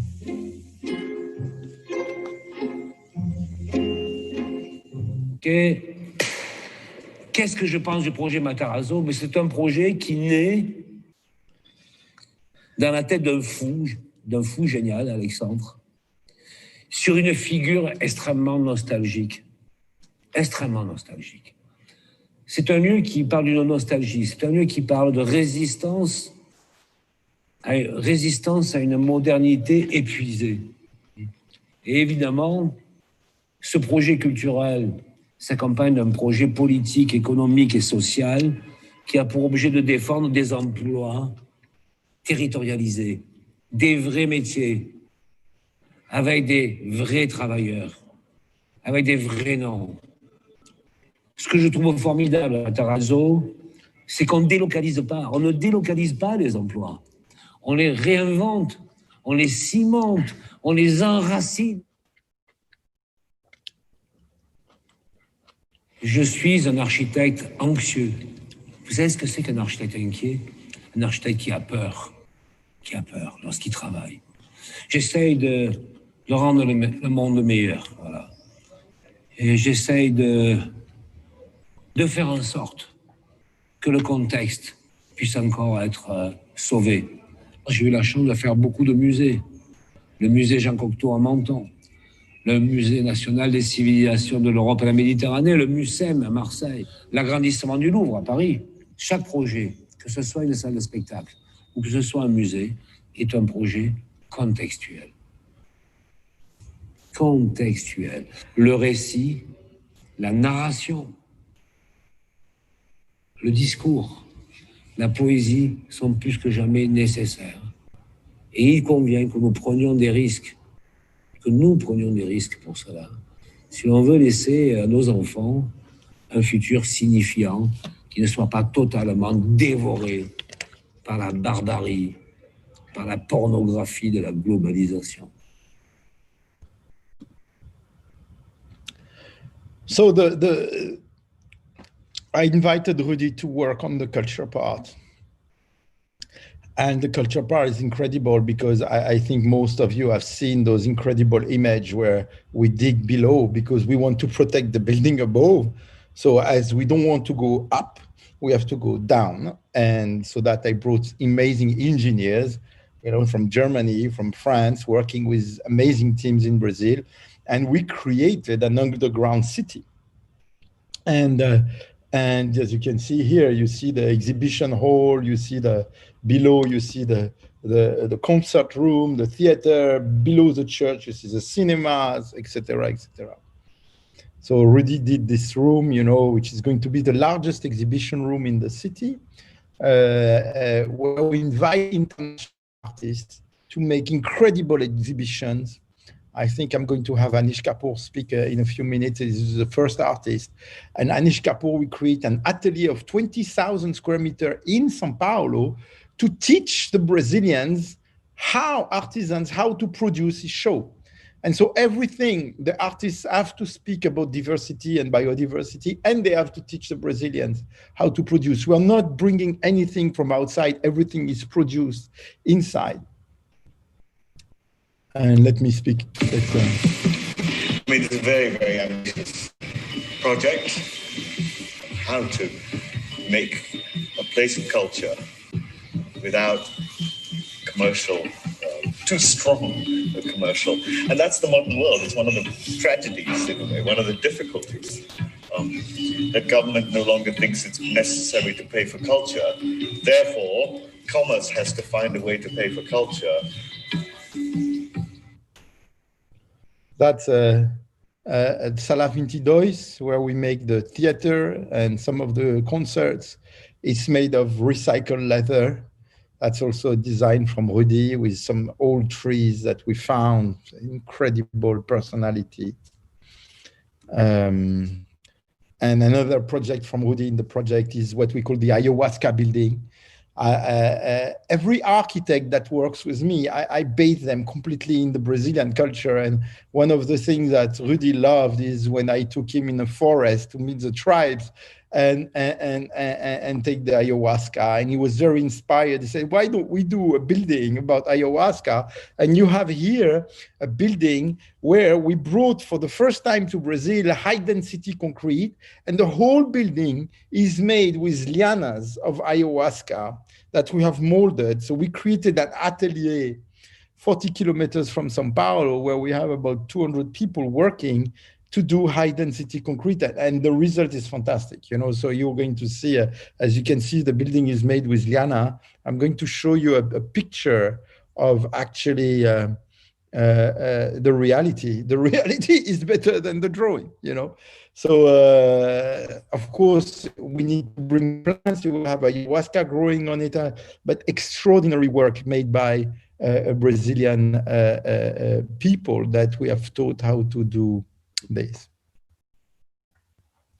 So just so you understand, I mean, we are living in a digital world. I mean, you guys are spending 4, 5, 6 hours a day on your mobile phone, you know, working, exchanging information, etc. J'arrive, ma princesse. You buy from your mobile phone, you do everything. And the more we get digitally connected, the more we need to connect back to physicality. And the more the places have a role, you know, in our lives. But they are redefining completely this role, you know, like the office building doesn't mean anything anymore, you know, like the shopping mall don't mean anything anymore. This was a vision of another time, you know. I mean, basically we need meeting places. We need encounter places between human beings. So we need, as urbanists, we need to think about place in a different way. All that counts is the experience. How do I use reality to change people's mind, to drive this new culture? In our case, it's about driving this new culture of green, people realizing that green is beautiful, that it's amazing, that's what makes us happy, that we should belong to nature, there is no doubt, and we don't have any sacrifice to make. That's our job. And voila, that was a Matarazzo presentation for you guys. Oh, sorry. I don't know how Alex, to teach up this. Yeah. We are together again.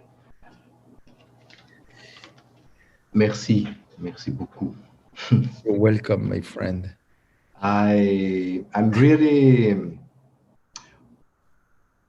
well. Bom, eu vou falar. Não, aqui a Sala está em. Fala português, podemos falar agora. Português. Podemos todos falar já português, passou, aqui melhor, não tem problema. Mas assim, eu realmente fico um pouco desconcertado pelo salto que eu estou assistindo com o teu projeto, que a cada fase, né, como um bom storyteller, assim, mas a cada avanço dessa tua comunicação, do compartilhamento das informações, existe uma certeza cada vez maior de que isso não é uma maquiagem, né, como a gente tantas vezes, infelizmente,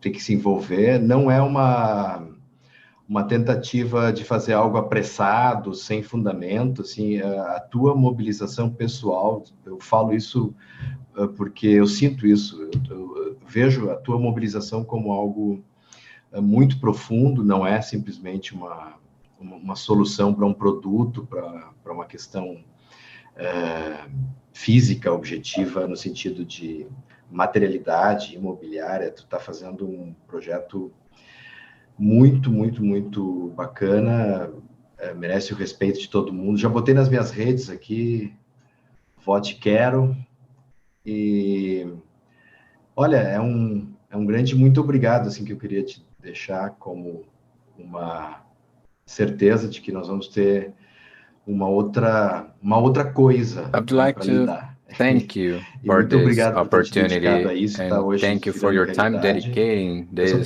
to our opportunity. I just have to say thank you for your words and your vision, and that this conversation we have now in a urban dimension continues and prosper. All the best for you. Obrigado, amigo. Estou com vocês. Thank you, friends. I'm with you. Excellent. Qualquer coisa que você precisa. Anything you need, I'm here. Très bon. Very Muito good. obrigado, uma boa noite.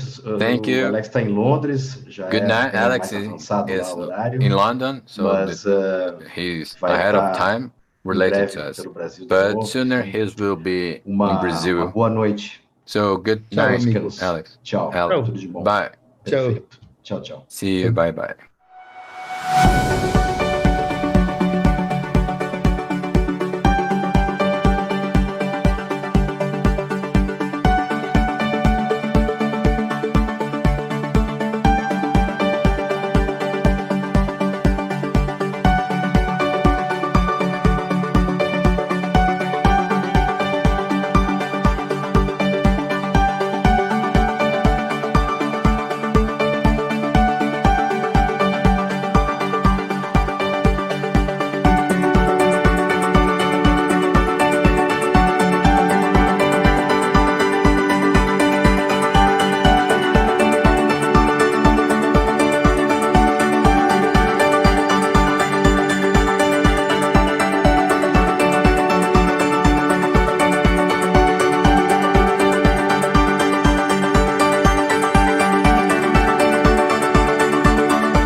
noite, boa noite, boa noite, boa noite. Good evening. Segundo Congresso Brasileiro da Arquitetura da Felicidade. Recebendo aqui Fernando Brandão. So here we have Fernando Brandão, um grande amigo. Fernando Brandão, a great friend of mine. Conquistou a China, pessoal. Olha só, todo mundo quer fazer América. Fernando so everybody wants to conquer fez America, a China. but Fernando conquered China. Vai, Fernando, that's Ele really tem cool. Tanta história para contar, muito bacana. So Boa Fernando has noite, lots of stories to tell. Muito Good evening, bom ter aqui Fernando. você It's really nesse good to nosso have you Congresso da here Felicidade. in our Congress on the Architecture of Happiness. E a primeira coisa que eu me lembro quando eu convidei And the você, first thing that I remember puxa, from aqui you no Brasil, is that pouca in gente Brazil, fala, acha até piegas falar de some people felicidade. think that Mas it's quando você quite chegou na China, cheesy to talk você about viu que lá happiness. eles But when you tinham arrived at esse China, princípio como they princípio de discuss vida happiness muito as a bacana. tenet. Então, falando desse assunto, eu So, queria talking about this topic, te dar as I would boas-vindas like aqui ao to Congresso welcome you e to our falar que, Congress. puxa, o Fernando tem muito a ensinar And Fernando has lots of de things to toda essa teach us. experiência que ele teve, He está has tendo, so né, much de trabalhar experience em países tão distantes, in working culturas tão with countries that diferentes, are e far a away gente from vai Brazil, aqui with different num papo cultures, and gostoso where we're going to have a chat, a desvendar pleasant todo esse chat, mistério que to para nós é, unveil né, this falar mystery, de because trabalhar we no talk exterior, about e que o working Fernando hoje overseas. tem isso como uma Fernando, ponte aérea, como ele diz, uma ponte aérea de 24 horas. Fernando Boa noite, works Fernando. in different countries. Valeu. Good Boa noite, evening, Takeda. Fernando. Good Primeiro, evening, preciso Takeda. agradecer essa oportunidade de estar Thank you very much, participando com Takeda, vocês for the desse, opportunity to be desse here congresso on this descolado Congress on the Architecture of Happiness. It is really cool. da academia descolado It's das seitas arquitetônicas brasileiras. It's E vamos detached falar um pouco from da... other Eu architectonical costumo dizer principles. assim, a arquitetura é um assunto tão importante que não cabe só aos arquitetos. Architecture is so important that all the professionals, apart from Isso architects, have to deal with it. Parafraseando uma frase do Churchill, que ele dizia assim, que a guerra é um assunto tão importante que não deve ficar restrito só aos militares. That it should not be restricted to the arquitetura também é o militaries. mesmo raciocínio, viu? So it is the same rationale. A arquitetura cabe a muita gente discutir. So we have to discuss architecture, for sure, Fernando. No Brasil, eu não sei se no mundo todo você tem uma experiência maior, ele está restrito a um tipo de linguagem, a uma linguagem própria, né, o arquitetonês, né, uma coisa muito fechada dentro de si próprio, né, dentro da gente mesmo. E é tão importante nesse encontro aqui, a gente trouxe tantas ciências diferentes, tantas pessoas da arte, de outras áreas da neurociência, né, para falar desse assunto da arquitetura, porque todas essas ciências impactam diretamente. E você é um grande defensor disso, né, de sair desse hermético, desse quadrado e pensar fora desse quadrado. Isso é muito bacana, né? E quando você fala disso, da questão da felicidade, como é que os chineses lá, você vê que eles viam essa questão da felicidade que você falou? No primeiro dia que eu falei com você convidando para o Congresso, eu até falei assim, puxa, a gente está fazendo um congresso, né, que até parece meio piegas, né? Eu conheço você, né? E aí você falou, me deu uma coisa boa, assim, puxa, a gente está num caminho muito bacana. E quando a gente conversou, foi muito legal, porque eles pensam nisso. E nós aqui não estamos pensando. Talvez por isso a gente seja um dos países mais depressivos hoje da América Latina, das Américas, né? Is one of the countries with the highest rates of depression. Como que está a China nesse campo? O Brasil é um país intrinsecamente feliz, né? A nossa música happiness feliz, is part of Brazil. E é reconhecida no mundo todo porque people see astral, né? E a gente está caindo numa depressão porque a gente não consegue perceber nossas positividades. Because we cannot see the felicidade é um positive conceito side muito of relativo, né? Cada um tem a sua, is cada um tem really o seu subjective. desejo. Each person has a Mas desire, o que eu acho legal desse conceito da arquitetura da felicidade é que aponta para um caminho de positivo e proativo, sabe? A gente sai do marasmo e desse discurso hermético. Então, Na China, quando eu cheguei lá, havia quase essa palavra de ordem do partido. So in China, the Vamos party ser felizes. As pessoas we should be happy. Let's be happy. Esse caminho. E aí eu entendi que era So they esse followed caminho that de uma path. coisa So I positiva. understood Não that this was a positive entrar path. nessa coisa pega, So nessa coisa it's not a cheesy thing. brega. Quite the opposite. It is not old-fashioned. Sorrir à toa, né? Do seu So it's good to smile. Mas, For sure. Vamos construir, né? Let's build Exatamente. a path. E muito disso foi essa questão da pandemia, nos fez pensar muito muita coisa está mudando e vai mudar, né? Vai mudar. E quem não enxergar isso vai ficar realmente fora das grandes transformações que vão ocorrer, né? No mercado, no capitalismo está mudando, a cultura está mudando, os costumes estão mudando. Se nós não nos atentarmos a isso, a buscar que felicidade nós queremos, por isso é o nosso lema do Congresso aqui, que felicidade.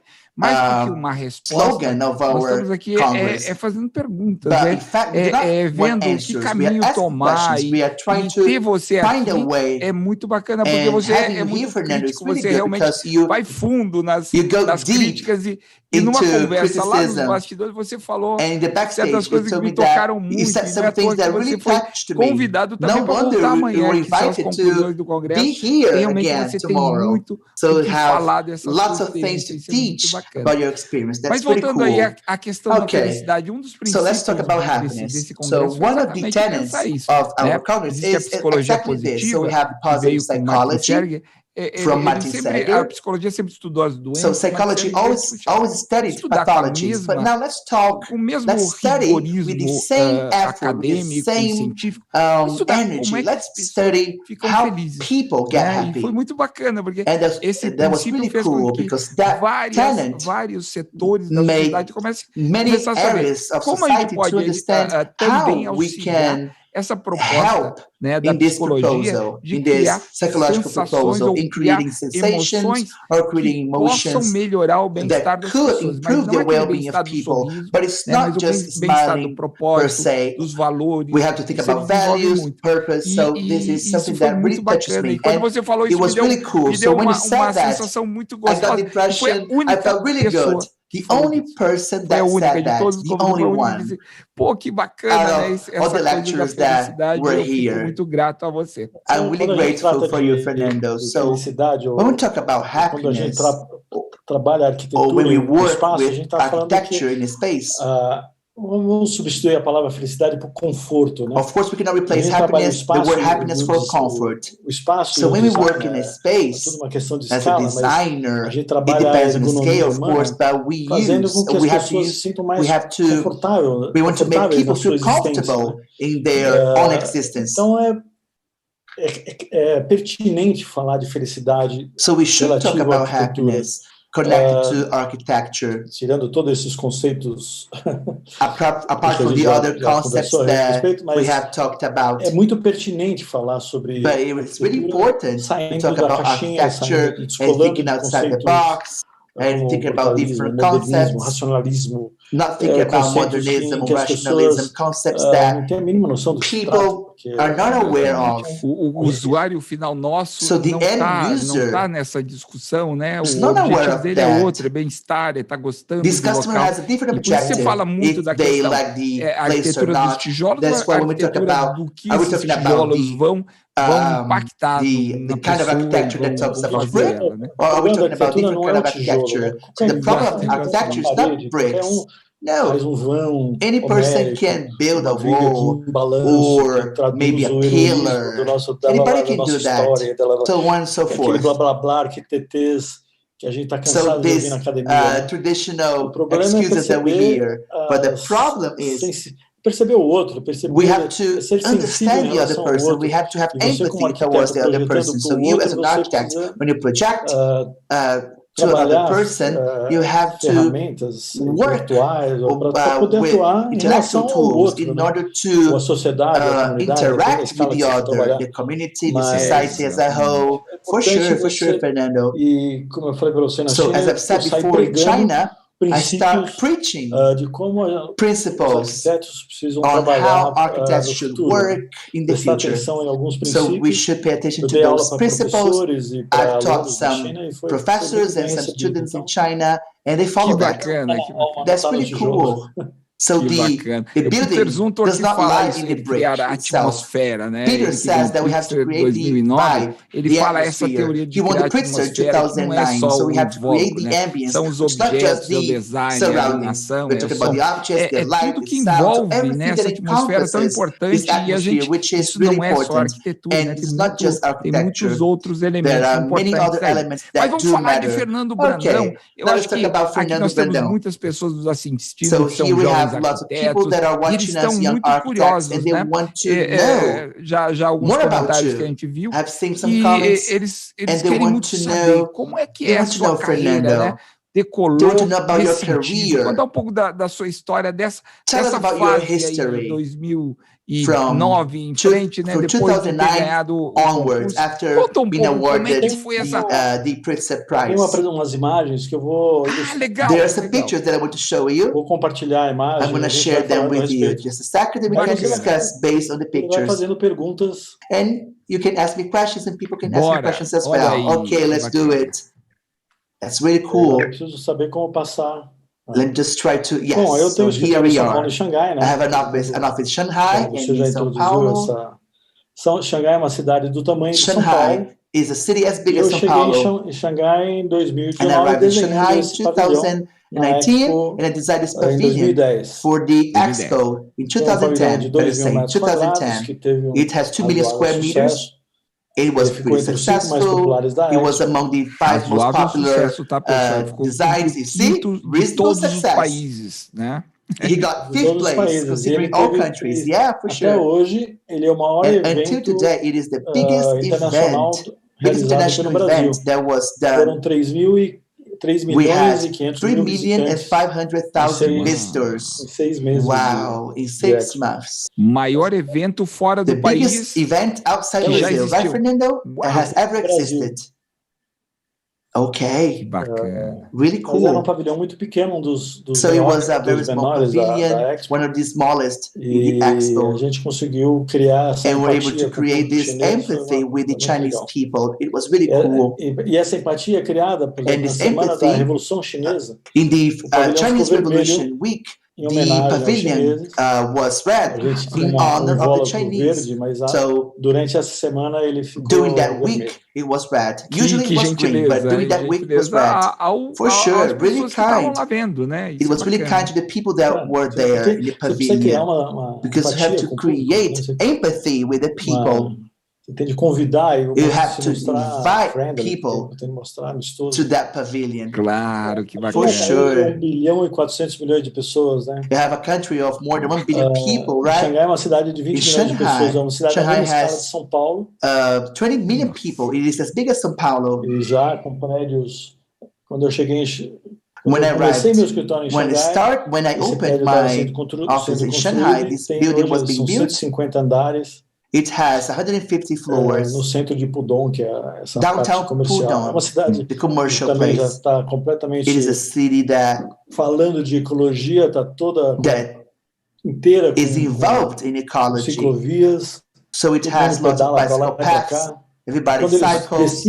Quando eles tomam uma decisão a respeito when they make a decision about pollution, about planting trees, about bike paths, tão absurda. So it is so quase huge. Não tem lugar para andar na calçada. So we don't have. I mean, there are so many bicycles that you can barely walk on the sidewalk. Bicicleta para todo canto. You have bicycles everywhere. É muita gente, né? Lots of people, for China sure. também é são 5.000 anos de civilização que, apesar de toda essa arquitetura moderna, is really traditional. 5 million years, 5,000 years of tradition. No design, so the design as well is really detailed. Tradicional chinesa, apesar de here we have the traditional architecture in China, even though the revolution has curbed some of the architecture, but we still see wisdom from ancient times.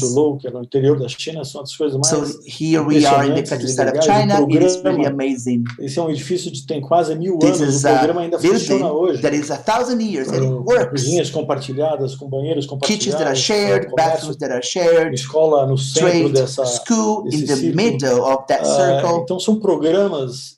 A cultura chinesa de uma so the Chinese culture is so wise. Que pertence a gente. So it belongs to us.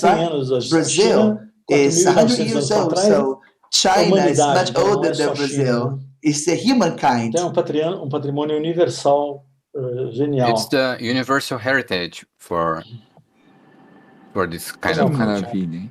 What a wonderful place. Que são Here's impressionantes da China Great China, Wall. O exército em Xi'an. We have the army in Xi'an. Essa tradição chinesa nos traz Chinese tradition nos traz patrimônio brings us this heritage. Chocante, it's a huge and shocking Xangai é uma cidade também que tem patrimônio de Art Deco impressionante. Has an Art Deco heritage. I guess outside Europe, o acervo de Art Deco mais bonito is one of the most beautiful Art Decos of the world. Cidade, a gente percebe on a daily basis, we can notice these details of the handcraft work, do trabalho à mão, né? This tradition of handworking. O uso do espaço the usage of space, é uma coisa so the private areas. Muito comum esses anos de comunismo fez com que as during pessoas this communist period, extrapolasse os limites entre o público e o privado. Então você vê situações de gente dormindo na rua, area, so you na can rua. see people sleeping on the street, using the street for íntimo público, for né? an intimate Que bacana, se apropriam mesmo desse espaço. They appropriate of the space, yeah. Em 2016, 2016, eu montei uma casa lá, que essa é uma foto da minha casa, um condomínio perto do escritório. It's a condominium, a house in a condominium near the office. This is my house. Trouxe muita coisa do Brasil, cores do Brasil. Lots of things from Brazil.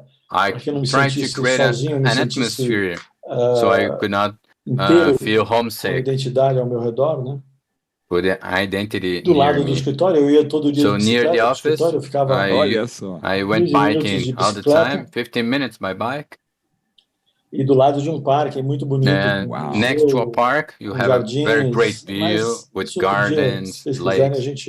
Another day we can show this a little bit more. Bom, eu faço em 2009, quando eu estava na Expo, eu fui convidado por essa instituição I was invited by this Eles são uma instituição que na época eles pretendiam trazer, a China queria trazer 10 universidades entre as melhores do mundo. E no quesito professores estrangeiros, a China não tinha, não cumpria esses números para qualificar suas universidades. Foi criada essa instituição de tal grupo e convidou professores estrangeiros para dar aula nas universidades chinesas. Na área de arquitetura, eles aproveitaram a Expo e convidaram os 8 arquitetos dos pavilhões mais populares. O Brasil estava em quinto lugar e eu fui.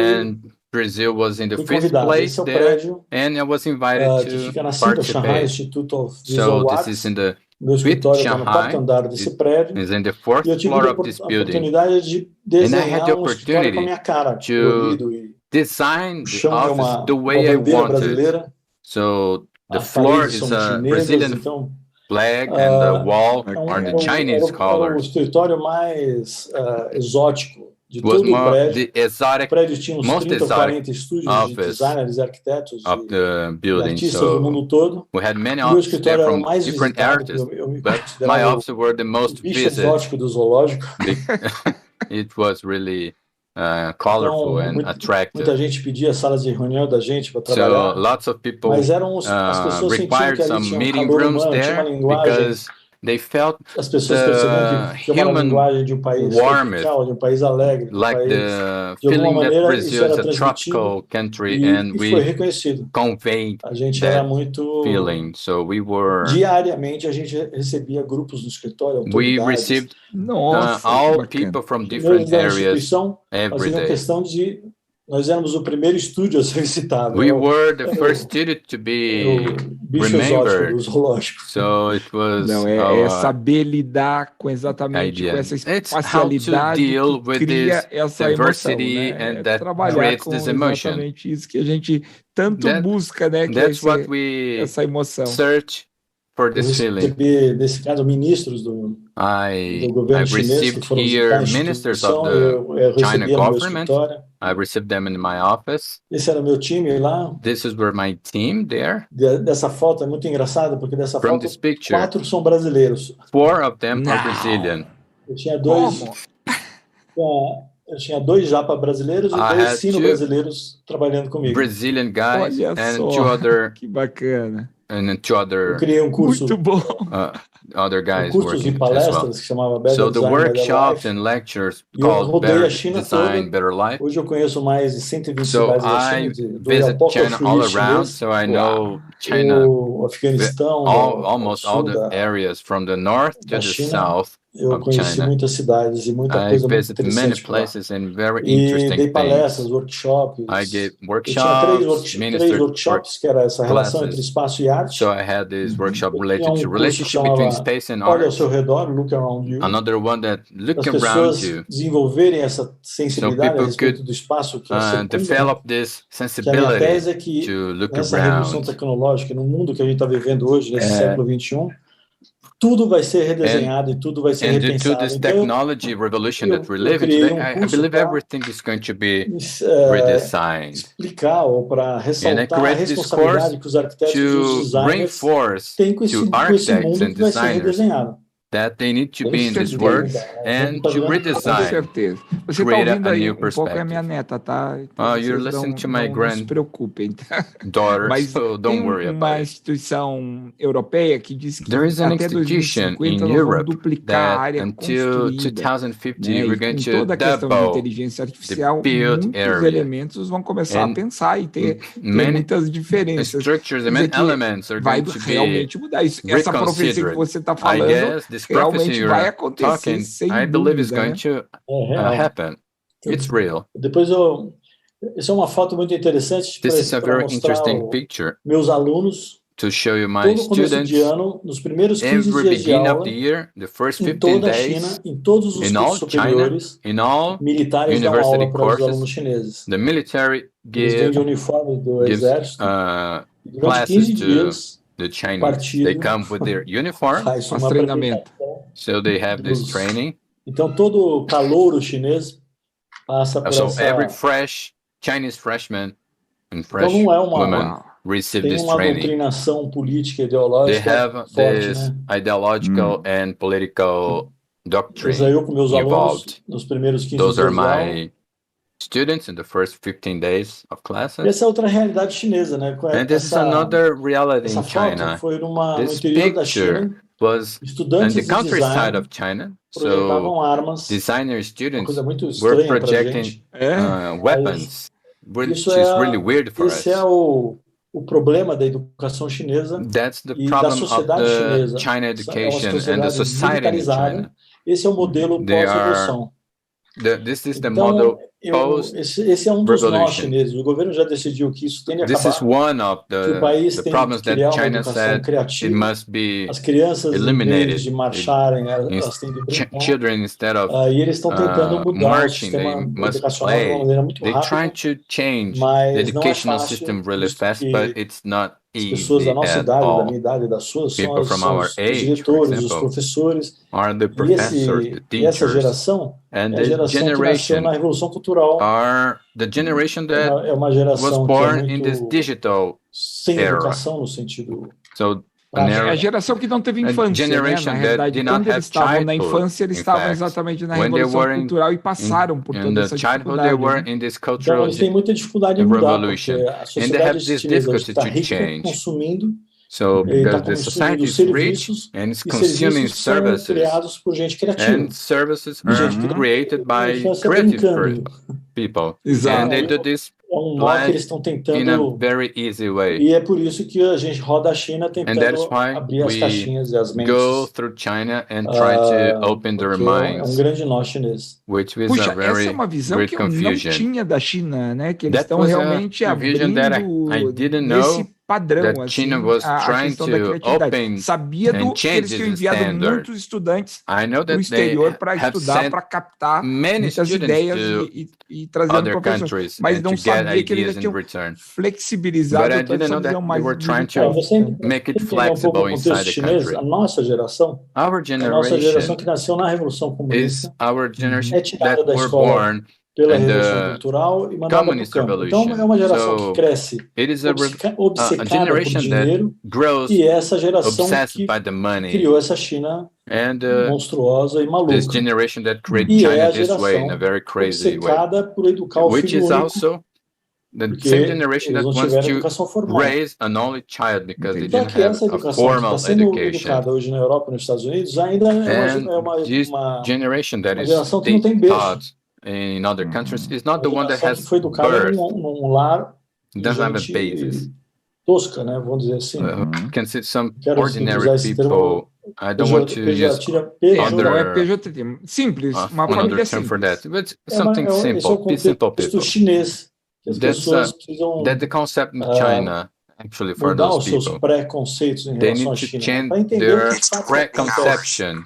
Porque no fundo, Takeda, é gente como a gente que tem história, é gente que enfrentou situações no século XX, situações horrorosas, e estão criando um mundo positivo e tentando criar um mundo melhor.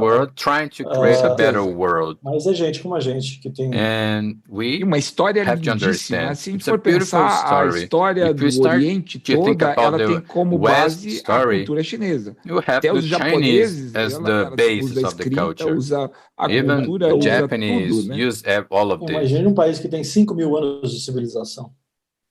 É uma quantidade de sabedoria Imagine a country that is 5,000 years of civilization. Fantástica. Então, Fantastic. É impressionante. It is unbelievable. Então, são fotos das visitas, né? So we have some pictures of the visits that I had. Esse prédio é um prédio dos estrangeiros dentro This is a do building campus for foreigners inside the então a gente university recebia campus. estudantes da China toda. So we got students from all over China that would visit this building, and we got students on a daily basis. Wow, crazy.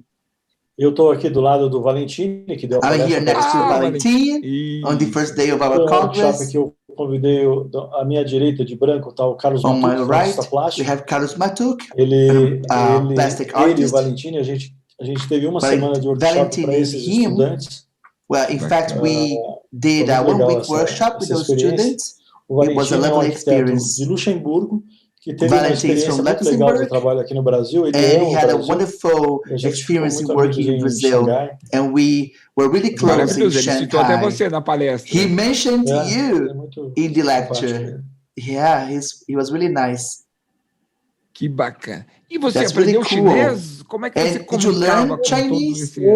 Eu cheguei na China sem falar português, I arrived in China aprimorando meu inglês, Portuguese, mas and then eu I learned sempre some dei aula English. em português But I always taught in Portuguese with translation, with interpretation. Uma sino-brasileira que era designer do escritório. There was a designer, there was a senior Brazilian, and she learned the concepts in design. Me interpretava and she was bem. my interpreter. A gente fazia uma parceria muito boa. We had a partnership that was really good, and we que bacana, traveled all over China. Né? Uma cultura e uma língua totalmente diferente, ainda com dialetos that is really different, and a language that is totally different. Lots of dialects. Palestras em português para sair desse mundo binário chinês e inglês. Those lectures in Portuguese to escape from that binary world, English and Chinese, because the students would realize there are other languages in the world. So you have to open their heads, open their minds. So you have to know that there are other signs, other sounds, other designs, other habits. Ouvir o som português. So when you listen to the sounds of Portuguese, it's a way that we can. It's a way for us to sell our language. So people like to listen to the lectures in Portuguese because Brazilian Portuguese sounds really good to some people. People liked to hear different sounds. Eu sempre dei palestras em português. So that's why I always Dar a present the palestra em lectures in português já fazia Portuguese. parte do curso. So Fazia parte do curso. present the lecture in Portuguese as part of the course itself, Um right? dos princípios da And one of the design talents era a acessibilidade. behind Era um dia que eu alugava a behind this cadeira de roda project para os was estudantes e fazia accessibility. eles So irem até o metrô, perto da escola, I made students enfrentando todas as go barreiras. to the Um subway conceito que, apesar da China ser mega wheelchairs. moderna e está ficando muito...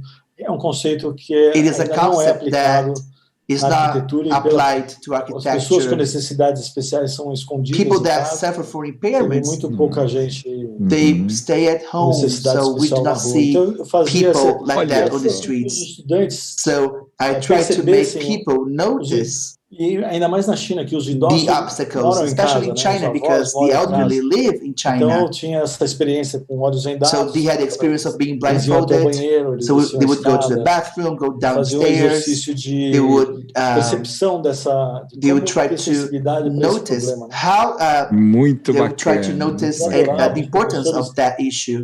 todos os professores, as universidades All the onde eu universities, criei esse exercício, eu I soube created depois que os all professores the exercise adotavam with all universities that I learned os that other estudantes professors raciocinarem adopted this exercise to other studies to make students reflect dessa forma. upon this Esse issue. é um trabalho We're de talking about empatia inclusion, direto, right? né? And Você we está are working fazendo with um trabalho de empathy, empatia, right, hein? Fernando? Faça uma empatia com o seu cliente, faça So you uma have empatia to com o seu be usuário. Isso é empathic with fantástico. the user, with the uma semente client. muito legal, né? You're Que planting a você, very do outro interesting lado do seed mundo, você because on the other side of the world, we are creating. uma semente, exatamente. Você We're planting a vê seed, uma as you ideia have crescer. said. Você tem uma ideia, We num see curso que eu an dava idea de grow. 50 alunos, The course that I assim, algum de taught for vocês 50 conhece students, alguma I pessoa com asked them, necessidade do especial you know em any casa, people entre that amigos? have Ninguém any levantava a mão. impairment?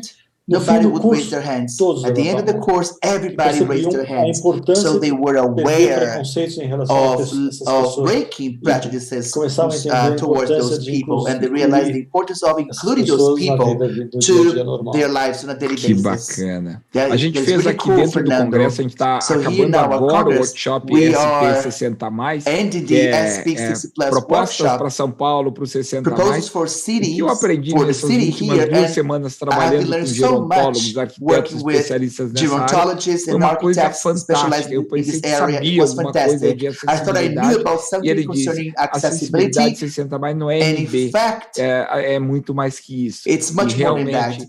e a questão que eles falam, nós não queremos locais para So we do nós, not nós want queremos places for us. We multigeracional. want São to locais, have places with diz assim, a different cidade generations. desenhada, The city bem that is desenhada designed, para o that is idoso, well é designed uma for the cidade elderly, boa is para a todo city mundo. that is good for Nossa! everyone. Wow. Chegamos ao conceito do design universal. So né? we reached the concept of universal E design. ensinar o raciocínio do So we have design to universal. teach the Então, rationale behind the universal muito importante hoje, architecture. no mundo hoje. It's really important today. Nesse sentido, os So professores também ficavam muito surpresos. professors as well got impressed by the concept. It was really cool. Bom, falando um pouco de como eu cheguei now lá, let's né? talk about how I arrived there. I'm talking about my work. In 2009, I designed the pavilion, the Brazilian pavilion, and why was it successful? To create an empathy between the Brazilians and the Chinese. I was the curator of the pavilion.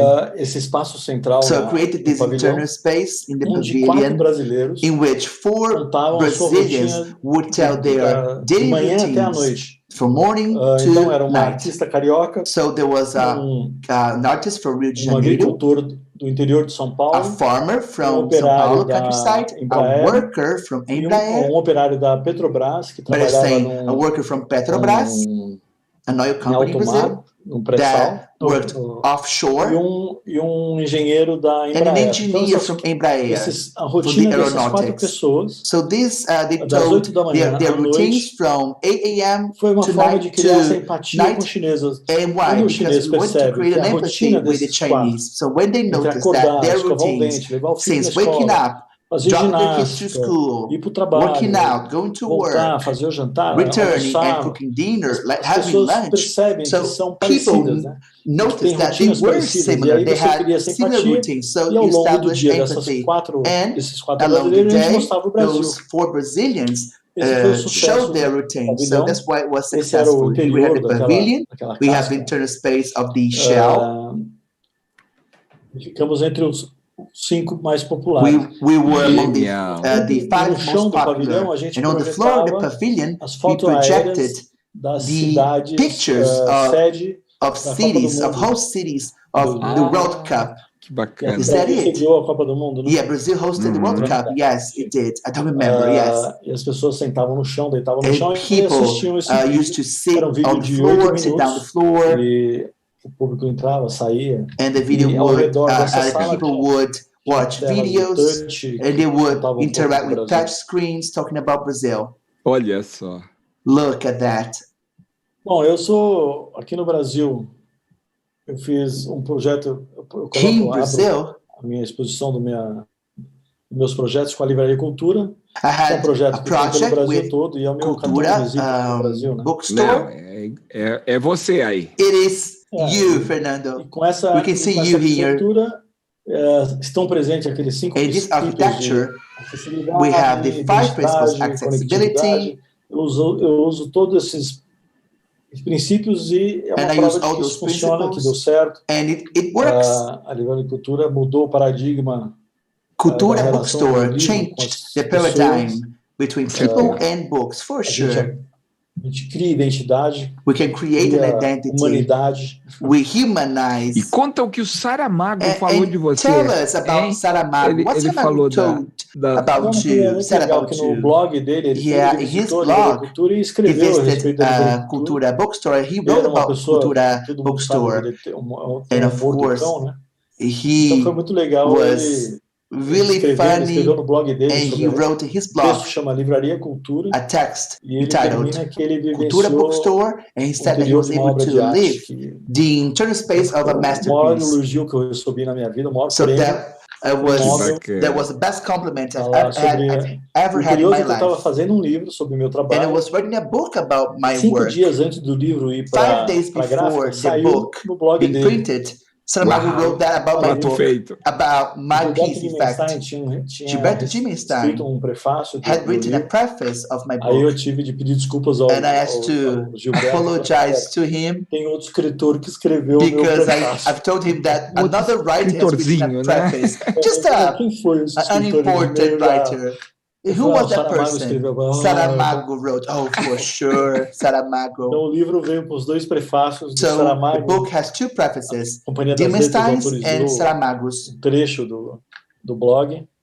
So E foi I publicado, was eu able to consegui insert publicar o an livro excerpt com, from the blog. eu acho que é o único livro de arquitetura do mundo. I think it's the com only book prefácio de about prêmio Nobel. architecture with a preface by a Nobel Prize winner in Que literature. maravilha. Não, e ainda Amazing. essa característica eu não sabia que ele era I did not know that. mal-humorado, I did né? not know that he conseguir was constantly in a bad mood, tirar right? isso de uma pessoa que não está And acostumada a fazer extracting isso é mais this, taking difícil, this né? from a person like that is really tough, right, Fernando? Ele fala a respeito de arquitetura, né? So he was talking Ele about fala que a arquitetura é architecture. uma catedral de He livros. said that it was a cathedral of books. Jeito dele de So usar o português, né? Que é maravilhoso. his peculiar way of using Portuguese. It was an honor for me. Até hoje me emociona só de pensar. And I get emotional. Esse fato, né? Essa coisa. Mas é isso, é o poder poder de criar essa emoção, né? Você emociona com o seu trabalho, Fernando? Você consegue criar isso. E não é à toa que você não teve só essa honraria, teve premiações, né? Que eu acho que você vai falar. You were honored for other projects, right?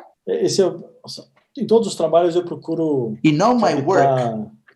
essa energia, essa emoção, I try to convey that emotion, that energy, and talk to people in a different way. Esse é um pequeno projeto. This is a small project, mas é meu projeto mais premiado. Ele recebeu 6 prêmios. The one that has been awarded the most, 6 prizes, international prizes. Prêmio da Asbeia, do Ideia, Red Dot. E é um projeto pequeno em que eu iniciei ele de um gesto infantil, porque eu estava cansado nesse dia. Eu fiz um risco no papel de voltinhas. Isso aí é a ideia. So drawings here, that's the idea of my project. E de uma ideia, e eu explico para os meus alunos, né, from a simple idea, a gente precisa perceber as ideias quando passam a gente no instante, né? Other things, so we have to pay attention to the ideas. E resultou no meu projeto mais premiado. And this resulted in my most awarded piece. Uau!